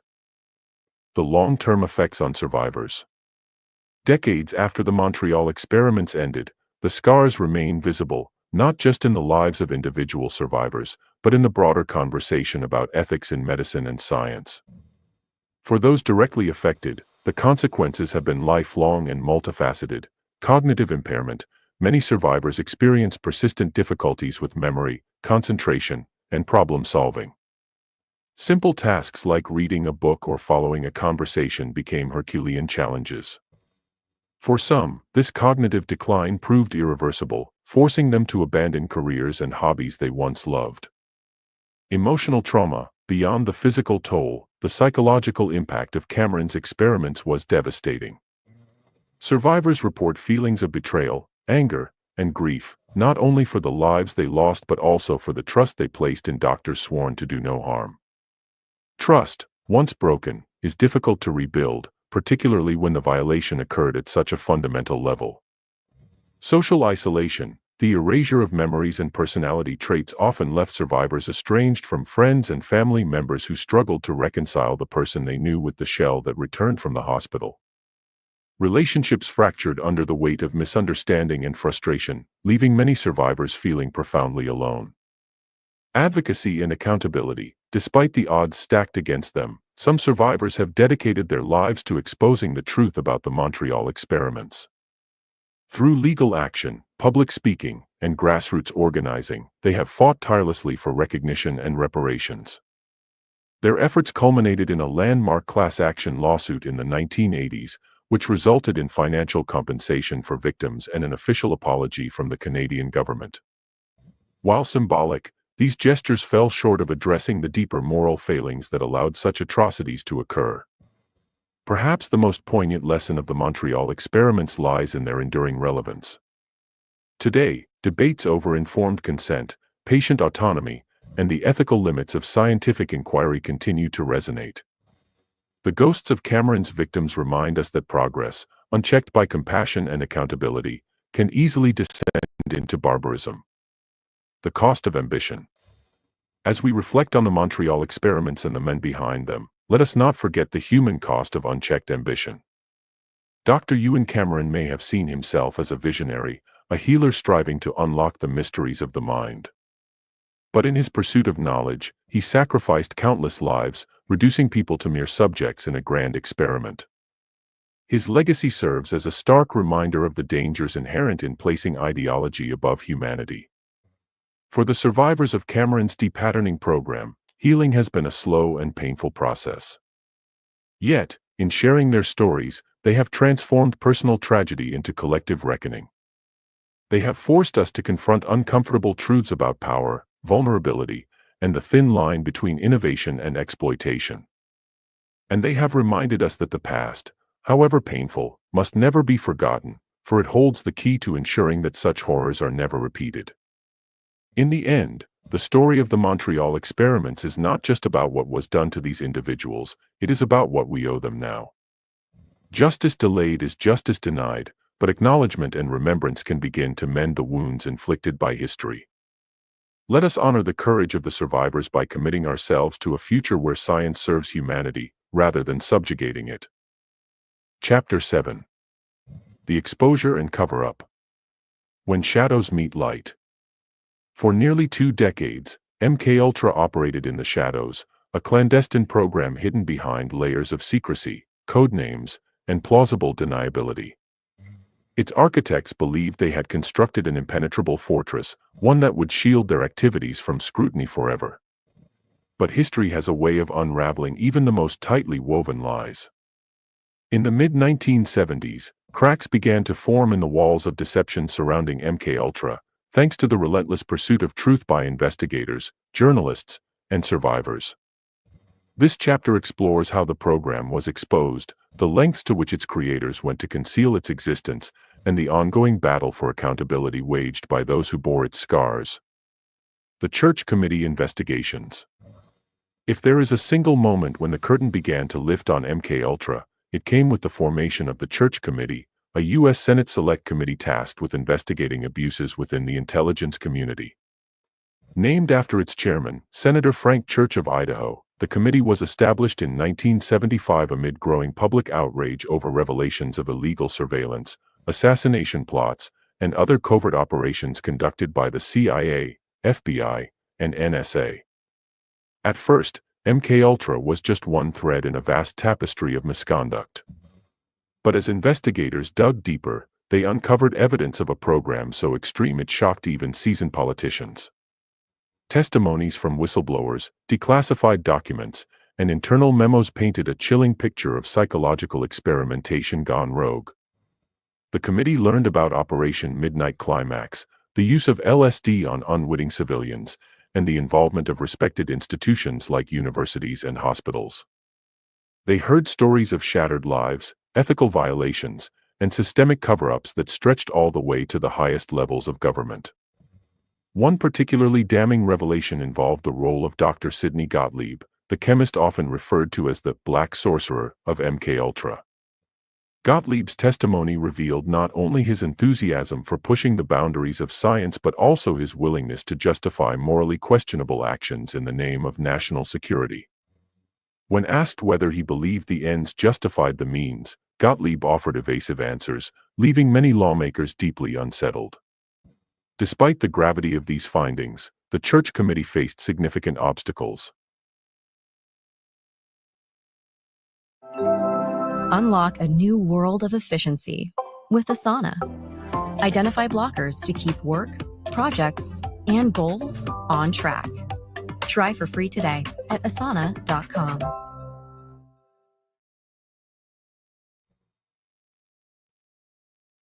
Much of the evidence had already been destroyed, and key figures refused to cooperate. Nevertheless, the committee's final report, published in 1976, provided the first comprehensive account of MKUltra's atrocities. It condemned the program as a gross violation of human rights and called for reforms to prevent similar abuses in the future. While the report marked a turning point in holding the CIA accountable, it also underscored the difficulty of exposing truths long buried in darkness. The destruction of key MKUltra documents. Ironically, the very existence of the Church Committee might never have come to light if not for a bureaucratic blunder. In 1973, amidst mounting pressure to rein in intelligence agencies following the Watergate scandal, then CIA Director Richard Helms ordered the destruction of thousands of MKUltra-related documents. His directive was clear: erase any trace of the program before it could be discovered. What Helms failed to anticipate, however, was that some records, though incomplete, would survive. Among the surviving materials were financial ledgers detailing payments to researchers, hospitals, and private contractors. There were also fragments of correspondence between CIA officials discussing experimental protocols and results. Though fragmented, these documents provided crucial breadcrumbs for investigators. Without them, the full scope of MKUltra's horrors might have remained shrouded in mystery. But the destruction of evidence raises troubling questions. Why did Helms feel compelled to act so decisively? What secrets did he fear might come to light? And perhaps most importantly, what else might have been lost in the purge? For survivors and advocates seeking justice, the missing documents represent more than just gaps in the historical record. They symbolize a deliberate effort to silence voices demanding accountability. Even today, the absence of critical files continues to hinder efforts to piece together the complete story of MKUltra. Survivors' testimonies and independent research have filled some of the void, but much remains unknown. The erasure of evidence serves as a stark reminder of the power dynamics at play. Those who control information wield immense influence over how history is written, and whose suffering is acknowledged. Survivors' testimonies and the battle for truth. While official investigations shed light on MKUltra's existence, it was the courage of survivors that brought its human cost into sharp focus. Men and women who endured unimaginable suffering stepped forward to share their stories, transforming abstract accounts of abuse into visceral narratives of pain and resilience. Their testimonies forced society to confront uncomfortable truths about the intersection of science, ethics, and power. Take, for example, the case of Christine DeNicola, a survivor of Dr. Ewan Cameron's depatterning experiments in Montreal. Speaking publicly for the first time in the 1980s, DeNicola described being subjected to electroshock therapy, sensory deprivation, and forced drugging, all without her consent. Her voice trembled as she recounted losing years of memories, struggling to rebuild relationships with loved ones who barely recognized her upon her release. Yet despite the trauma, DeNicola refused to remain silent. She joined a class action lawsuit against the Canadian government, becoming a vocal advocate for transparency and reparations. Similarly, Velma Orlikow, another victim of Cameron's experiments, dedicated her life to exposing the truth. After discovering the extent of her mistreatment, Orlikow filed lawsuits, gave interviews, and lobbied lawmakers to demand accountability. Her persistence paid off in 1988, when the Canadian government issued a formal apology and awarded financial compensation to survivors.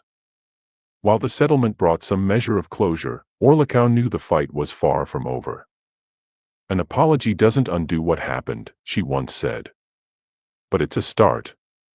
These individual acts of bravery coalesced into a broader movement for justice. Activists organized conferences, published books, and collaborated with filmmakers to ensure that the legacy of MKUltra would not fade into obscurity. Documentaries like Wormwood, 2017, directed by Errol Morris, revisited cases like that of Frank Olson, reigniting public interest in unresolved mysteries. Meanwhile, academic researchers combed through archives, piecing together fragments of the program's history to create a more comprehensive understanding of its impact. Yet the battle for truth remains unfinished. Many survivors continue to grapple with physical and emotional scars, while others have passed away without seeing meaningful accountability. For every success, like the Canadian government's acknowledgement of wrongdoing, there are setbacks, such as the U.S. government's refusal to fully disclose remaining classified documents.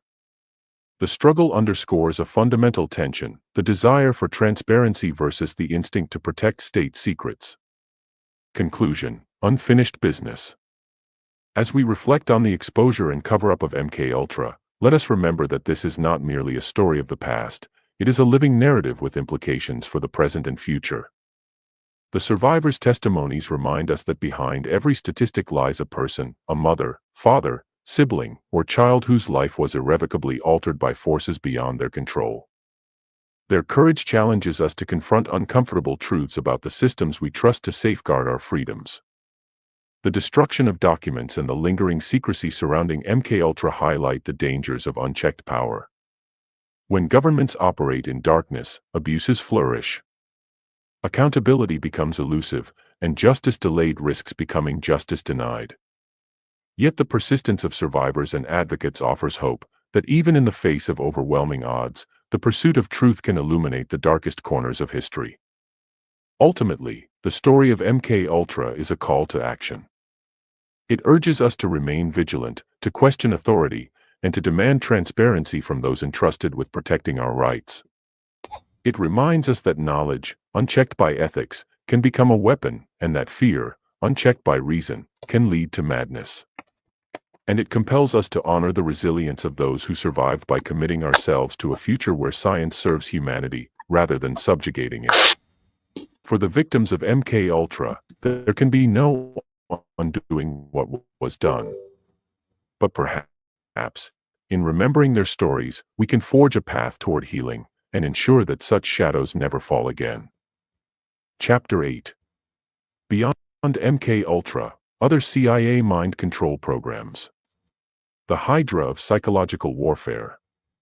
If MKUltra was the most infamous head of the CIA's mind control Hydra, it was far from the only one. Beneath the surface of public awareness lay a labyrinth of interconnected programs, each with its own codename and objectives, all united by a shared ambition to unlock the secrets of human consciousness and wield them as tools of power.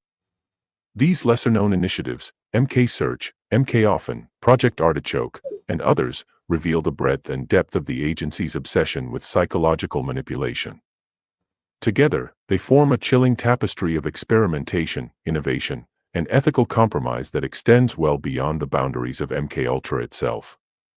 MK Search, MK Often, and Project Artichoke. To understand the full scope of the CIA's efforts, we must delve into these shadowy offshoots, which operated alongside or succeeded MKUltra. Each program had distinct goals but shared a common foundation in the pursuit of behavioral control. Project Artichoke, 1951 to 1953. All right, we on chapter 8. Get into your notes. We're going to get into things beyond MKUltra. So it started with MKUltra. LSD was invented as well. So you can look at the year LSD was invented. So we have all these things. We have all these companies that helped it. So now we're going to go beyond that to see what else is out there. Let's go.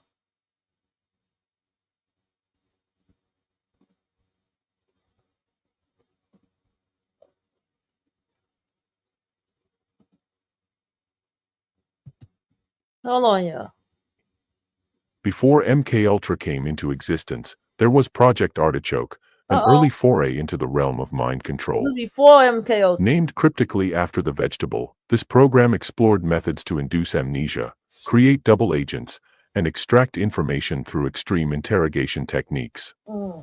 The project focused heavily on hypnosis, drugs, and sensory deprivation, laying the groundwork for later experiments. One particularly disturbing aspect of Artichoke was its emphasis on unwitting subjects, individuals who were unaware they were being tested. This set a precedent for covert operations that would define subsequent programs. Perhaps the most notorious episode linked to Project Artichoke is the death of Frank Olson, the biochemist whose fatal fall from a New York hotel window remains shrouded in mystery.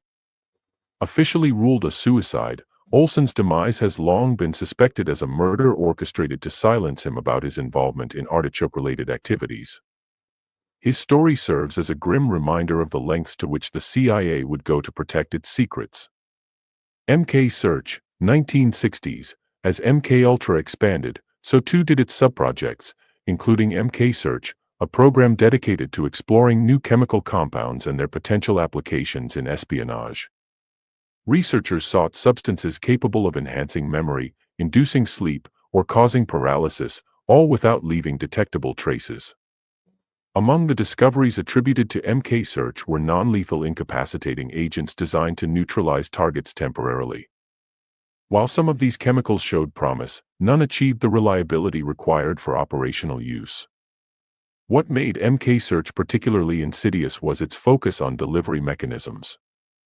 Scientists experimented with aerosol sprays, microdots, and even food additives as covert means of administering drugs. The goal was to ensure that operatives could deploy these substances discreetly, whether in crowded spaces or isolated settings. Such innovations underscored the CIA's commitment to integrating mind-altering technologies into real-world scenarios. MK often, 1960s, less documented than its counterparts, MK often represented a continuation of earlier research into hypnosis and suggestibility. Building on findings from MKUltra and Project Artichoke, this program investigated how deeply ingrained commands could be implanted in individuals' subconscious minds. Operatives hoped to develop techniques for creating Manchurian candidates, agents programmed to perform specific tasks upon receiving a trigger stimulus, then forgetting everything afterward. Though details remain scarce, declassified documents hint at experiments involving repetitive audio recordings, visual stimuli, and physical conditioning. Participants were subjected to prolonged exposure to scripted messages while under hypnotic trance, with researchers monitoring changes in behavior over time. While results varied, the underlying principle remained clear: the human mind could be reprogrammed given sufficient manipulation. The evolution of psychological manipulation in intelligence. What emerges from these programs is a picture of evolving sophistication and escalating ambition in the field of psychological warfare. Early efforts like Project Artichoke relied heavily on brute force tactics, sensory deprivation, electroshock therapy, and high doses of psychoactive drugs. Over time, however, the CIA refined its approach, incorporating insights from psychology,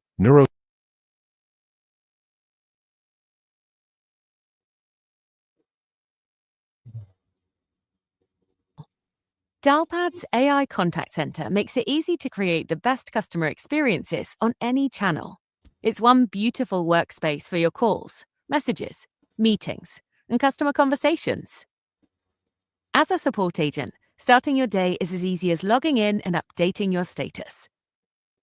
Respond to customer messages across channels like WhatsApp or Facebook, and take support calls all in one place. Once you're on a call, our built-in AI assistant takes notes and transcribes the conversation. When it recognizes specific keywords, it'll surface helpful information so you can resolve customer requests faster. For managers, it's easy to see which agents need support by keeping an eye on customer sentiment. Check the live transcript to get extra context before jumping on the call to help. Or use post-call summaries to review agent performance. Dialpad AI instantly directs you to the most interesting moments in the transcript. Mention your team with notes and add call summaries to coaching playlists. Dialpad also comes with powerful, out-of-the-box analytics. Get real-time intel on agent performance and updates on SLA changes or wait times. Next, drill into heat maps to check on call volume, or use keyword search to see which support topics are it's stuck, trending. y'all. Dialpad AI analyzes Hold on, Nia, hold on. 100% It's of your literally customer stuck. I know you have to interactions see me click and this tracks script. customer satisfaction by combining predictive insights with CSAT survey results. Plus, it's easy to scale. Manage agents and create new contact centers around the Oh world, boy, hold on, right y'all. here in the admin portal. Bring all your support conversations. This shit literally got stuck on me. Hold on. Wow. 126. Here we go.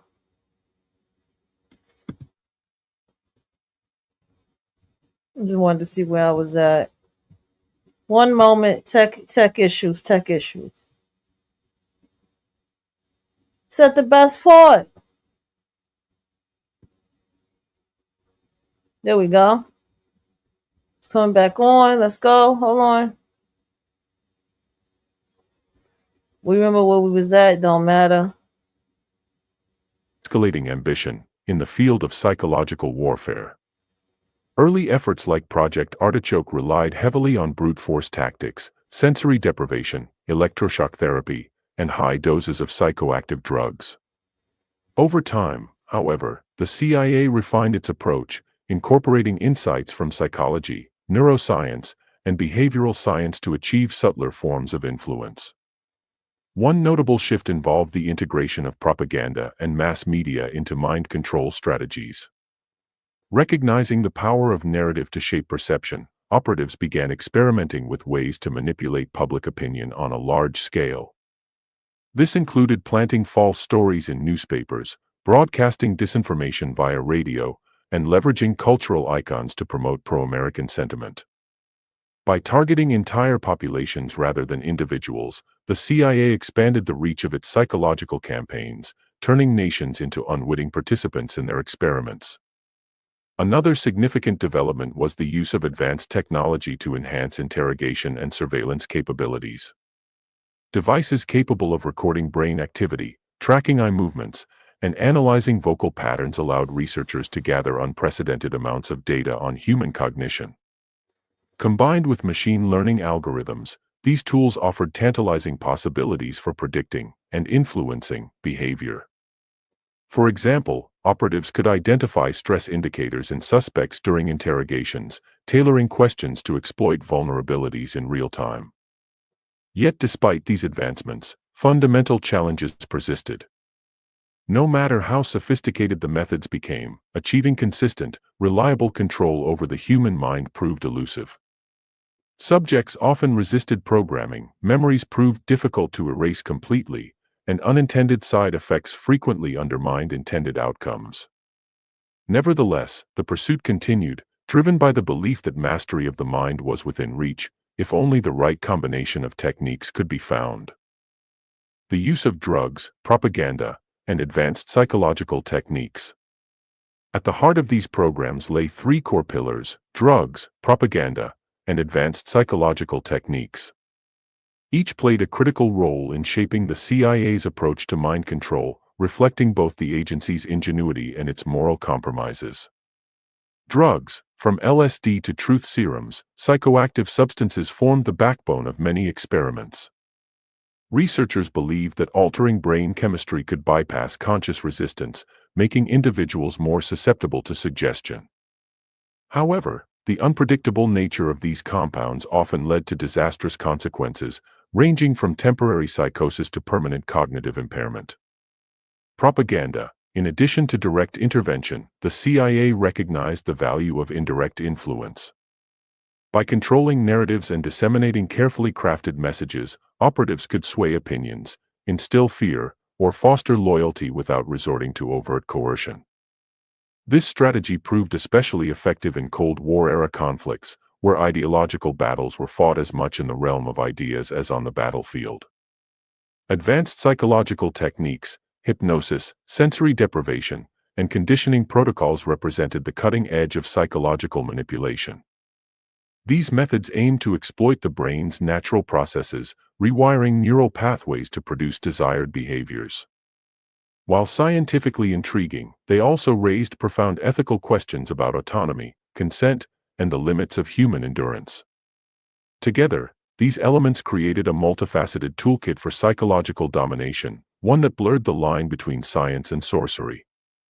Whether deployed against individual targets or entire societies, the CIA's arsenal reflected a singular vision: to bend reality itself to the will of those in power. Shadows that stretch across decades. As we survey the landscape of CIA mind control programs beyond MKUltra, it becomes evident that the quest for dominion over the human psyche was neither fleeting nor isolated. It was a sustained, systematic effort spanning decades, involving thousands of researchers, millions of dollars, and untold numbers of victims. Each program built upon the last, refining techniques, expanding scope, and pushing the boundaries of what was deemed possible or permissible.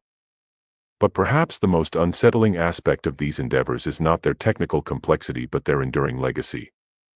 Long after the names MK Search, MK Often, and Project Artichoke faded from official records, their impact lingered, in the lives of survivors, in the policies governing intelligence operations, and in the collective imagination of a society grappling with the implications of psychological manipulation. Today, as advances in neuroscience and artificial intelligence bring us closer than ever to unlocking the mysteries of the mind, the lessons of these programs take on renewed urgency. They remind us that knowledge, unchecked by ethics, can become a weapon, and that fear, unchecked by reason, can lead to madness. They challenge us to ask difficult questions. How do we balance innovation with accountability? Where do we draw the line between security and freedom? And ultimately, what kind of future do we wish to build? For the victims of these programs, there can be no undoing what was done. But perhaps, in remembering their stories, we can forge a path toward healing, and ensure that such shadows never fall again. Chapter 9. The Role of Media and Mass Manipulation. The invisible hand behind the headlines. In the theater of modern history, few forces have shaped public perception as profoundly as the media. Newspapers, radio broadcasts, television, and now digital platforms serve as conduits for information, but also as instruments of control. For intelligence agencies like the CIA, the media has long been both a target and a tool in the broader campaign to influence minds on a massive scale. This chapter explores how programs like Operation Mockingbird sought to bend journalism to their will, examines the evolution of psychological warfare into the digital age, and asks a critical question: can governments still manipulate mass consciousness in an era of unprecedented access to information? Operation Mockingbird: Controlling Public Perception.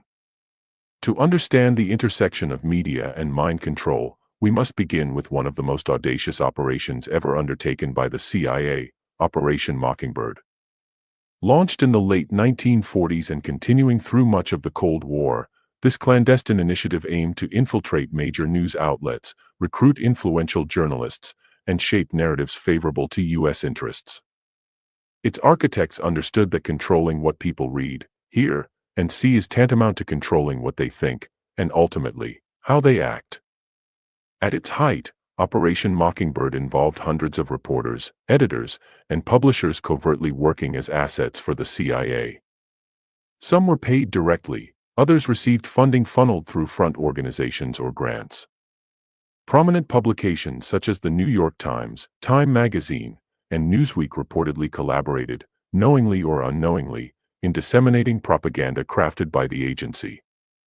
Stories were planted, suppressed, or spun to align with strategic objectives, whether promoting anti-communist sentiment, discrediting foreign leaders, or justifying military interventions abroad. One particularly chilling example occurred during the Vietnam War. Journalists embedded within mainstream media outlets routinely downplayed civilian casualties while amplifying reports of enemy atrocities, creating a skewed narrative that bolstered public support for the conflict. When dissenting voices emerged, they were often marginalized or silenced entirely. In some cases, whistleblowers who attempted to expose the truth found themselves blacklisted, surveilled, or worse. What made Operation Mockingbird so effective was its subtlety. Unlike overt forms of censorship or state-controlled media, it relied on co-opting independent institutions to propagate its message. By embedding operatives within trusted sources of information, the CIA ensured that its version of reality became indistinguishable from objective truth, at least in the eyes of the public. Even today, decades after Mockingbird's existence was revealed, questions remain about the extent of its reach and the lasting impact on journalistic integrity. The rise of psychological warfare in the digital age. Fast forward to the present day, and the battlefield of psychological warfare has shifted dramatically. While traditional media remains a powerful force, the rise of the internet and social media has transformed the way information spreads and how easily it can be manipulated. Algorithms designed to maximize engagement prioritize sensational content over accuracy, creating fertile ground for misinformation, disinformation, and propaganda. In this new landscape, governments and other actors wield tools far more sophisticated than those available during the era of Operation Mockingbird. Consider the role of bots, automated accounts programmed to amplify specific messages across platforms like Twitter, Facebook, and Instagram. During political elections, crises, or conflicts, these bots flood timelines with coordinated posts, drowning out organic discourse and swaying public opinion. Similarly, deepfake technology allows creators to fabricate hyper-realistic videos depicting events that never happened, further blurring the line between fact and fiction. A single deepfake video can spark panic, discredit opponents, or justify aggressive policies, all without leaving a trace of evidence. Governments have also embraced data analytics to refine their psychological strategies. By analyzing user behavior on social media, operatives can identify patterns, predict reactions, and tailor campaigns to exploit cognitive biases. For instance, if data shows that certain demographics are prone to fear-based messaging, targeted ads can be deployed to stoke anxieties and reinforce desired narratives. This level of precision makes modern psychological warfare both more pervasive and harder to detect than ever before. Perhaps the most alarming development is the weaponization of conspiracy theories. Once dismissed as fringe beliefs, conspiracies now thrive online, fueled by echo chambers and confirmation bias. Governments and non-state actors alike have learned to harness this phenomenon, planting false narratives that undermine trust in institutions, sow division, and destabilize societies. From fabricated claims about election fraud to baseless accusations of bioterrorism, these tactics demonstrate the enduring power of fear and uncertainty to shape collective thought. Can governments still influence minds on a large scale? Given the sophistication of contemporary tools for manipulation, one might assume that governments retain unparalleled ability to sway public perception. Yet the answer is more nuanced. While the means of influence have grown more advanced, so too have the challenges facing those who seek to wield them. On one hand, the proliferation of information sources has fragmented audiences, making it harder to achieve consensus. Where once a handful of newspapers and broadcasters dominated the cultural conversation, today's consumers navigate a cacophony of competing voices, from legacy outlets to independent bloggers to anonymous forums. This decentralization complicates efforts to impose a singular narrative, as individuals increasingly curate their own realities based on personal preferences and ideological affiliations. On the other hand, fragmentation creates opportunities for micro-targeting. Rather than attempting to persuade entire populations, operatives can focus on niche groups susceptible to particular messages. For example, climate change denialists might receive tailored content reinforcing skepticism, while vaccine-hesitant communities encounter material amplifying health fears. By exploiting divisions rather than seeking unity, manipulators can achieve significant impact without needing universal buy-in. Moreover, the sheer volume of content circulating online ensures that even debunked falsehoods persist indefinitely. Once a lie enters the digital ecosystem, it becomes nearly impossible to eradicate. Retractions and corrections rarely receive the same attention as initial claims, allowing misinformation to linger in the collective consciousness long after it has been disproven. This stickiness of bad information poses a formidable challenge for anyone hoping to counteract its effects. Despite these complexities, the fundamental principles of psychological manipulation remain unchanged. Fear, anger, and tribalism continue to drive human behavior, providing predictable levers for those skilled in pulling them. Whether through traditional media or cutting-edge technology, the goal remains the same: to nudge individuals toward predetermined conclusions without their awareness. The battle for truth in a post-truth world. As we reflect on the role of media and mass manipulation, let us not lose sight of the stakes involved. At its core, this is a battle for truth, a struggle to determine whose version of reality prevails in shaping our understanding of the world. From Operation Mockingbird to the algorithms of Silicon Valley, the methods may evolve, but the underlying intent remains constant: to control what we know, believe, and feel.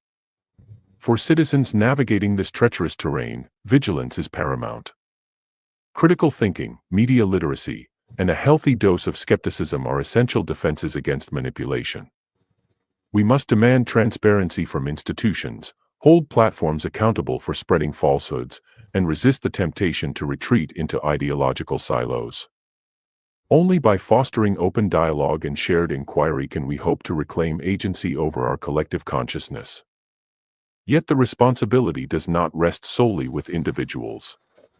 Governments, corporations, and civil society must work together to establish ethical guidelines for the use of emerging technologies. Without safeguards, the same tools capable of empowering humanity risk enslaving it instead. As history has shown time and again, unchecked power corrupts, and when that power extends to the realm of the mind, the consequences are profound. Ultimately, the story of media manipulation is a reminder of our dual nature. We are both creators and consumers of narratives, storytellers and believers. How we choose to wield this power will define not only our future but also the legacy we leave behind. Let us strive to build a world where truth triumphs over deception, where knowledge serves freedom rather than subjugation, and where the light of reason dispels the shadows cast by fear. Chapter 10. Conspiracy Theories versus Reality. The thin line between paranoia and truth. Few subjects ignite the human imagination quite like mind control. The idea that unseen forces can manipulate our thoughts, erase our memories, or program us to act against our will taps into primal fears about autonomy, identity, and free will. Nowhere is this fascination more evident than in discussions surrounding MKUltra, a program whose very existence seems tailor-made for conspiracy theories. But where does fact end and fiction begin? Are there still secret programs lurking in the shadows, or has MKUltra become a mythologized symbol of government overreach? To answer these questions, we must sift through layers of evidence, speculation, and cultural impact, separating reality from the seductive allure of paranoia. Separating fact from fiction in MKUltra narratives. At its core, MKUltra was undeniably real, a sprawling, decades-long effort by the CIA to explore methods of psychological manipulation and behavioral control. Declassified documents, survivor testimonies, and congressional investigations confirm the program's existence and document its atrocities. From LSD experiments on unwitting civilians to sensory deprivation chambers and electroshock therapy, the facts are horrifying enough without embellishment. Yet, as with any story involving secrecy and power, MKUltra has spawned a cottage industry of conspiracy theories that stretch far beyond what the historical record supports. Some claim the program never truly ended but evolved into even more sinister forms, operating under new code names and employing advanced technologies unimaginable in the 1950s and 60s. Others allege connections between MKUltra and high-profile assassinations, UFO cover-ups, or global cabals bent on world domination. These narratives often blend kernels of truth with wild speculation, creating a tangled web of half-truths and outright fabrications. Consider, for example, the persistent rumor that Manchurian Candidate-style assassins, individuals programmed to carry out missions then forget them entirely, were created during MKUltra. While declassified files do show interest in such techniques, no concrete evidence exists proving their successful implementation. Similarly, claims that the CIA used satellite technology to beam mind-altering frequencies directly into people's brains remain unsubstantiated, rooted more in science fiction than verifiable fact.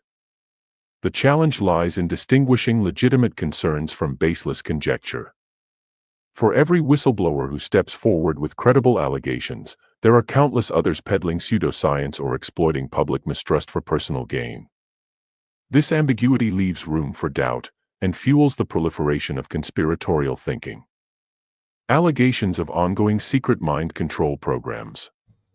Despite official declarations that MKUltra ceased operations in the mid-1970s, suspicions persist that similar programs continue under different guises. Proponents of this theory point to advancements in neuroscience, artificial intelligence, and biotechnology as proof that governments now possess tools far more sophisticated than those available during Ultra's heyday. Brain-computer interfaces, neuropharmacology, and AI-driven behavior prediction systems have all been cited as potential components of modern mind control initiatives. Some allegations focus on classified military projects, such as DARPA's Defense Advanced Research Projects Agency, work on cognitive enhancement and neural implants.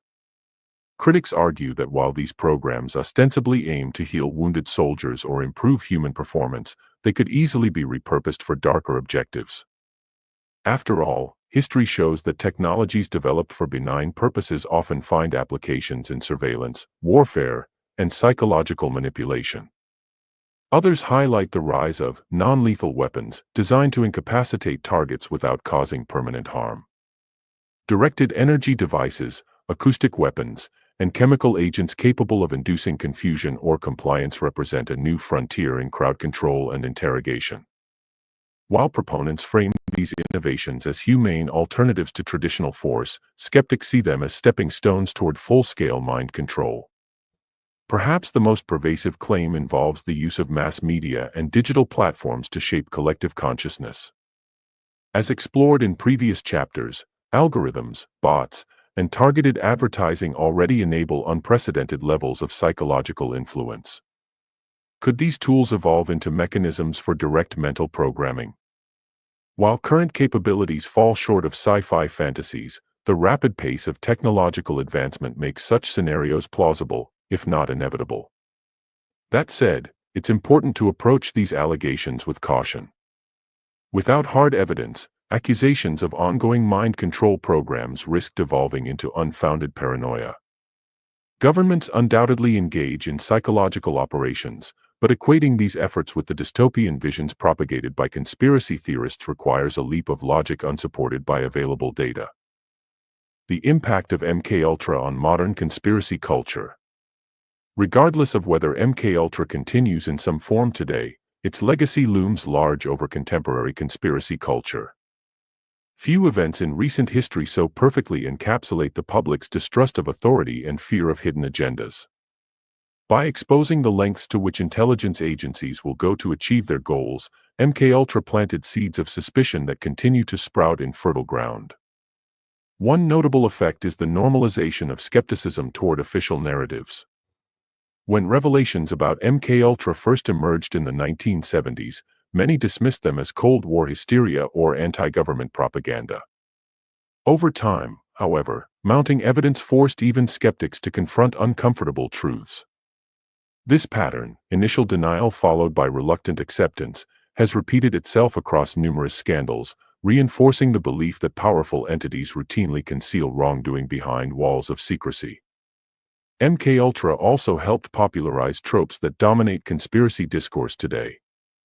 Themes of memory erasure, personality alteration, and covert experimentation appear frequently in books, films, and television shows inspired by, or loosely based on, the program. Works like The Manchurian Candidate, The Bourne Identity, and Stranger Things reflect society's enduring fascination with mind control, blending historical elements with fictional embellishments to create compelling yet distorted portrayals.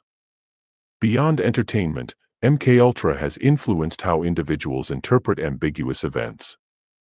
From unexplained illnesses to sudden changes in behavior, phenomena once attributed to natural causes are now scrutinized for signs of external interference. This heightened awareness reflects both a healthy skepticism and a tendency to conflate correlation with causation, a hallmark of conspiratorial thinking. Finally, MKUltra underscores the dangers of unchecked power. Its abuses serve as a cautionary tale about the consequences of prioritizing security over ethics, reminding us that even well-intentioned actions can lead to catastrophic outcomes when accountability is absent. In an age of increasing surveillance and technological innovation, this lesson resonates more strongly than ever. Navigating the maze of truth and speculation. As we navigate the labyrinth of MKUltra-related narratives, one thing becomes clear: the line between fact and fiction is perilously thin. On one side lies documented history, a chilling account of unethical experiments and systemic cover-ups. On the other lies a shadowy realm of conjecture, where imagination runs rampant and evidence takes a backseat to emotion. For those seeking clarity, the key lies in critical thinking. Question assumptions, demand evidence, and resist the urge to accept convenient explanations at face value. Recognize that while governments and institutions may indeed engage in morally questionable activities, not every mystery requires a nefarious solution. Sometimes, the simplest explanation is the correct one. At the same time, dismissiveness carries its own risks. History teaches us that seemingly outlandish claims can sometimes prove true, especially when they challenge entrenched power structures.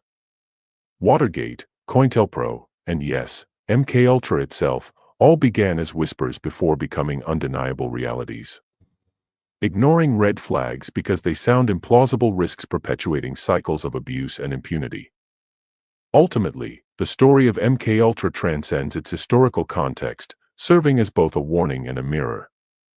It warns us of the perils of sacrificing morality for expediency, of allowing fear to justify oppression. And it mirrors our deepest anxieties about autonomy and agency, forcing us to confront uncomfortable truths about ourselves and the societies we inhabit. In a world increasingly shaped by invisible forces, from algorithms to pharmaceuticals to geopolitical machinations, the question of who controls our minds remains as relevant as ever. Whether through overt coercion or subtle persuasion, the battle for our thoughts continues unabated. Our task is to remain vigilant, informed, and resilient, to ensure that the light of reason prevails over the darkness of manipulation. Chapter 11. The Ethics of Mind Control. The Moral Abyss of Manipulating Minds. Few endeavors in human history provoke as profound a moral reckoning as the deliberate attempt to control another person's thoughts, emotions, or actions. To strip away autonomy, the very essence of what makes us human, is to cross a threshold that challenges not only our ethical frameworks but also our understanding of identity and freedom. Programs like MKUltra force us to confront uncomfortable questions about the limits of scientific inquiry, the responsibilities of those who wield power, and the price we are willing to pay for security. This chapter delves into the psychological experiments and human rights violations at the heart of mind control research, examines the ongoing debates surrounding its ethics, and asks whether such atrocities could occur again in today's world. Psychological experiments and human rights violations. At its core, MKUltra represents one of the most egregious examples of human rights abuses committed under the guise of scientific progress. The program violated nearly every principle enshrined in international declarations on medical ethics, including the Nuremberg Code, 1947, and the Helsinki Declaration, 1964. These documents explicitly prohibit experimentation without informed consent, mandate the prioritization of participant welfare over scientific goals, and require rigorous oversight to prevent harm. Yet, MKUltra flagrantly disregarded these standards, subjecting thousands of individuals to procedures that caused lasting physical, emotional, and psychological damage. Consider the following violations. Informed consent. One of the foundational tenets of ethical research is ensuring participants understand the nature, risks, and potential benefits of an experiment before agreeing to take part. In MKUltra, this principle was routinely ignored. Many subjects were unaware they were being experimented on, let alone given any choice in the matter. Whether through deception, coercion, or outright omission, researchers treated their victims as disposable commodities rather than autonomous beings.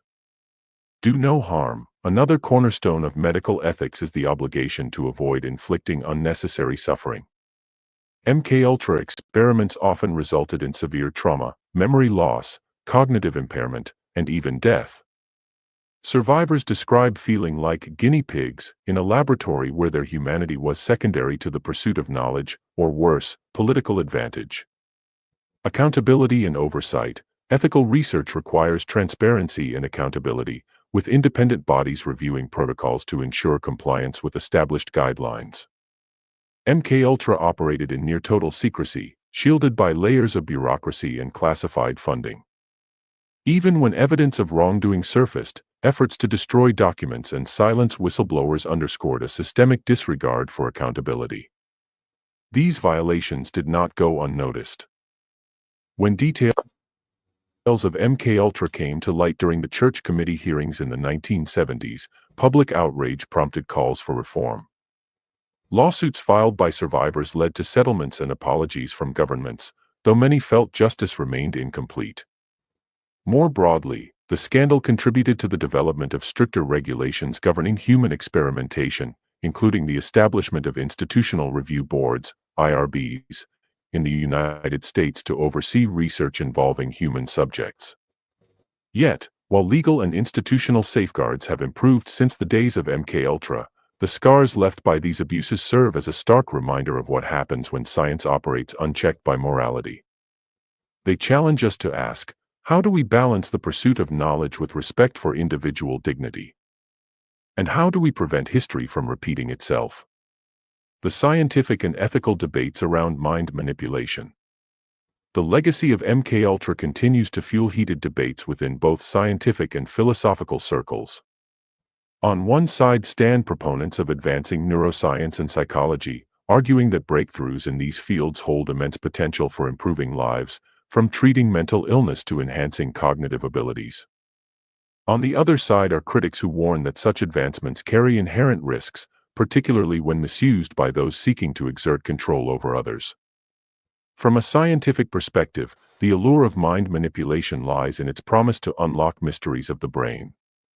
Technologies like brain-computer interfaces, BCIs, neuropharmacology, and AI-driven behavior modeling offer unprecedented opportunities to study and influence neural processes. For example, BCIs enable paralyzed individuals to communicate using thought alone, while neuropharmaceuticals can alleviate symptoms of depression, anxiety, and PTSD. Similarly, AI algorithms capable of predicting behavior based on patterns in speech, movement, or social media activity hold transformative possibilities for fields ranging from healthcare to law enforcement. However, each innovation raises ethical concerns. What happens when tools designed to heal are repurposed for surveillance or coercion? Could governments use BCIs to monitor dissenters' thoughts or implant suggestions directly into their minds? Might corporations exploit predictive analytics to manipulate consumer behavior or sway elections? These scenarios may sound like dystopian fiction, but they reflect real-world applications already being explored, and sometimes implemented, by various actors. Philosophically, the debate centers on fundamental questions about free will, autonomy, and the nature of personhood. If someone's thoughts or actions can be altered without their awareness, does that constitute a violation of their humanity? Does the ability to manipulate the mind undermine the concept of moral responsibility, rendering individuals mere puppets of external forces? Moreover, if society accepts certain forms of psychological influence, such as advertising or propaganda, as legitimate, where do we draw the line between persuasion and coercion? Complicating matters further is the role of intent. While some argue that the ends justify the means, particularly in cases involving national security or public health, others contend that unethical methods inevitably corrupt outcomes. As history has shown, once Pandora's box is opened, it becomes exceedingly difficult to close. Could similar experiments happen today? To answer this question, we must consider two factors: technological capability and societal safeguards. From a purely technical standpoint, the tools available today far surpass anything imaginable during Ultra's era. Advances in genetics, neuroscience, and artificial intelligence have created possibilities for mind manipulation that would have seemed miraculous or terrifying half a century ago. At the same time, however, increased awareness of historical abuses has led to stronger protections against unethical experimentation. On the positive side, modern regulatory frameworks provide greater oversight than existed during MKUltra. Institutions conducting research involving human subjects must adhere to strict guidelines enforced by IRBs and similar bodies. Whistleblower protections, transparency laws, and independent watchdog organizations help ensure accountability, making it harder for rogue actors to operate in secret. Public scrutiny, amplified by digital media, serves as an additional check on misconduct, as evidenced by recent exposés of unethical practices in pharmaceutical trials and tech companies. That said, vulnerabilities remain. Classified military and intelligence programs, shielded from public view, continue to push boundaries in ways that defy conventional oversight. Emerging technologies, particularly those developed in private sectors or authoritarian regimes, pose unique challenges due to their lack of regulation and opacity. For instance, China's use of facial recognition software, predictive policing algorithms, and mass surveillance systems demonstrates how rapidly innovations can be weaponized against citizens under the banner of social stability. Moreover, the global nature of modern threats complicates efforts to enforce ethical standards. Multinational corporations, transnational criminal networks, and non-state actors often operate beyond the reach of national laws, exploiting jurisdictional gaps to conduct activities that would be illegal elsewhere. In such environments, the temptation to prioritize expediency over ethics remains strong. Perhaps the greatest risk lies not in overt programs like MKUltra but in subtler, more insidious forms of manipulation enabled by everyday technology. Social media platforms, targeted advertising, and personalized content streams already shape perceptions and behaviors on a massive scale, often without users realizing the extent of their influence. As these tools become increasingly sophisticated, distinguishing between voluntary engagement and covert programming grows ever more challenging. A fragile balance between progress and protection. As we reflect on the ethics of mind control, one truth emerges above all others: humanity stands at a crossroads. On one path lies the promise of unparalleled discovery, a future where diseases are cured, minds are enhanced, and suffering is alleviated. On the other lies the specter of oppression, a world where autonomy is sacrificed on the altar of efficiency, and freedom becomes an illusion maintained by unseen hands. The lessons of MKUltra remind us that the tools of progress are neither inherently good nor evil. Their impact depends entirely on how they are used. To safeguard against abuse, we must remain vigilant, demanding transparency, accountability, and adherence to ethical principles at every level. We must also recognize that no system is foolproof. Even the best safeguards can fail when greed, fear, or ambition override conscience. Ultimately, the question of whether similar experiments could happen today boils down to a single factor: us. Will we choose to prioritize compassion over convenience, integrity over expediency, and humanity over hubris? Or will we allow the seductive allure of power to blind us to the consequences of our actions? For the victims of MKUltra, there can be no undoing what was done. But perhaps, in remembering their stories, we can forge a path toward healing, and ensure that such shadows never fall again. Let us honor their courage by committing ourselves to a future where science serves humanity, rather than subjugating it. Only then can we hope to navigate the moral abyss of mind control without losing sight of who we are, and who we aspire to be. Chapter 12. The Legacy of MKUltra. Echoes that refuse to fade. The story of MKUltra is not one confined to the past. Its legacy reverberates through time, shaping modern interrogation practices, haunting survivors and their families, and leaving behind a trail of unanswered questions that continue to gnaw at our collective conscience.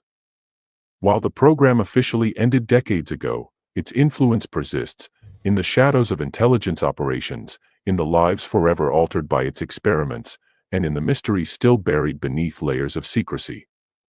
This chapter explores how MKUltra's dark history continues to shape the present, casting a long shadow over humanity's relationship with power, ethics, and the fragile boundaries of the mind. How mind control research influenced modern interrogation techniques. Though MKUltra failed to deliver on its promise of reliable mind control, it left an indelible mark on the evolution of psychological warfare and interrogation methods.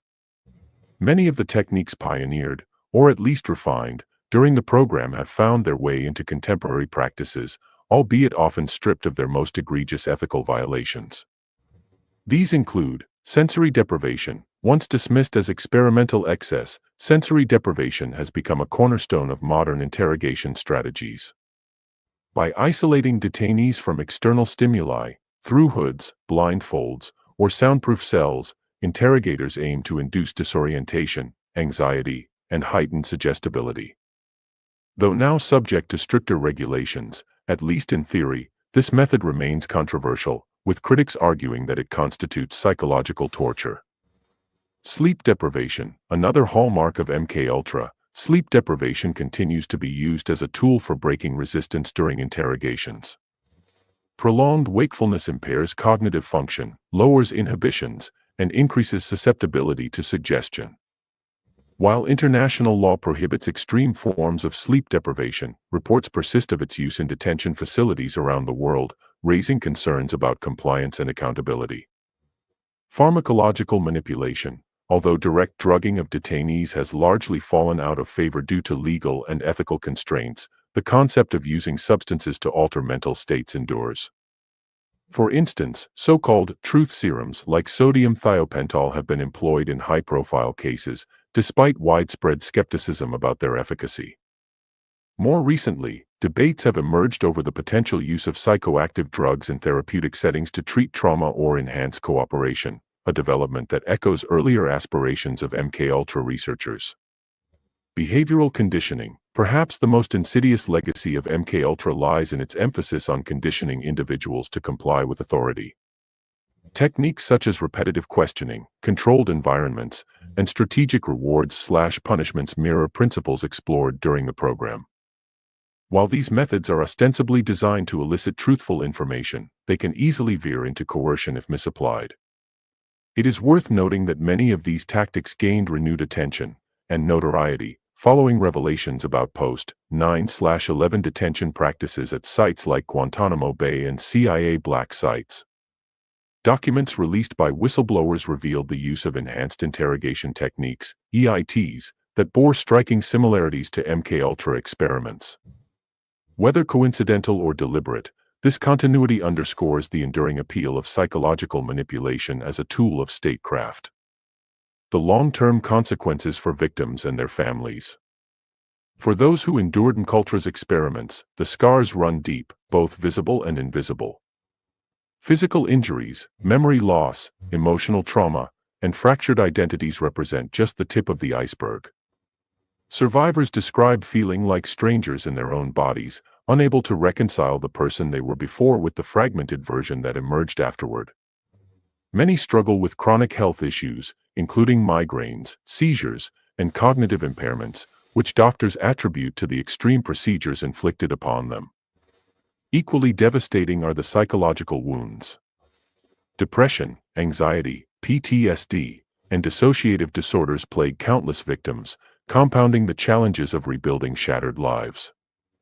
Relationships suffer as well. Spouses, children, siblings, and friends often find themselves ill-equipped to support loved ones grappling with profound changes in personality or behavior.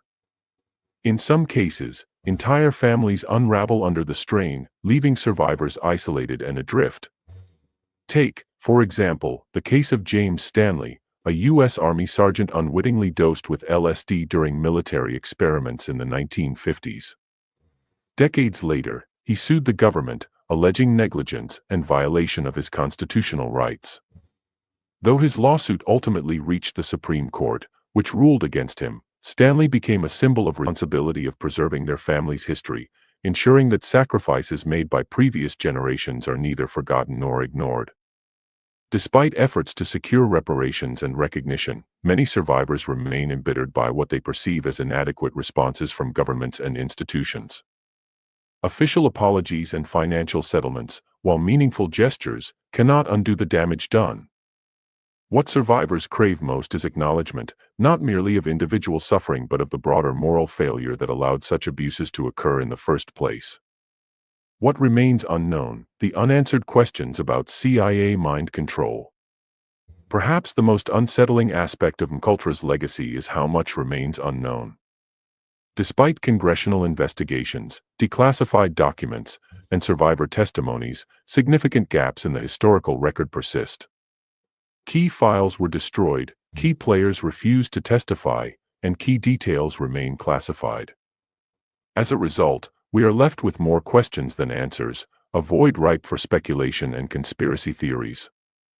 Among the lingering mysteries, scope and scale, how extensive was MKUltra, truly? Estimates vary widely, with some suggesting thousands of participants across multiple countries, while others argue the numbers were smaller but no less impactful. Without access to complete records, determining the full extent of the program proves challenging. Success rates. Did any of the experiments achieve their intended goals? While declassified materials indicate limited success in areas like hypnosis and drug-induced suggestibility, definitive evidence remains elusive. Could certain techniques have been refined and deployed covertly after MKUltra's official termination? Current programs. Are similar initiatives ongoing today, hidden behind new codenames or embedded within legitimate research projects?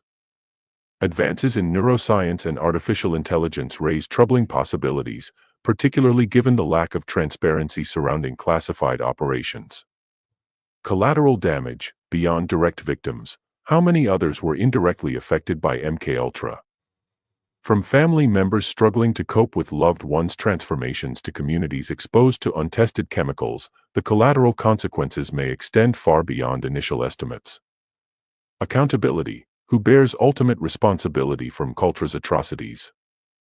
While figures like Dr. Sidney Gottlieb and former CIA Director Richard Helms have been implicated, the chain of command likely extends higher and wider than publicly acknowledged. Were political leaders aware of the program's activities, and if so, what role did they play in authorizing or concealing them? These unanswered questions haunt not only survivors and historians but also society at large. They remind us that knowledge, unchecked by ethics, can become a weapon, and that fear, unchecked by reason, can lead to madness. Until all secrets are laid bare, until every victim is honored, and until every lesson is learned, the specter of MKUltra will continue to loom over us, a grim reminder of humanity's capacity for both brilliance and brutality. Conclusion. A call to remember and learn. As we close this exploration of MKUltra's legacy, let us pause to reflect on its enduring significance. This is not merely a tale of historical wrongdoing, it is a living narrative with implications for the present and future. The victims of MKUltra remind us that behind every statistic lies a person, a mother, father, sibling, or child whose life was irrevocably altered by forces beyond their control. Their courage challenges us to confront uncomfortable truths about the systems we trust to safeguard our freedoms. The unanswered questions serve as a call to action, to demand transparency, to seek accountability, and to ensure that science serves humanity rather than subjugating it. They challenge us to ask difficult questions. How do we balance innovation with accountability? Where do we draw the line between security and freedom? And ultimately, what kind of future do we wish to build? For the victims of MKUltra, there can be no undoing what was done. But perhaps, in remembering their stories, we can forge a path toward healing, and ensure that such shadows never fall again. Let us honor their resilience by committing ourselves to a future where knowledge illuminates rather than obscures, where truth prevails over deception, and where the light of reason dispels the darkness of manipulation. In the end, the legacy of MKUltra is ours to shape. Will we allow it to stand as a cautionary tale of hubris and harm? Or will we transform it into a catalyst for change, ensuring that the lessons of the past guide us toward a more just and compassionate tomorrow? The choice is ours, and the stakes could not be higher. Thanks for watching. Don't forget to hit subscribe, like this video, and share it with others who are hungry for change. And for those of you looking for something extra, check out our channel membership for exclusive content and perks tailored just for you.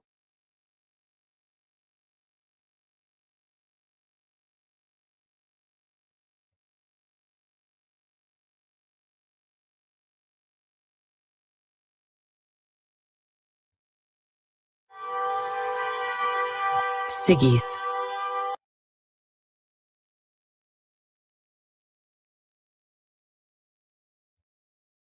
Less sets you free. Imagine what Da Vinci could have built if he had the smart buying tools on Amazon Business. You had what your brother or sister had, so they all go underground, right? You force them down. You don't want to deal with them, but they're still there because you're a human being. Those emotions don't leave you. They just get pushed down and they go into the backside of your head. That round ball now becomes cut off. It's like the moon with a dark side and a front side. And when you're out in the public and you're in work or in social situation, you're only showing people that bright, happy side, the good side. And you're doing the damnedest to conceal all of that dark energy inside of you. And then suddenly, because you're not aware of it, it comes out in explosions. Very typical thing is you suddenly get angry and you burst out with an angry email, or you yell at somebody, you say something kind of nasty. And then you look back and you go, where did that come from? That's not really me. I'm not really like that. I feel ashamed about that. But what you must realize is that's part of your shadow that's speaking. It's coming out. You're just not aware of it. You're trying to control it too much. And I say, the best thing in life to do is not to take out this dark side and just throw it around the world and be nasty and aggressive. That won't work.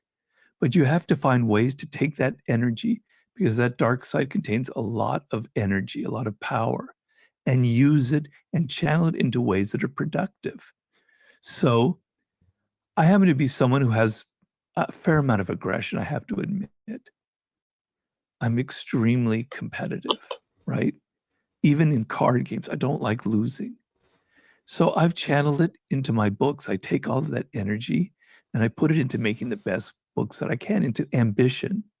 So if you're ambitious, channeling that energy into becoming the best and beating the competition is a productive way of using that dark energy. If you feel angry about a cause or something that pisses you off about the world, some injustices, instead of whining about it, etc., you go out and you do something. You get involved in a movement or whatever. You channel that energy into something productive. That's the way to deal with the dark side. And you can't go throughout life imagining that you're the saint, because you're not. You have these qualities. In your book about the strategies of war, the second strategy of war that you write about is do not fight the last war. And when I read that, what I understood it to kind of mean was about not being rigid. You know, how does one dismantle the prison of convention that they live in? So for that lawyer, or for that person that's working in the financial district who is, 47 and they're a lawyer, they're a stockbroker and they're miserable, they have somewhat been imprisoned by their own identity, which is like a set of ideas from the past. And I'm really obsessed with how we get out of the way of our own identity so that we can live our most fulfilling lives. Because even me, and probably even you, I've created this perception of who I am, and I'm like following the instructions every day. Yeah, it's a trap. You can't fall into that. So one of the laws of power that I have, one of the things that's very important, I think it's law 25 or 26, I don't remember the number, is recreate yourself. So the moment people start know who you are, they identify, they create your identity. Oh, Robert Greene is this person who writes these dark Machiavellian manipulative books. Then I'm trapped. I'm trapped by their perception of me, and I always have to be like a little dog performing for them, right? And I don't want to fall into that trap. You have to recreate yourself. You have to use your personality and who you are as clay that you are molding. You're like an artist. And so you change yourself. For each person, it's different. So for me, it means I don't write 48 Laws of Power Part 2. I write now a book that's not like the 48 Laws of Power at all. For you, it's doing your podcast, but changing it up. Or maybe you do a different podcast, or maybe you go into a different career set. Maybe you become a CEO or an entrepreneur in a different direction. I was recently on Andrew Huberman's podcast, right? One of the most successful podcasts besides yours in the world. And I don't want to, it's going to sound like bragging, but the book mastery helped him a lot because he was a professor, I believe, at Stanford. I hope I have it right. Everything was going well. He was on a fast track in neuroscience, but he was miserable. He hated the politicking. He hated all the bullshit that you have to go through in academia. And then he read the book and he goes, I don't know how old he was. He must have been in his early 30s. He goes, I don't want to do this. I want to change. I want to recreate myself. He decided to go into podcasting, to take all of his knowledge about science and neuroscience and bring it into a different medium. And so that's extremely powerful, because if he had stayed in academia, he would have gone down the path that we're talking about. It sounds a little sexier than being in finance and you're 47, but being stuck in academia when it doesn't fit you, with all the nasty politics that go on in universities, etc., that is a path for misery if he doesn't fit. So you have to kind of go through this process all the time and not let other people tell you who you are. In the case of Andrew Huberman, who transitioned from an academic to a podcaster, it's quite a feat because there's lots of forces that try and hold our existing identity in place, a lot of people, and to sort of cross the chasm, get past all of that force that says, no, we want you to stay with us, Andrew. We want you to be an academic. Who do you think you are being a podcaster? You know, that force I'm so intrigued by, because everyone, regardless of where they are now, if they're going to try and venture to somewhere else, a better place, they're going to encounter that. How does one work through that? What is that? How do we understand that force that's trying to keep us down? It usually happens when you're successful, that people start giving you these identities that kind of define who you are. And if you're okay with it, that's fine, you know, if it doesn't. But I'm a big believer in listening to your own pain and listening to your own frustration. So when you feel frustrated in life, you have to go through a process. You have to look at it and you have to go, what is the source of it? Normally, the first thing you'll do is you'll blame other people. You'll blame the world. You'll blame your spouse, your children, whatever, right? And you won't really look at what it is, why you're frustrated. And if you look at it deeply enough and you go, I'm really frustrated because I'm not enjoying my work. I'm making money. I'm going there every day and I'm going through the motions and I'm successful and people admire me, but I'm not happy. I'm frustrated. I'm upset. You've got to lean into that pain. You've got to lean into what frustrates you and go, I can't go on another 5 years like this, because the mind and the body are tied in. There's no difference. We're all one. We're all a unity. And so when you start having these frustrations, these desires that you're not acting upon, it creates physical problems you're not aware of. Why suddenly your blood pressure is rising, why suddenly your back is having pain like I'm having right now. It's all interconnected. And when you're not doing something that you're not engaged with, your whole being goes out of whack. Everything doesn't work. You've got to listen to it. You've got to understand it. And you've got to go, I want some joy and some excitement in my life. I want a challenge. It takes some fearlessness, because leaving a prestigious job at Stanford, we've got money. I don't know if he had tenure or not, or perhaps he did. You know, it takes some guts, because you're leaving something that's a convention, that's stable, et cetera, et cetera. But you've got to go, it's not worth the price. It's not who I am. I'm going to suffer for it down the road. And so, you know, let's say he decided to go into podcasting and it failed. All right, so be it. Then he learns that, and he's somebody who's very smart. He would have figured out another direction to go in. If my book, The 48 Laws of Power, hadn't been a success, I don't know what would have happened to me, but hopefully I would have figured out another way to go, you know, because I also had to drop a career direction that I was going in. But you've got to try. You've got to be able to try, and you've got to go say to yourself, it's actually a great thing in your 30s, let's say, to go, I need something new. I need something completely different. I need a new challenge. I'm going to drop this. I'm going to start something. You won't believe the energy that will suddenly rise up in you, right? You'll suddenly feel invigorated. You suddenly feel youthful again. I'm not stuck in this thing. I can try something else. I'm so intrigued by two things within that. One of them was going back to the case of Andrew, who left Stanford and became a podcaster, was my brain, you said he's an intelligent guy, he would have figured it out if he'd failed. My brain also was saying he could have always gone back.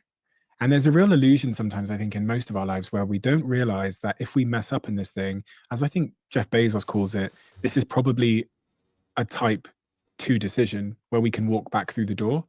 But it's this sort of illusion that we're going to really lose something great if we fail that stops us taking that first step. And the other thing I was curious about is this idea that pain is a catalyst for change. And do people need to get to that point in their lives where they go, oh, I'm just so sick of this to change? Can someone change before they get there? Unfortunately not. Sometimes the bottom has to drop out before you realize what you really want and what you really, need to get in life. I wish it weren't that way, but feeling like you're suffering and that you need a change and that if you go on this way, bad things are going to happen is the greatest motivator of all. Because if you're moderately discontented with your job, you're going to constantly be justifying it to yourself going, it's all right. It'll get better. There'll be a new boss, or I can always move from this job to another company similar. You'll justify, you'll never get out of it. And the trap will just close in on you and you'll never get out of it, right? It's those moments where, damn it, I hate this. I can't go on. I'm heading to suicide. I'm heading to depression. I'm heading to drinking. I'm hitting bottom. I don't like where I'm going. It doesn't have to be quite so drastic. I know I'm exaggerating, but you have to feel a degree of pain and frustration to say, I need to make a major change in my life. The other thing I say is, in the same book you were quoting in about warfare, I have what's called the death ground strategy, where you feel like, so he's going into podcasting, and if you go in with the attitude, well, if I fail, I'll just go scurrying back to Stanford. That's a recipe for failure in itself already. Your attitude is already half-assed. You're already half into it. You go to yourself, I'm cutting my ties at Stanford. If this podcast doesn't work, I'm not going back. It gives you the energy, the motivation, the desire to actually make it successful. But if you're always going through life kind of with half measures going, well, if I start this business and it fails, I'll go back to living with my parents and I'll do this other job. You're not going to put your full energy into it. You're not going to give all of yourself into it, and it's probably going to fail. It's really, it's so true. It reminded me of something I was reading in one of the psychology journals about a study they did with participants where they asked them to do a puzzle and offered them a delicious snack as the reward. And then in one group, they said, this is the only way to get the snack if you do this puzzle. And then in the other group, they said, by the way, the same snack is also available in the vending machine down the hall. And then the people in the second group, where they had a plan B, were less committed to doing the puzzle, spent less time trying to solve it, and did worse in the puzzle. And it's this idea that a plan B actually psychologically does distract you from your plan A. Yeah. We're animals, right? We have a certain nature, which is what I talk about in human nature. And our earliest ancestors, to go back to something I was talking about, our brilliance, or the power of our species is we are actually very physically weak compared to like chimpanzees and cheetahs and lions, et cetera, but we use our brain. And feeling the necessity, feeling that we're going to die unless we don't solve these problems, right? If we don't use our brains, if we don't create tools, if we don't work together as a team, we're gonna die. We won't survive. Is what makes us inventive. It's what makes us creative. It's almost like a barometric pressure. That's the metaphor I like to use. What's that?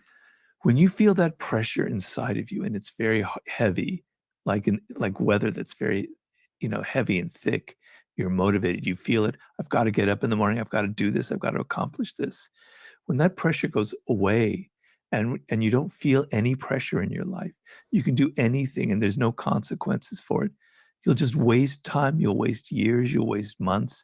You'll never accomplish anything. You give somebody a deadline, right? they'll accomplish in 2 months what it would take somebody 2 years to do without a deadline. It's that necessity. It's that sense of there's a sword at my back. I've got to get it done. It makes you get things done. It gives you the energy. It's get rich or die trying, to quote somebody. You talk about that in the book about the strategies of war. The chapter 4, or strategy number 4, is about creating a sense of urgency and desperation.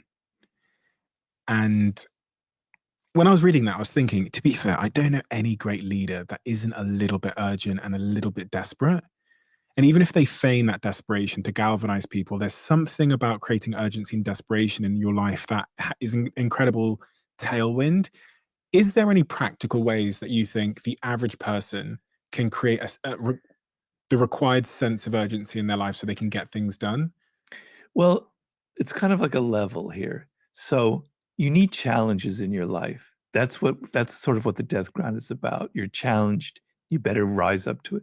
If the challenge is too great, if you're like, I'm 24 and I've never written a book, but I'm going to write the best book ever, you're going to fail because it's too far above you. You're never going to reach it. If it's too low, you're never going to have the energy. It's too easy. It's not going to motivate you. But there's a sweet spot. I don't know. I'm just drawing it here. Be like here, where it's a challenge. It's above what you can do right now. It's not so far above that you can't possibly do it, but it's enough of a challenge to mean, God, I better get my act together. I better get the energy to get together. I better, change my habits. I've got to get up earlier. I've got to work harder. It's not like I have to get up at 4 and force myself and work out, et cetera. I can get up at 6:30, an hour earlier, and I'm going to meet this challenge that's a little bit above my level. That's a powerful way of motivating yourself. You need challenges. You need constant challenges in life, or you're gonna stagnate. It's just the law of nature. You talk about false purpose as well. Yeah. What is false purpose, and how do we know the difference? Your purpose in life is something that you're born with. It's like your destiny. This is what you were meant to accomplish. This was what you were meant to be, what you were meant to do. And we were talking about that in terms of your childhood, etc. Right?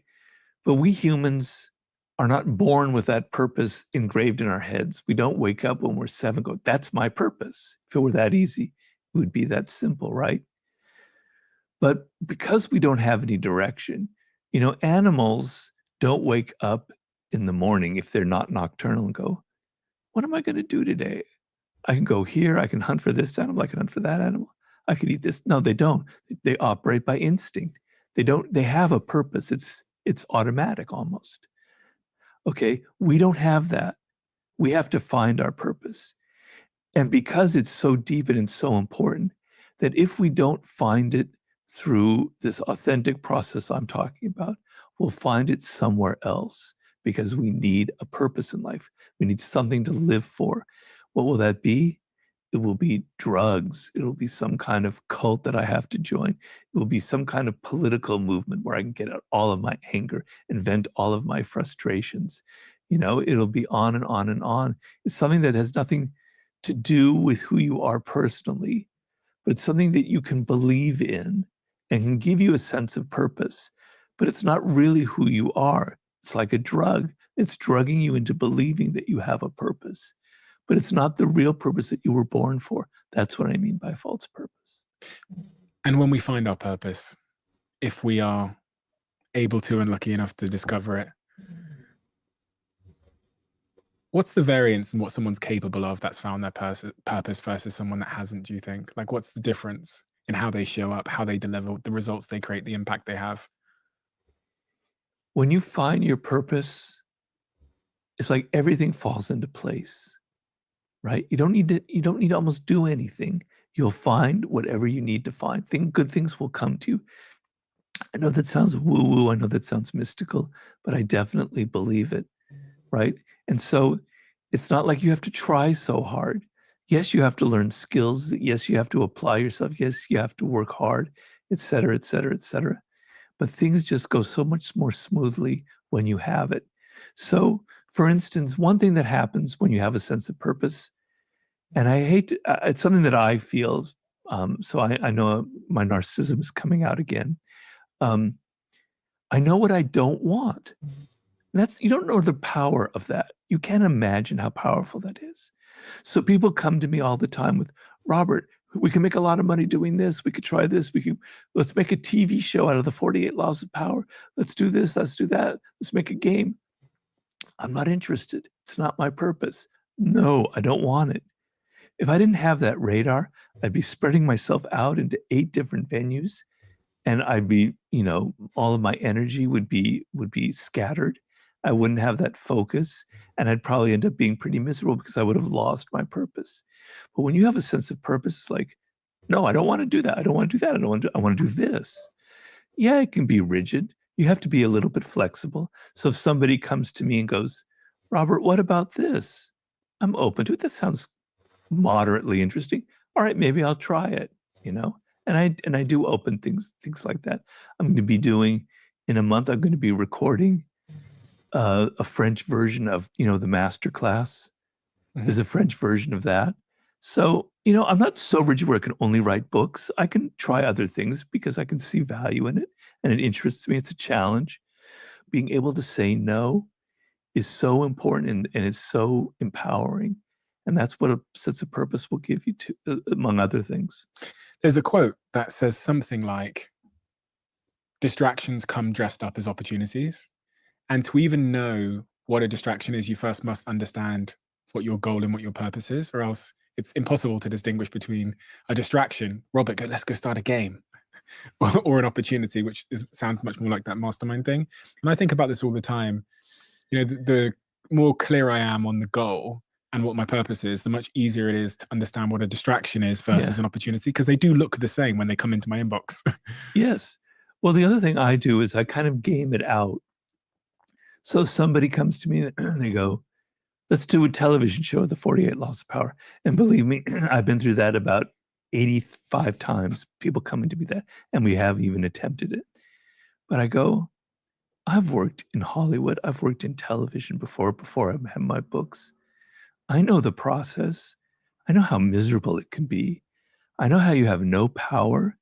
I'm a writer now where I write books and I have all the power. I have all the control. You go into Hollywood, you go into television or film, 800 other people join in and they all have their ideas and they change this, that, and the other. You have no power. And it's meetings and meetings and meetings and talk. I game it out and I go, I don't want to get into that trap. I don't want to be spending a year having meeting after meeting after meeting, hearing about this possibility, having it changed by this producer. I game it out and I go, no, I don't want to do it. Can you do that when you're younger? Can a 21-year-old? No. It takes a fair amount of experience in life, because when you're 21, everything looks great and exciting. Man, yeah, I'll do that. Why not? Yeah, it'll be fun. I'll meet some hot girls. I'll do this, that, and the other. Great, et cetera, et cetera. You don't have that radar. Everything looks exciting and enticing.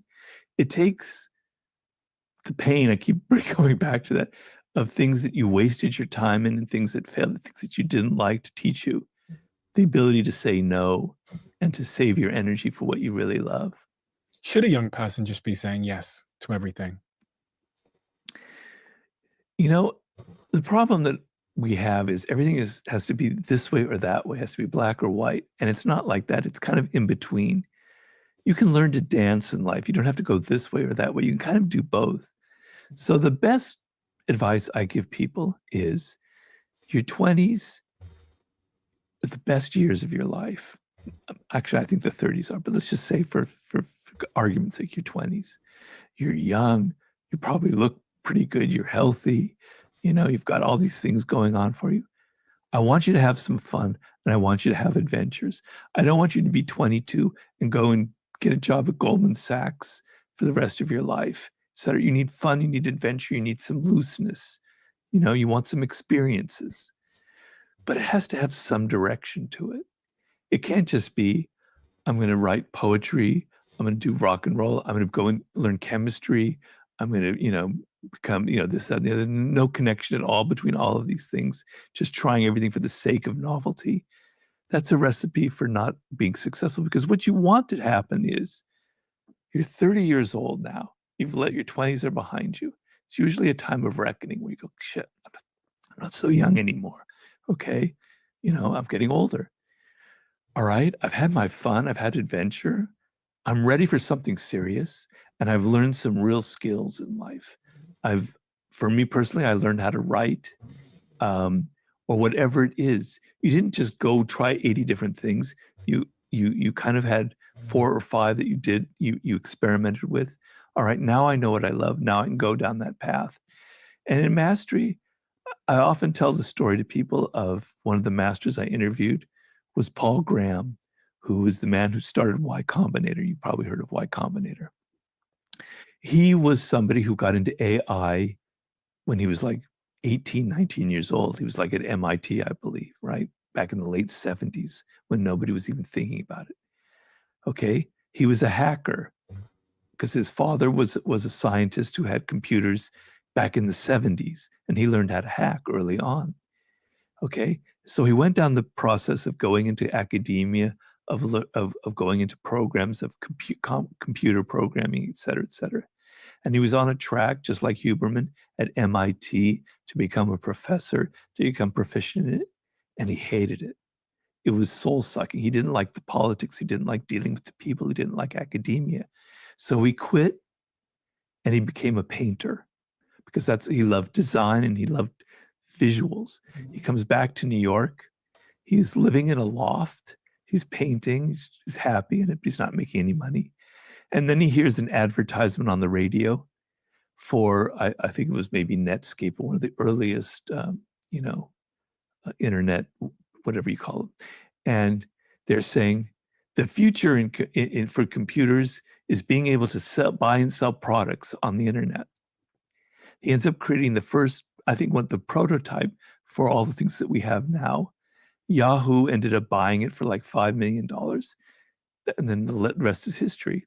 He spent his 20s trying something out, learning real skills. He went somewhere else, learning something that he loved. And then he's 30 and he combines the two together. And he's a classic example because he gets very bored easily. So Y Combinator is worth billions of dollars, extremely successful. He sells it and gets into something else because he likes writing, etc. He's kind of a prototype for a lot of what we're talking about. We've spoken a lot about self-awareness and self and all those kinds of things. What about other people?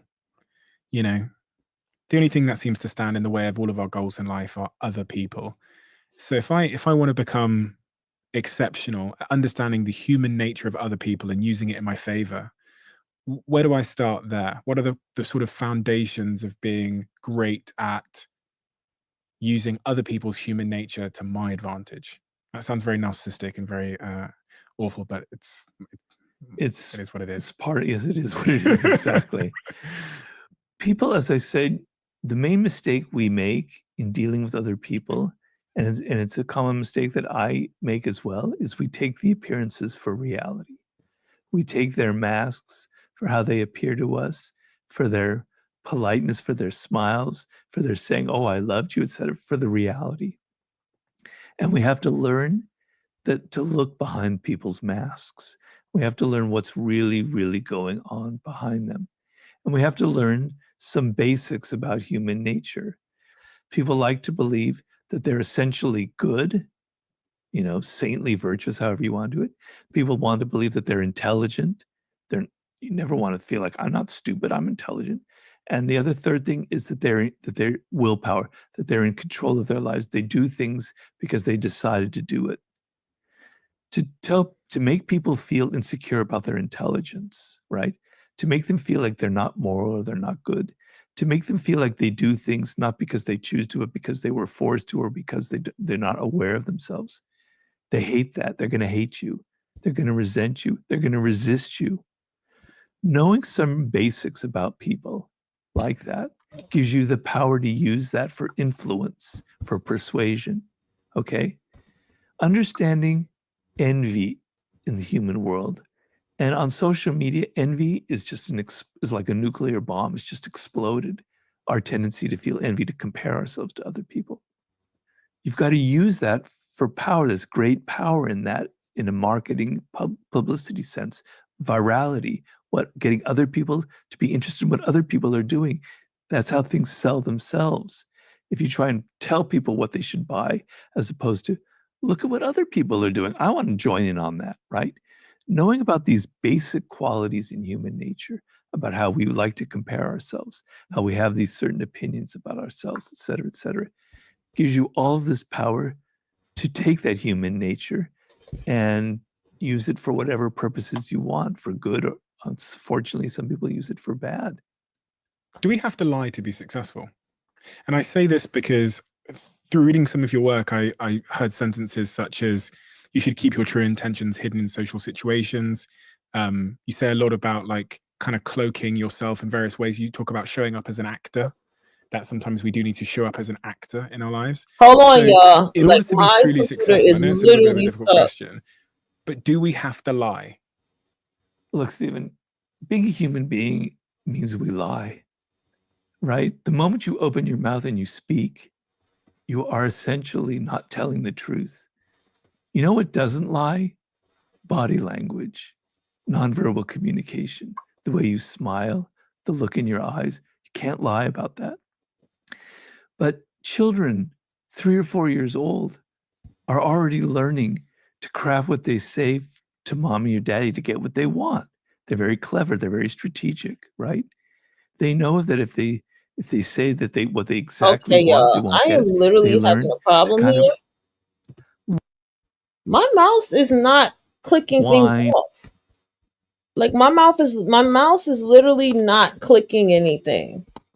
And this is a fucking MacBook problem. Incomplete.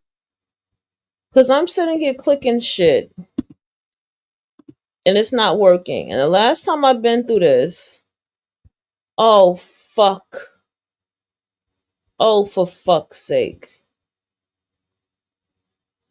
This is such a fucking MacBook Pro problem that gets on my goddamn nerves more than I can say. Trust me when I tell you. I'm gonna, because I can't really play that one because that's off somebody else's stuff.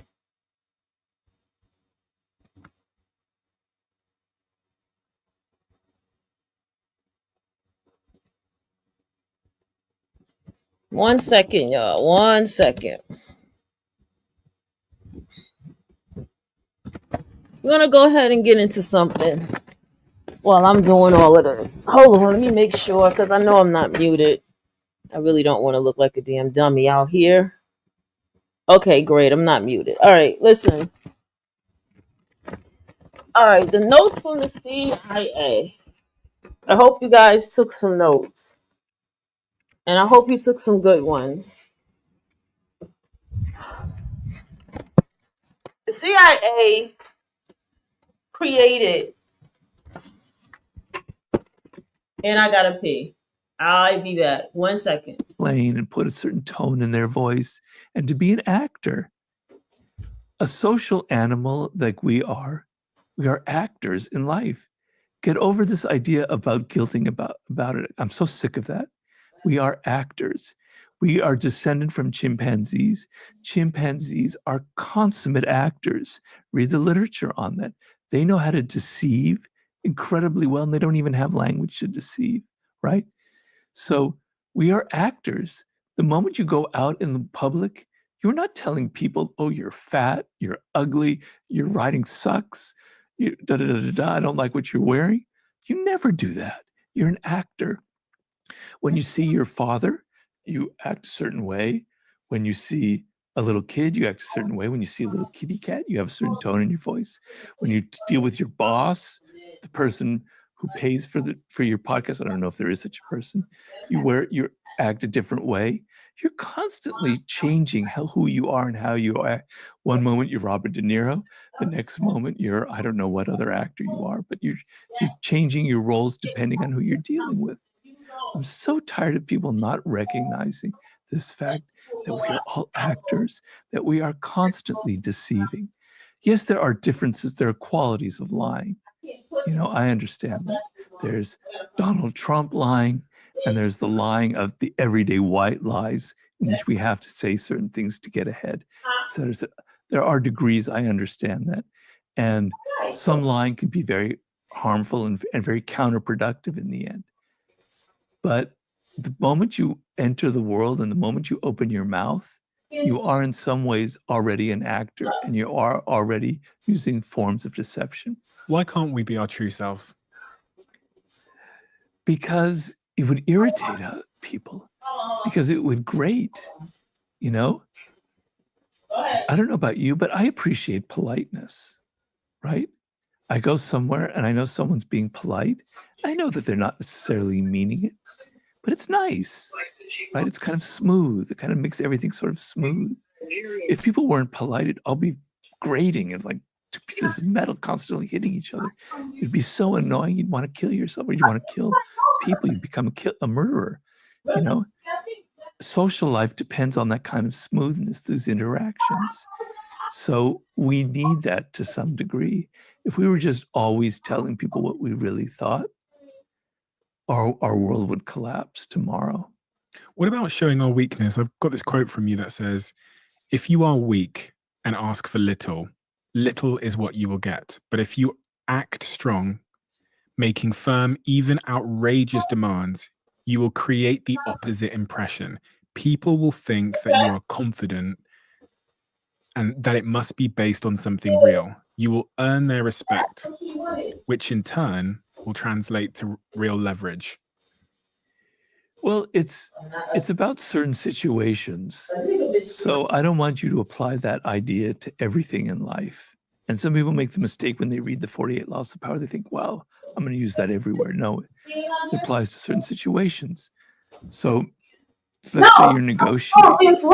And I know I dealt with just start looking at things that way. Actually, if that's what you with, then that's who you timid are. person by nature, but I've learned to cultivate the opposite. So if you're negotiating a price for what you want for your time, for your service, You are who you fuck too, sure. and you're not very confident, and you kind of ask for little, that's what you're going to get. That's not, because people aren't going to. that's not They're assuming that you're not really who you up fuck. to the task.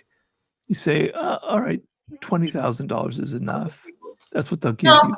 If you raise your price high and you say it with the right voice and you believe in it. Oh, remember my show live, but I got the audio book playing. And if they turn you down, that's fine. Because somebody else will give you that price. If you set your own value by what you believe about yourself. If you think that you're worthless, if you're not very good at it, other people pick that up. As you were talking, I was thinking about Adam Newman from WeWork. And this conversation I heard with him and the founder of SoftBank in the back of a taxi, where Adam Newman's asking for $1 billion. And then the owner of SoftBank, this very eccentric Chinese, very rich Asian man, goes, do you know what, Adam, the only problem with you is that you're not ambitious enough. And he writes him a check, I believe, for like $5 or $10 billion in the back of this taxi after something like 12 minutes of being with him. And I always thought about that and thought, Jesus, what if I just started asking life for way more? If I just multiplied all of these emails that I send and requests I make by 10, what would happen to my life over this course of 10 years? Well, yeah, you probably would have gotten a lot more than you got without asking for that. Yeah, because we're creatures that, as I said before, we look at the appearances of things. Look, it's very easy metaphor here. You go into a social situation like a party, and you go up to somebody who's kind of nervous and insecure and anxious. And I'm not criticizing that because we all have insecurities. I have many of them myself. But you go up to somebody like that, and it makes you feel kind of nervous and insecure, right? And you're kind of fumbling for words, and it kind of goes, a bit of awkwardness happens. Reverse that and you go up to somebody else and they're kind of confident. They look you in the eye. You know, their voice is strong. Their body language is strong. They connect to you. Whoa, you think it brings out that part of you who's like that. You might be intimidated, but it also might bring out your own kind of confident self. I remember being around 50 Cent, who's a very charismatic, confident to the point of ridiculousness. And it was very infectious. I felt that way after being around him for a couple hours. I was with him for several months. It rubbed off on me, right? we have these kind of viral contagious effects by people. So if you project strength and confidence, you know, and I understand it's a little different for women, which is an interesting subject, because sometimes projecting that for a woman will rub the wrong way, because people will think that, and it's a terrible thing about us, that women are judged by a different standard, or that'll seem like they're a bitch or something like that. So I understand that there are nuances here, and that the game is different for women as it is for people of other ethnicities as well, you know? So it's not just one way or the other, but to the degree that even for the woman, that you have this air of confidence, that you believe in what you're doing, that you believe you're worth it, it projects itself to other people. You don't have to scream and shout, and you don't have to demand $10 billion. But if you feel confident, if you feel you're worth this amount of money, it will project outward to other people. Body language. Yeah. I'm going to talk about that. Does it, you know, you said earlier, it's one of the things we can't lie about. Is there anything that you still look for in today when you're trying to read someone, their body language? Are there certain cues? Is there postures or? Well, you know, you got to, in reading nonverbal communication, it's a different form of intelligence. It's not algorithms. It's not formulaic. It's human. It's emotional. It's empathetic. It's a reading without words. It's attuning yourself to other people. So I attune myself to people's emotions, to the vibe that they give off in an overall sense. A gestalt is one thing that I like to do. So if I had to give it a word, I would say anxious, or I would have to say outgoing and extroverted, or I would have to say impatient or whatever. There's an energy that kind of defines them. It's a word, and that word is not precise, but there is an overall feel that I get from a person. And then I'm always looking at specifics. It's not like I'm sitting there consciously in my head going through a checklist. I'm just feeling certain things. And I'm feeling that the eyes are kind of dead. They're not engaging with me. And you can't put that into words, but you know the feeling. So when someone's looking at you, but they're not really looking at you, you know what that feels like, don't you? Mm-hmm. And a lot of psychopathic people, a lot of narcissists do that. So part of their face pretends to be interested in you. They are looking at you in the eye, but they're not really looking at you. They're thinking of something else. They're seeing in you what they can get out of you. They're seeing you as an object, right? Eyes are hard to lie. They tell you something. Now, actors, very skilled actors, can kind of create some of these impressions. But one thing that they can't fake is the tone in their voice. And actors will tell you that it's the hardest thing to actually consciously control. So the voice of a person tells you a lot about their confidence levels, tells you a lot about, you know, how just about their general emotional tone, about their character, about who they are. It's very difficult to fake.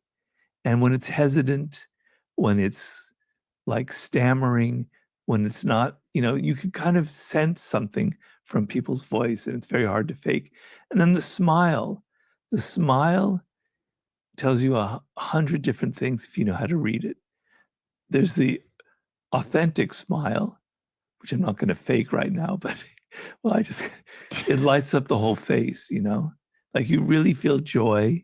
You can't fake it. Your eyes go up, your cheeks go up, everything kind of connects together, right? The fake smiles, you know. Yeah, we've all seen the fake smile. Just when the mouth goes up and the rest of the face doesn't bother. Stephen, I really like you. You're wonderful. You know, most of the time, most smiles are fake, but you can kind of, when you see the genuine smile and you go, that's what caused the genuine smile, you should become aware of that. And then body language tells you a lot. Like, is somebody, when they're talking to you and you're standing up at a party, is their body kind of facing another direction while they're talking to you? Are they kind of looking out that way while they're talking to you? That means they're not really interested in you. They're not really engaged in you, right?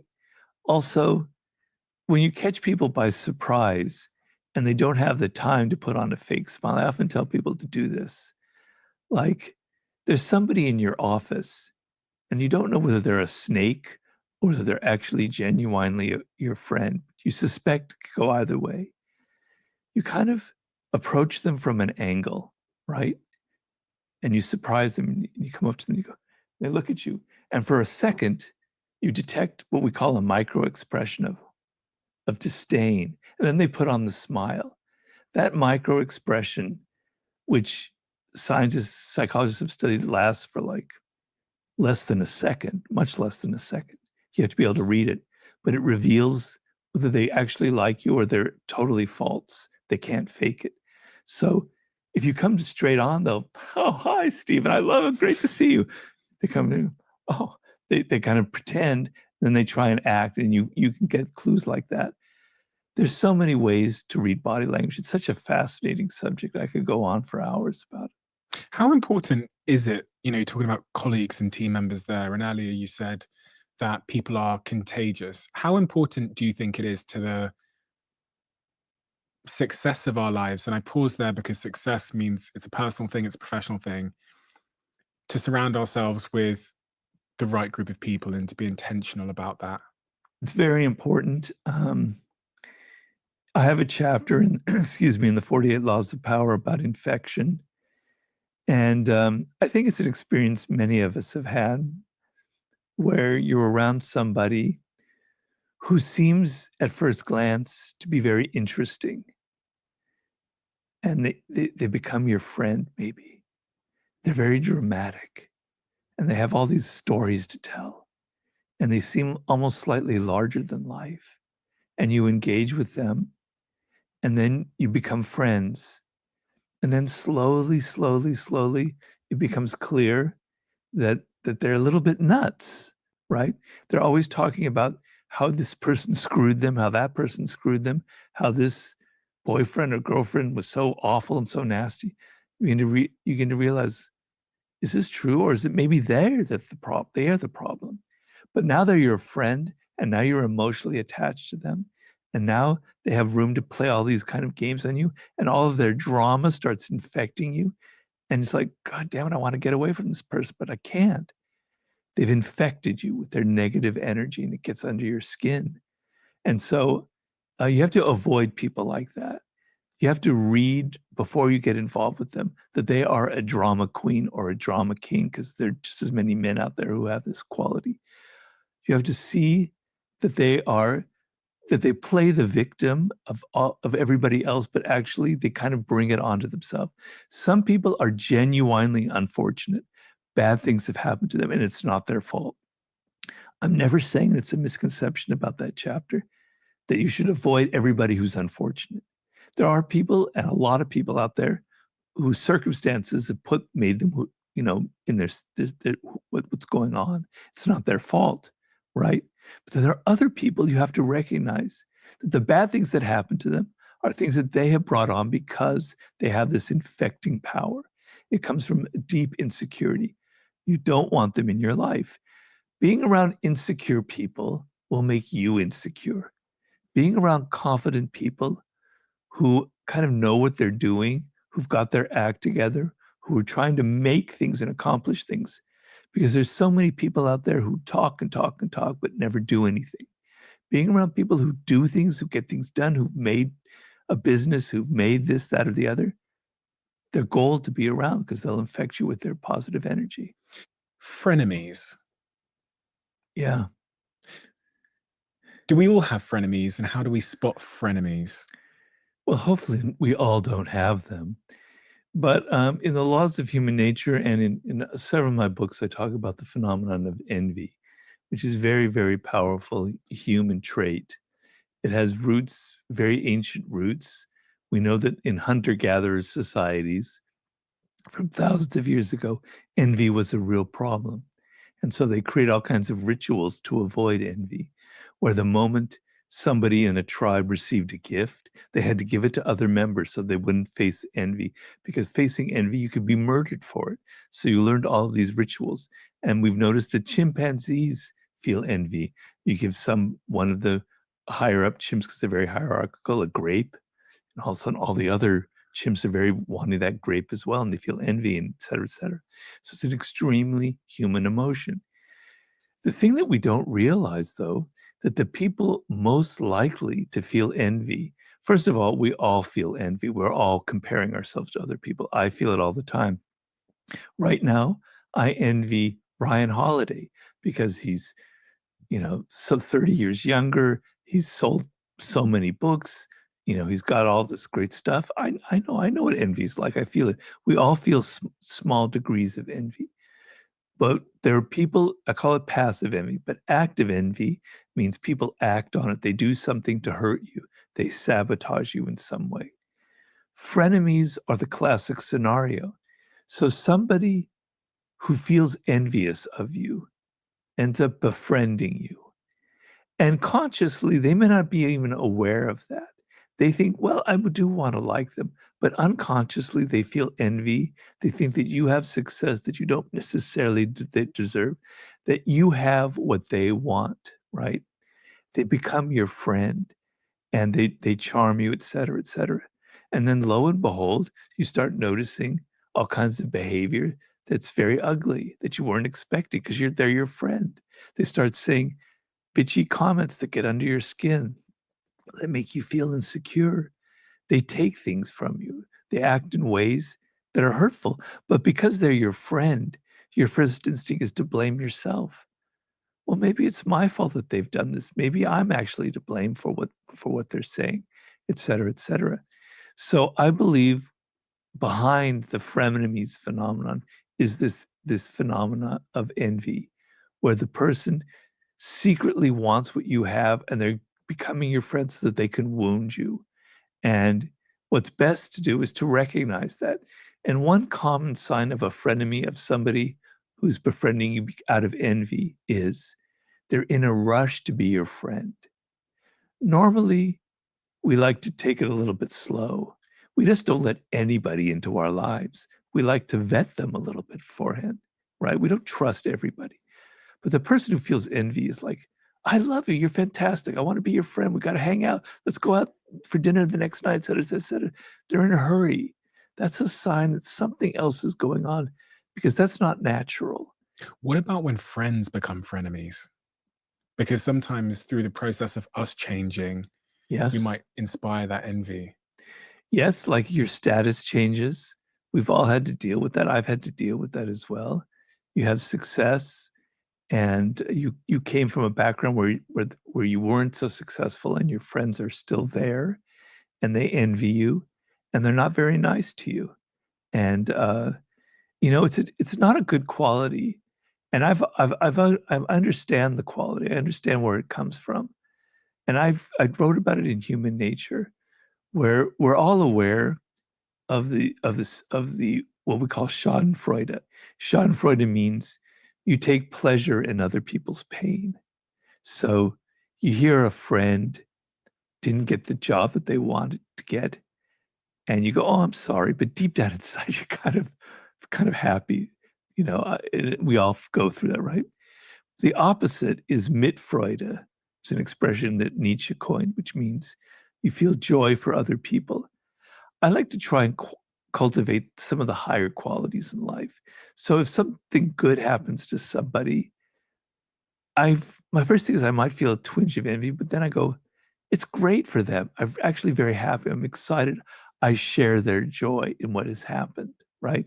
But it's not natural. So when somebody that you know and you've known for a long time has success in life, your first thing is to be, they didn't deserve it. They kind of cheated their way to it.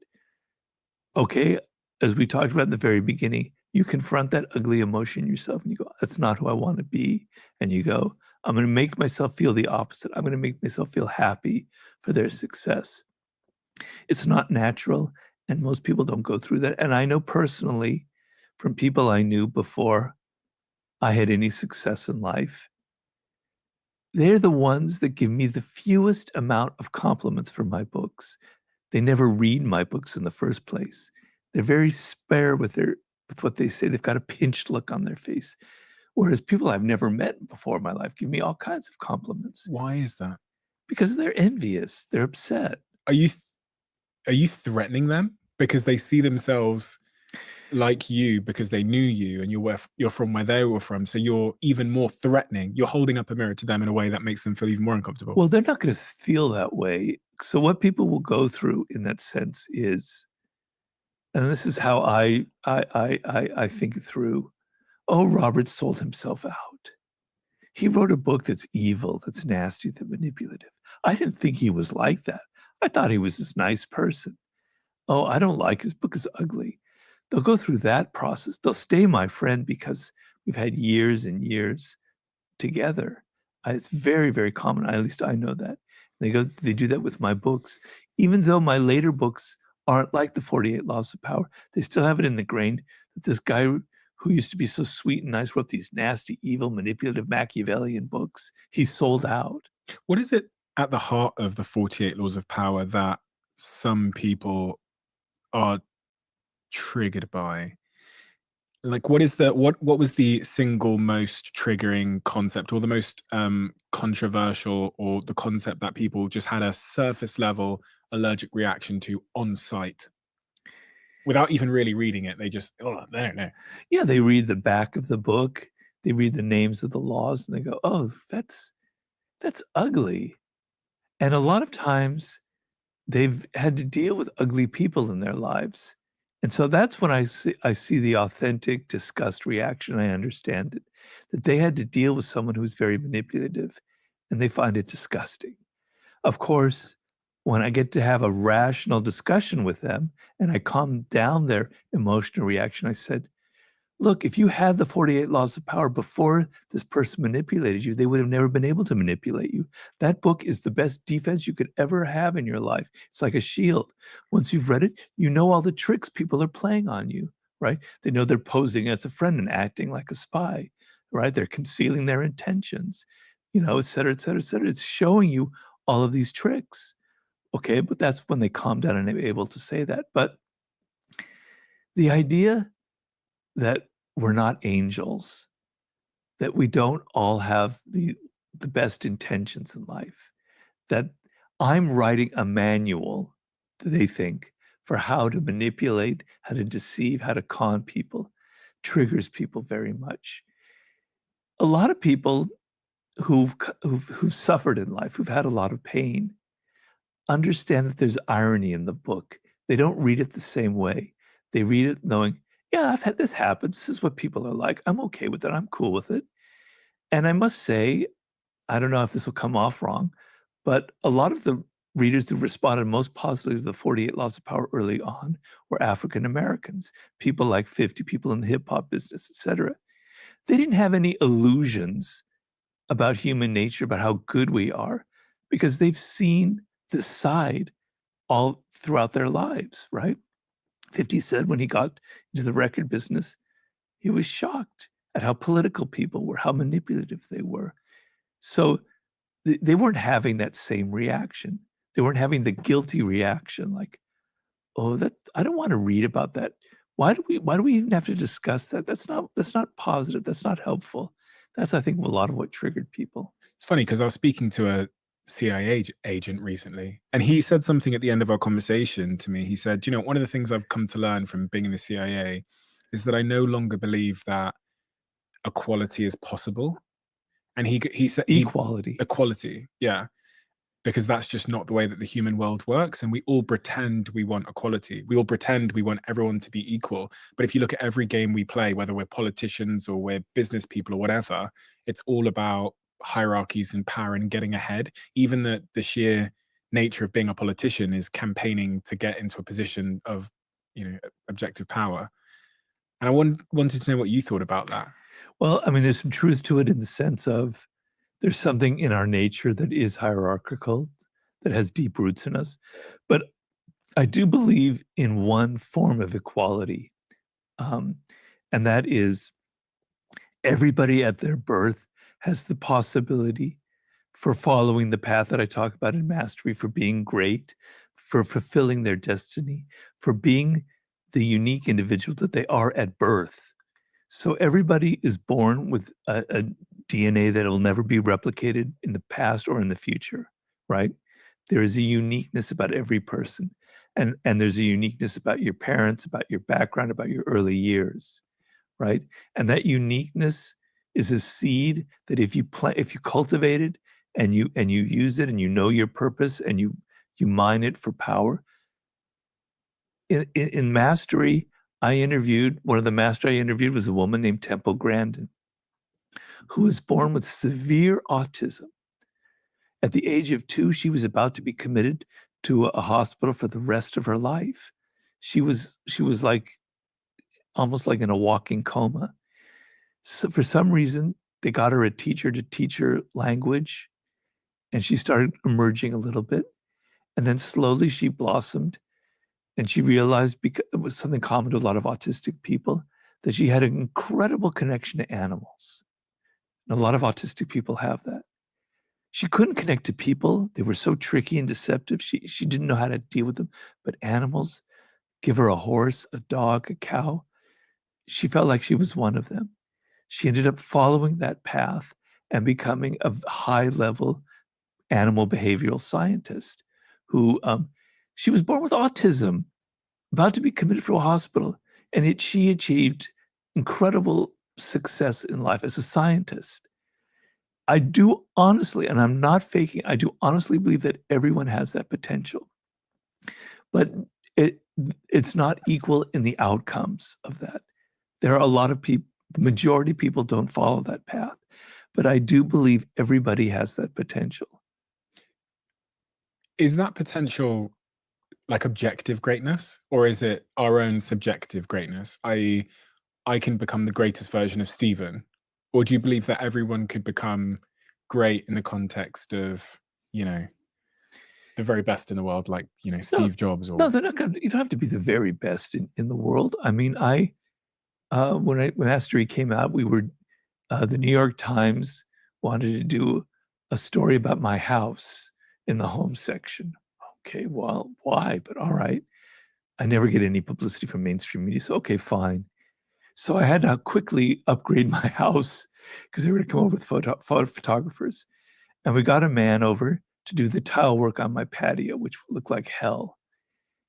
And I told people, this guy was a true master.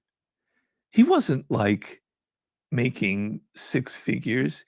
Nobody would ever write an article about him. He will die and no one will ever know that. But I could see in the quiet quality and how well he understood it and the care that he took in it and how much he enjoyed, you know, creating a beautiful effect with tile work, that he was a master. It doesn't have to be the best ever. You don't have to be famous and successful. There are grades of this. There are degrees of it. Some people, it's just being a great parent. They're very social. They're very empathetic. And they're not maybe going to become an extremely successful finance person, but they're really good at raising their children, and they put a lot of effort and care into it. That's fantastic. You don't have to be famous. You don't have to be Steve Jobs. There are levels of it, right? But the sense of this was what I was meant to accomplish, and I'm following it, and I'm happy what I do. I feel fulfilled by my work, and I can go on doing it. I take it seriously. I care about it. I do believe that anybody can have that level of power in their life. I think I struggle with that, if I'm being honest. Yeah, please. On a personal level. I struggle with enough being enough. And also, I think I've grown up in the generation where there's so much comparison everywhere we look, when we open up our phones and Instagram, that you kind of always are led to believe that you're not quite there yet. Now, I've contended with the idea that maybe that's a good thing because it drives you forward. It's that pressure you described. It's that creates that urgency, that desperation. So maybe I should never believe I'm there yet. But then also I wonder, am I going to defer happiness off into the future because I think it's behind some kind of accomplishment or job title or, you know, success in my life? And, you know, when I hear about that tiler, I go, that person that was tiling your patio, I'm really jealous because they sound contempt with much less than would make me contempt. What is the correct answer? Is it to be the happy tiler who's tiling the patio, or is it to be the impatient Steve Jobs, that striving for the personal computer? Well, it depends on who you are. We're all individuals. We all have our unique energies. It's the fact that you engage, you love that you're emotionally connected to it, that it gives you a sense of fulfillment, that you're not looking over your shoulder, oh, I could be doing this instead. I'm fine with that. It doesn't have to be the Steve Jobs who's continually dissatisfied, who's Faustian, who always has to have more. I'm not against that either. I don't know why we have to be so judgmental.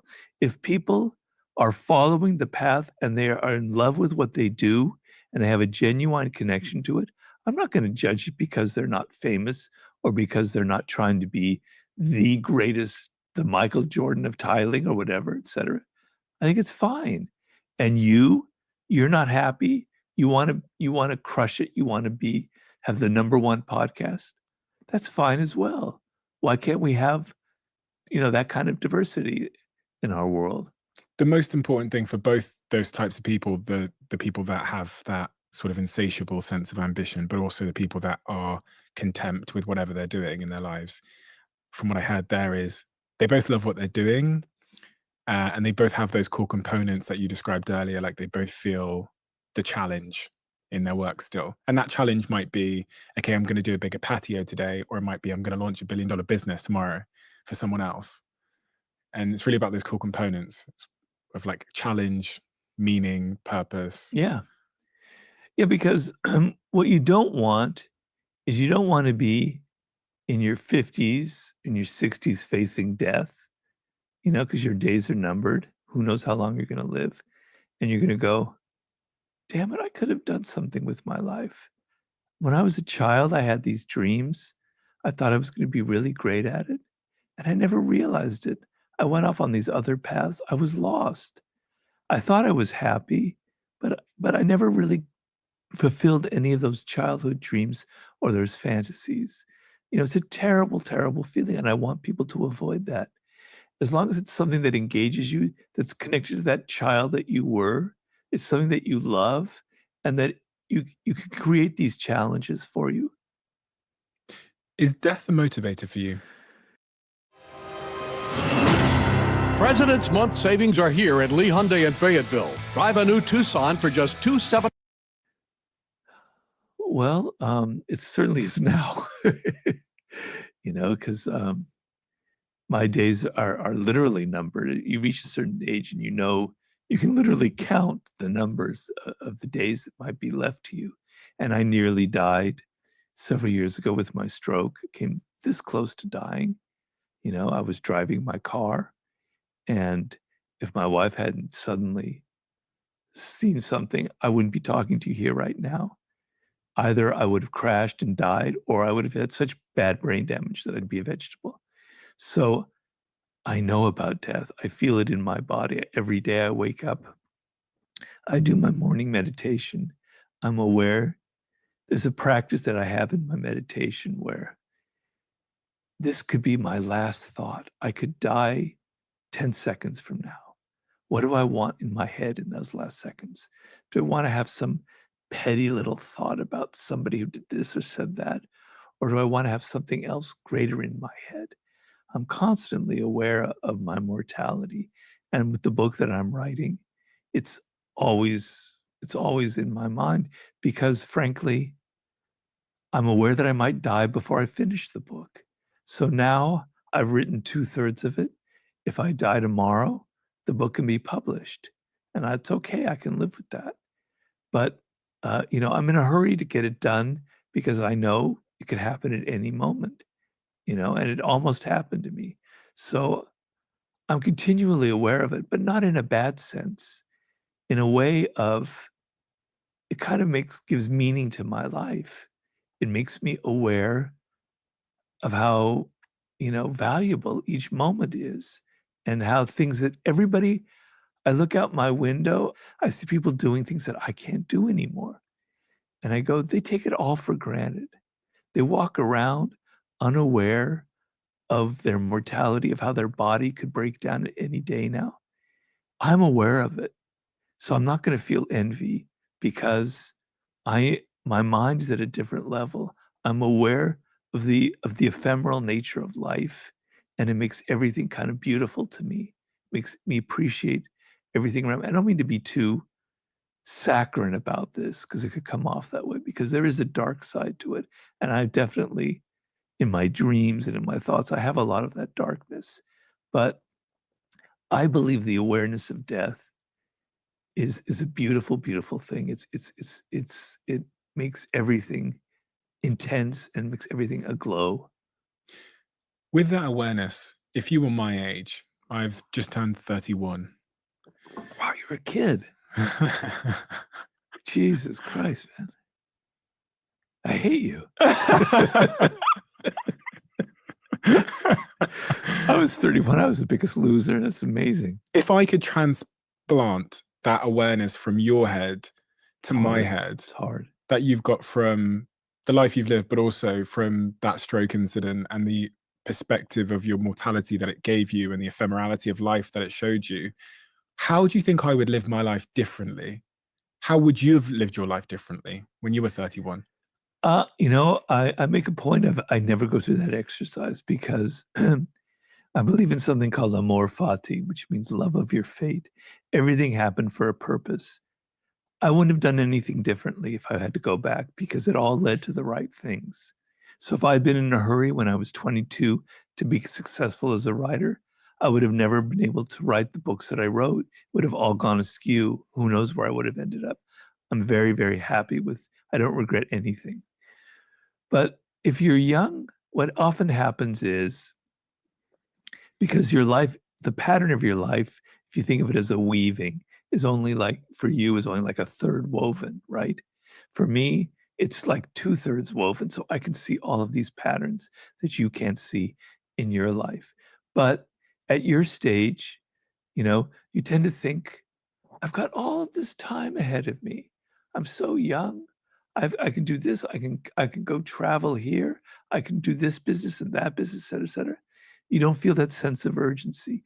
You don't realize that tomorrow you could be hit by a car. Tomorrow you could suddenly be diagnosed with cancer. People are dying now in their 30s and 40s.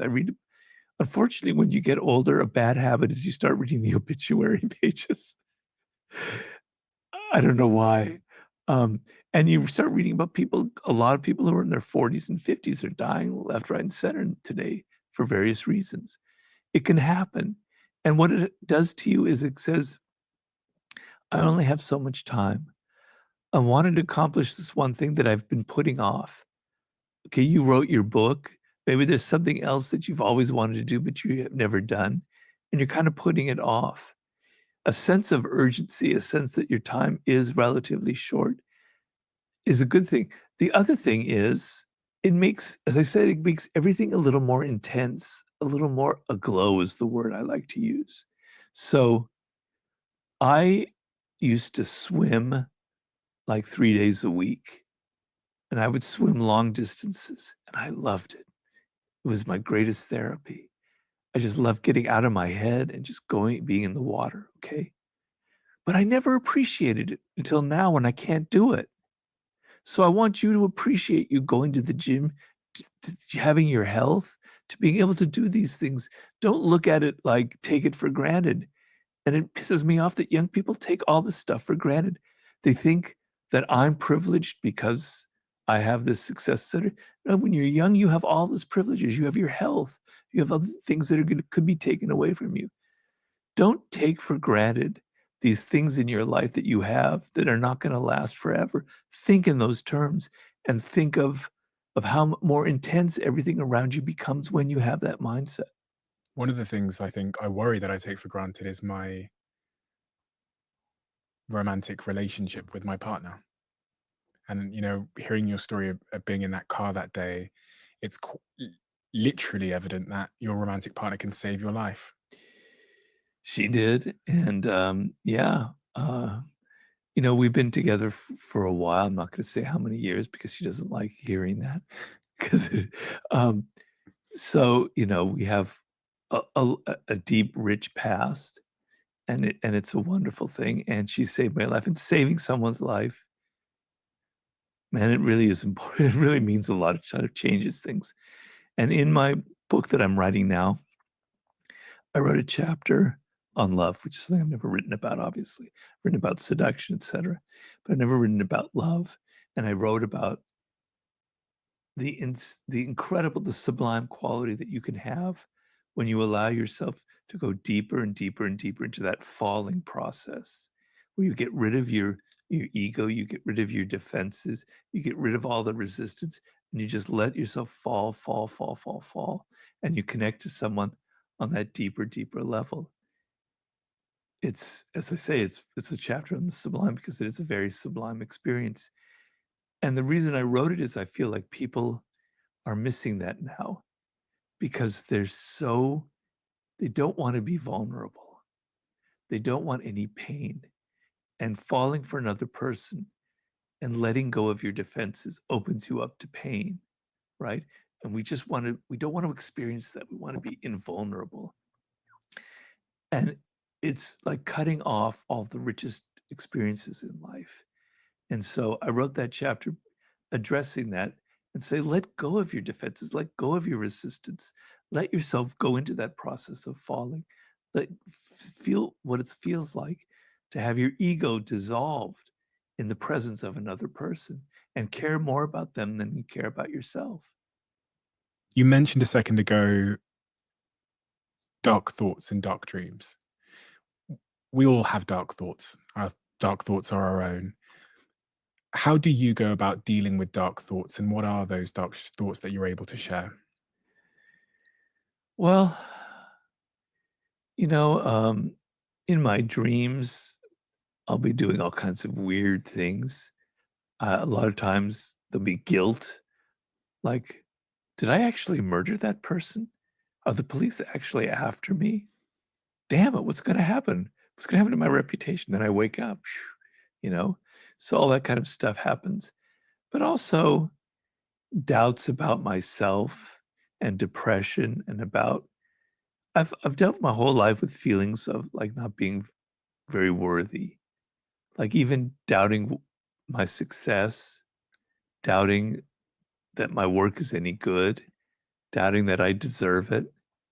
I had, a lot of periods in my life where I wasn't successful.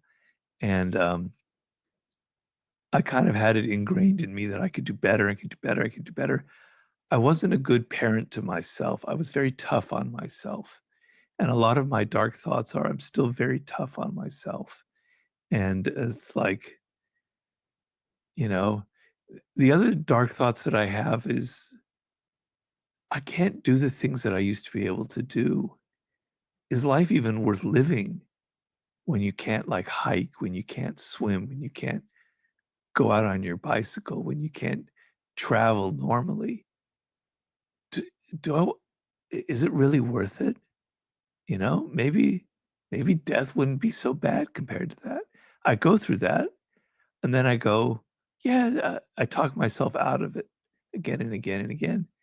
But my dark thoughts are about myself and my doubts and about the state of my body as it is right now, kind of thing.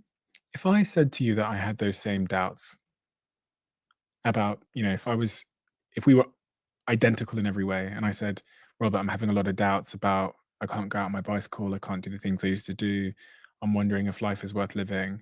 And I asked you for advice, I said, I don't know what to do about all this self-doubt I have about these books that I've written.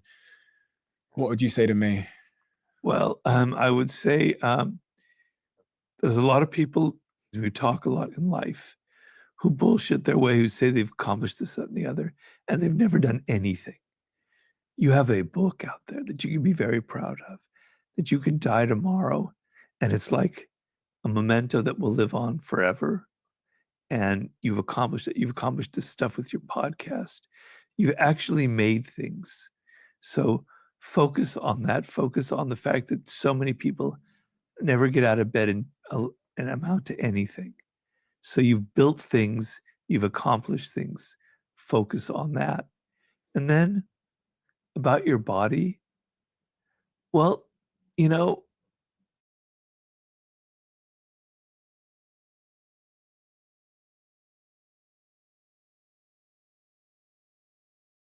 to be alive, and that's another chapter in my new book.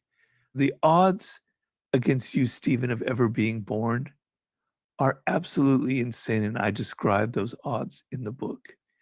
And I go through from the very first cells that ever, from life forming on planet Earth to the evolution leading to us sitting here, is unbelievable. So that you are alive is an incredible, astounding thing. And you have to think about that. And you have to think about just seeing the sky, just being aware is an amazing thing. So I often think about people who are suicidal. There are a lot of people like that in life, particularly nowadays. And I know because I went through that period most strongly in my early to mid 30s as I was contemplating the lack of success in my life. And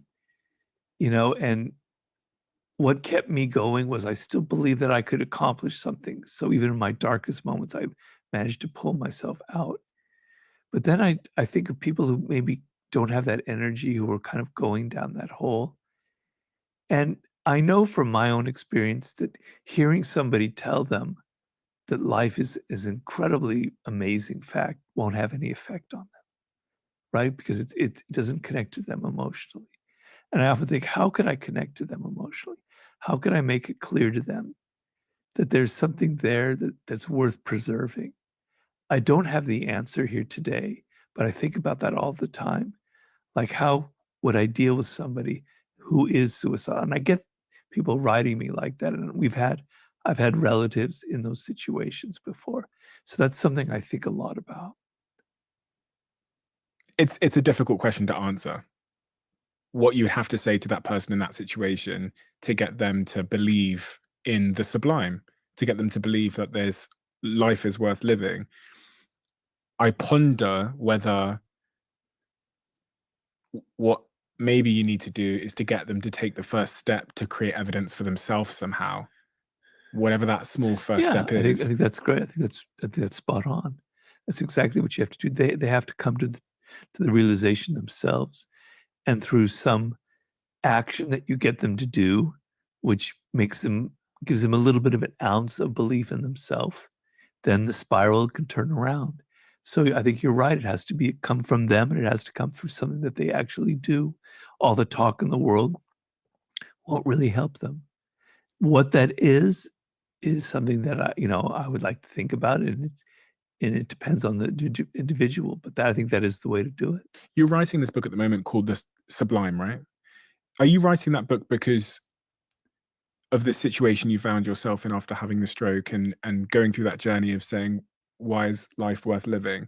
And going in search of the sublime that we all have inherently? Well, to be honest with you, about 20 years ago, I had the idea for the book. I read a book on the subject, and I got excited about it because they were explaining it as it's a kind of experience that's very hard to verbalize, that goes outside of what we normally experience. And I got very excited by the idea. And I planned to write that book. And then after war, that was going to be my fourth book. And my agent was getting all prepared to sell it. And then I got hooked onto 50 Cent. And I did that book instead. And I put it on the back burner. And then Mastery came up, and I got hooked into that. And suddenly it kind of got pushed aside. And then in Human Nature, first of all, the last chapter in the 50 Cent book is on the sublime. It's about death and what 50 and facing it. Then the last chapter in Human Nature is about the sublime. It's about death and mortality. And the irony is that 2.5 months after finishing that chapter in the book, I nearly died. But what I had planned originally was I was going to go to the Gobi Desert and walk across the Gobi Desert. I was going to go swim with whales, literally whales in New Zealand. I was going to go to Tierra del Fuego. I was going to have all of these sublime experiences and write about them. And now I can't do any of that, right? All I can do is sit in my little room in my house at my desk and write the book. It's all in my head. The book is so much better because of that. So it's changed. I can't go to the Gobi Desert. I can't swim with whales or I drown. I can't go to Tierra del Fuego. I can only sit in my office, look at the birds, go through the books that I'm reading, and write the book, keeping in mind other people and what's going on in the world in their life and my limitations. So ironically, the book has become better because I had to go through this experience.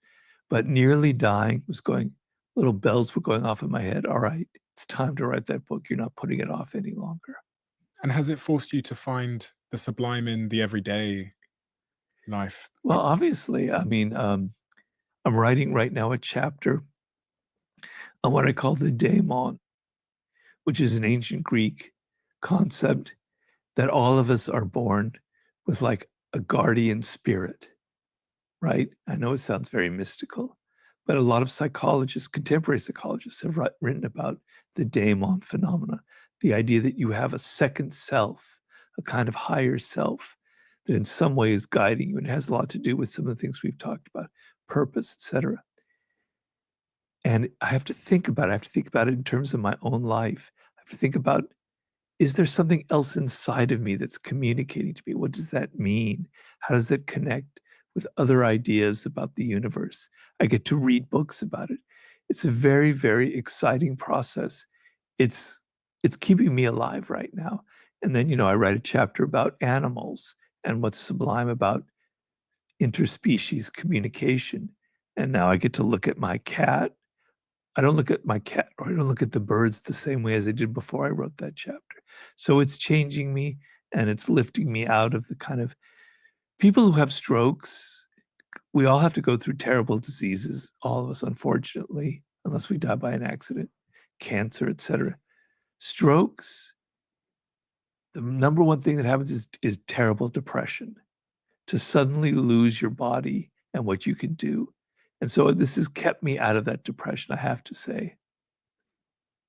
You said that all of your books have been kind of focused on different subjects, and that's very much the case. There's sometimes through lines between the different books, but they're all very much focused on a variety of different subjects. If there was a message that kind of brings all of your work together, if this was your last day on Earth, what would the message that you would want to leave the world with be? Wow, that's a really good question. A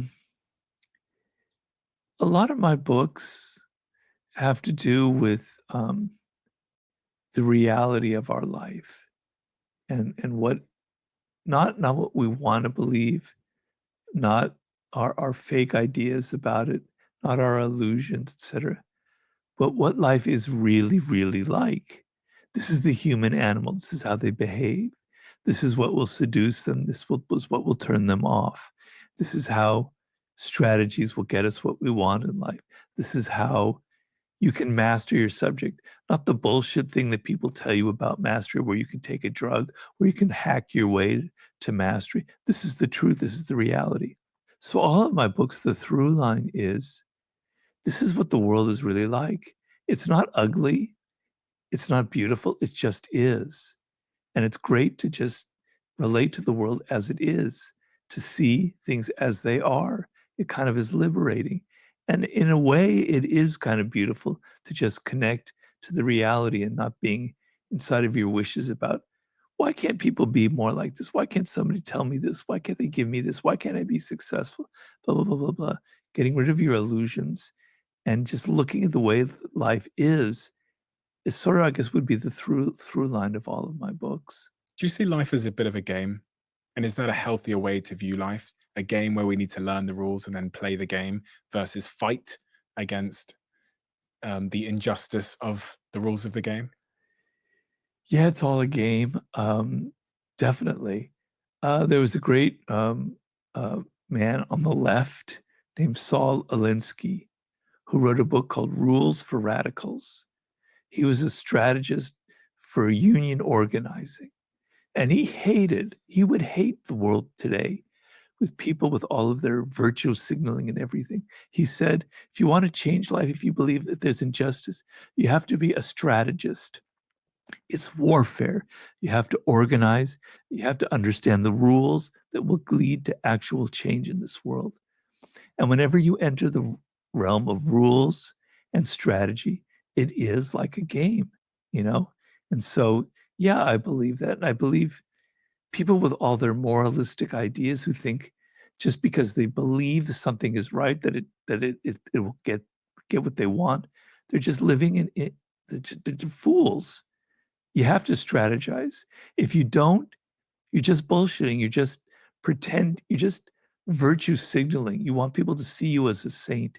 If you're not willing to get your hands dirty and to organize and to say, I've got to take this A, B, C, D, I have to figure out the process of getting there, then all you're doing is just playing a game of appearances as opposed to the real game of getting things done in life. What is the opposite of that strategy you're talking about? So I'm trying to figure out the average person that is currently not strategizing in their life. What are they doing? Well, everybody, I guess you could say everybody has a strategy, but their strategies are extremely ineffective. Their strategies are full of illusions. So human beings have to strategize, because to wake up in the morning and to go, I've got to make breakfast, you got to strategize how you're going to cook and what you're going to make and what you're going to do the day and what you're going to wear. It's human nature. It's just people do it very, very badly.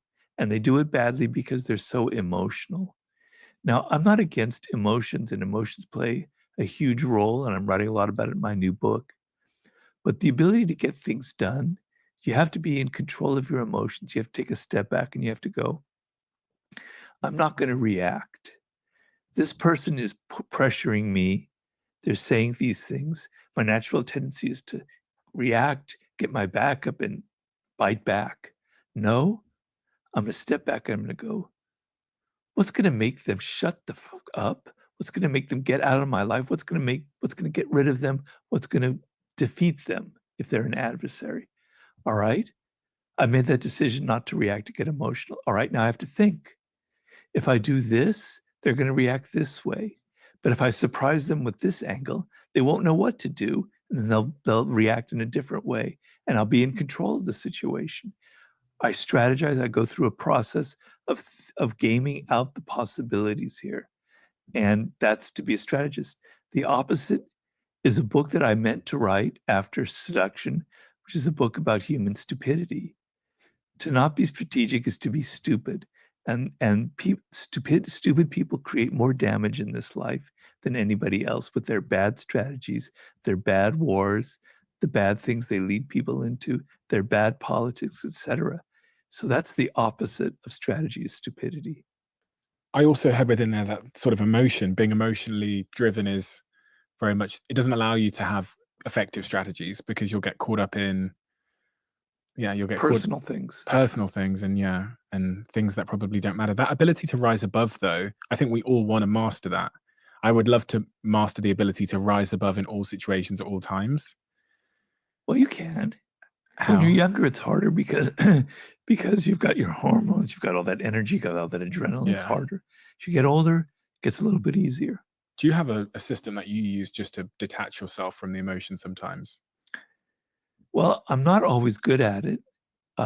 So I've learned to not react emotionally when people say something that I think is going to be triggering. I just don't do anything. I go into my Zen mode. Oh, it's just life. It's just words. It's just verbiage. It doesn't matter. It doesn't mean anything to me.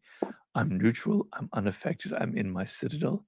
Goodbye. Fine. It's okay. If I get angry and I write that email, which I still do, I don't send it. I put it in my draft box. I look at it a week later. What the heck was I thinking about? I'm glad you didn't send that. You delay your reactions. But mostly, I've trained myself, and I must say my meditation practices help me to not react when people say things that are so annoying that get under my skin. I just go, that's them. It's not me. They're another human being. They have a bad idea. I don't care. It's not my bad idea. It's their life.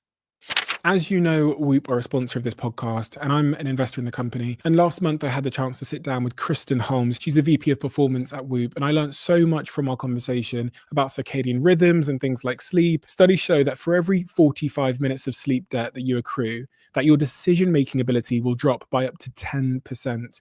And when you're chronically underslept, you'll only be a fraction of the person, the fraction of the boss, partner, friend, manager that you can be. That's why I'm obsessed with Whoop, which not just tracks, but coaches you on how to get better at sleep so you can bring your best to everything that you choose to do. If you're not convinced, you can try Whoop for 30 days, completely risk-free, with zero commitment, just by going to join.whoop.com/CEO. That's join.whoop.com/CEO. And let me know how you get on. If you don't like it, there's no commitment. Join.whoop.com/CEO. Earlier, you mentioned the opposite of strategy was stupidity. So let's talk about politics. It's a really interesting time in politics at the moment. I'm really obsessed with US politics in particular because it's more like a reality show over here than in the UK. It's quite boring. It is very boring over there, I must admit. This year, Trump is running for re-election against Biden. The country seems to be very divided for a number of different reasons. It feels, I don't know, I just feel like it's more divided than ever. I do feel like the left has moved further left than ever before, to the point that I struggle to resonate with that side, and I still don't resonate with the right. So I kind of feel a bit trapped. What do you think of everything that's going on, and how does your kind of work inform what's happening and everything in between? Well, we all have biases, and I've come from more of the liberal side, the left side. I was actually rather extreme when I was younger, so I have that bias. So I'm not really going to be objective.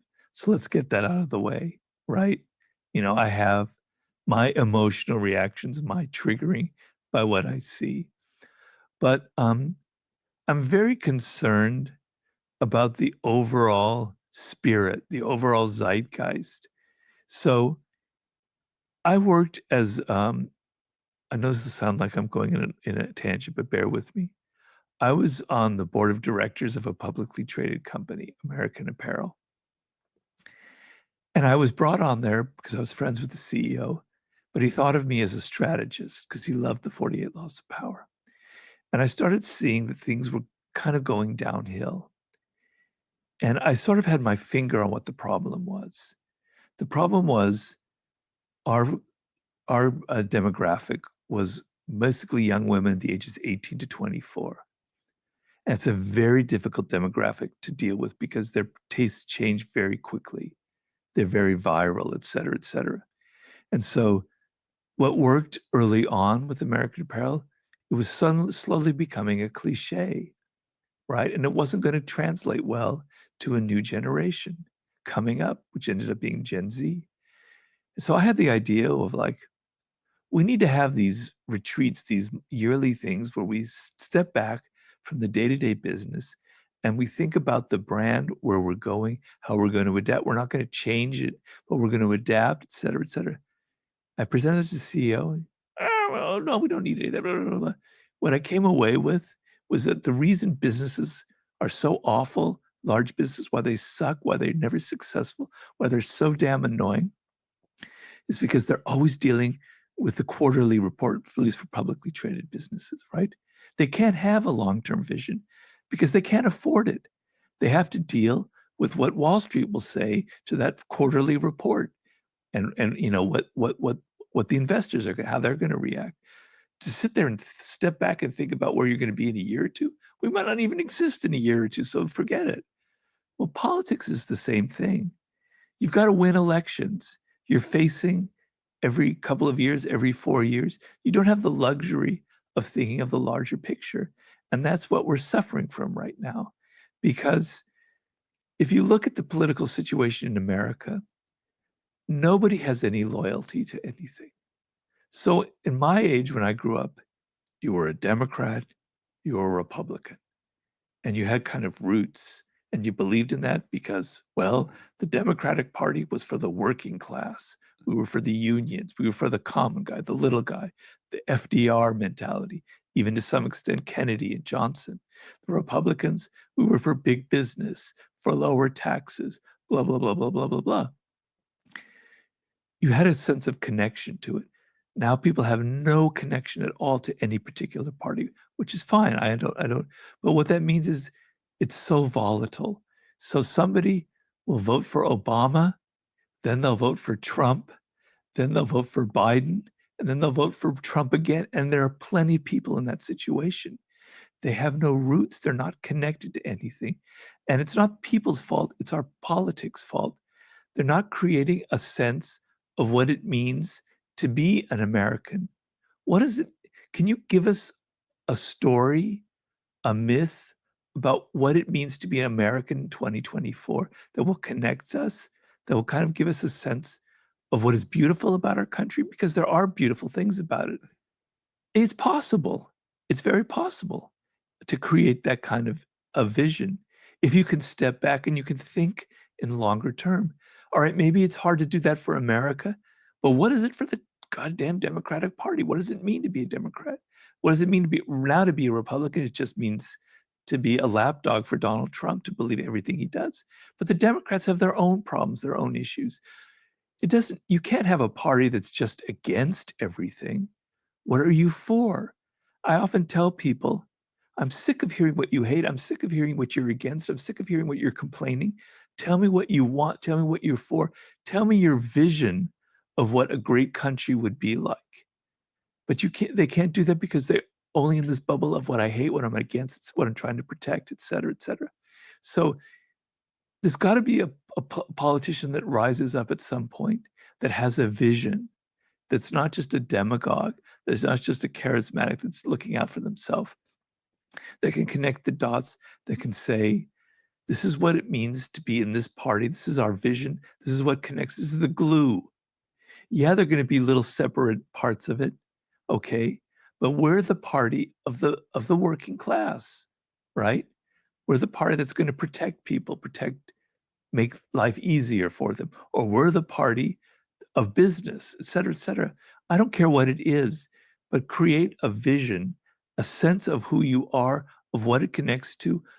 Hit people in their heart, you see, Trump succeeds because he has an emotional, visceral effect on people, and he's very good at it.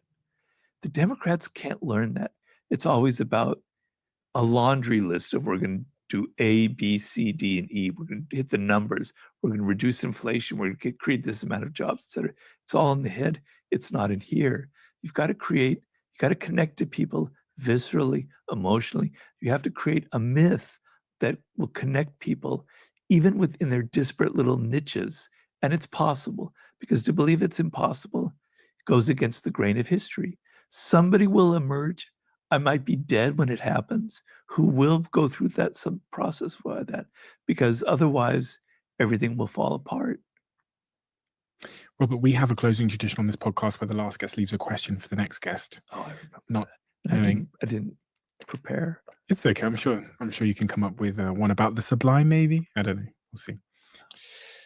The question for you is, okay, and you're not allowed to say nothing. If you could change one thing from your last 10 years, what would it be and why? Well, I would have prevented my stroke. I would have realized that I was burning myself out, running the laws of human nature. I would have taken it slower. I would have realized that my body has limits, and I would have been easier on myself and not put myself, because that book was very stressful and very difficult. I would have taken it slower. I would have gone at a different pace, and I wouldn't have had my stroke, and I'd be so much happier. Do you think you could have prevented your stroke? Yeah, definitely. I mean, it was a weird set of circumstances, but the stress of writing the human nature kind of ground me down. And then I had kind of high blood pressure already. And then I took a trip to New York where I forgot my blood pressure medication. And then I was hiking in a park and a wasp stung me here. And 5 days later, this whole area got inflamed, turned red. I was itching. I couldn't stand it. Went to the doctor. They prescribed me basically a steroid, which raised my blood pressure to the roof. And then when I had the stroke, my blood clot was exactly where that wasp sting was, in my neck. So if I hadn't worn myself into the ground, if I hadn't forgotten my blood pressure medication, if that doctor hadn't prescribed to me that nasty prednisone, if I had just been more careful like that, I probably wouldn't have had the stroke. Are you able to forgive that sequence of events and the people involved? Yeah, I have to. I've forgiven the wasp. You know, that wasp maybe died because of me, because I don't know if wasps die when they sting you, bees do, but I've forgiven the wasp. I've walked past that spot where the wasp stung me and given my little prayer to it and said, I'm sorry about your little life, etc. And yeah, I've forgiven. I've gotten over that, and I've made my peace with it. You know what? It was meant to happen. Amor fati, it was my fate. And probably it happened for a good reason. I mean, I'm right now contradicting my answer to that person's question, but so what? It's life.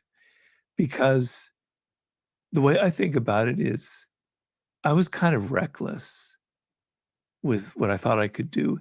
And probably if I hadn't had my stroke, I probably would have, something else bad would have happened, because I didn't realize my physical limits. I probably would have.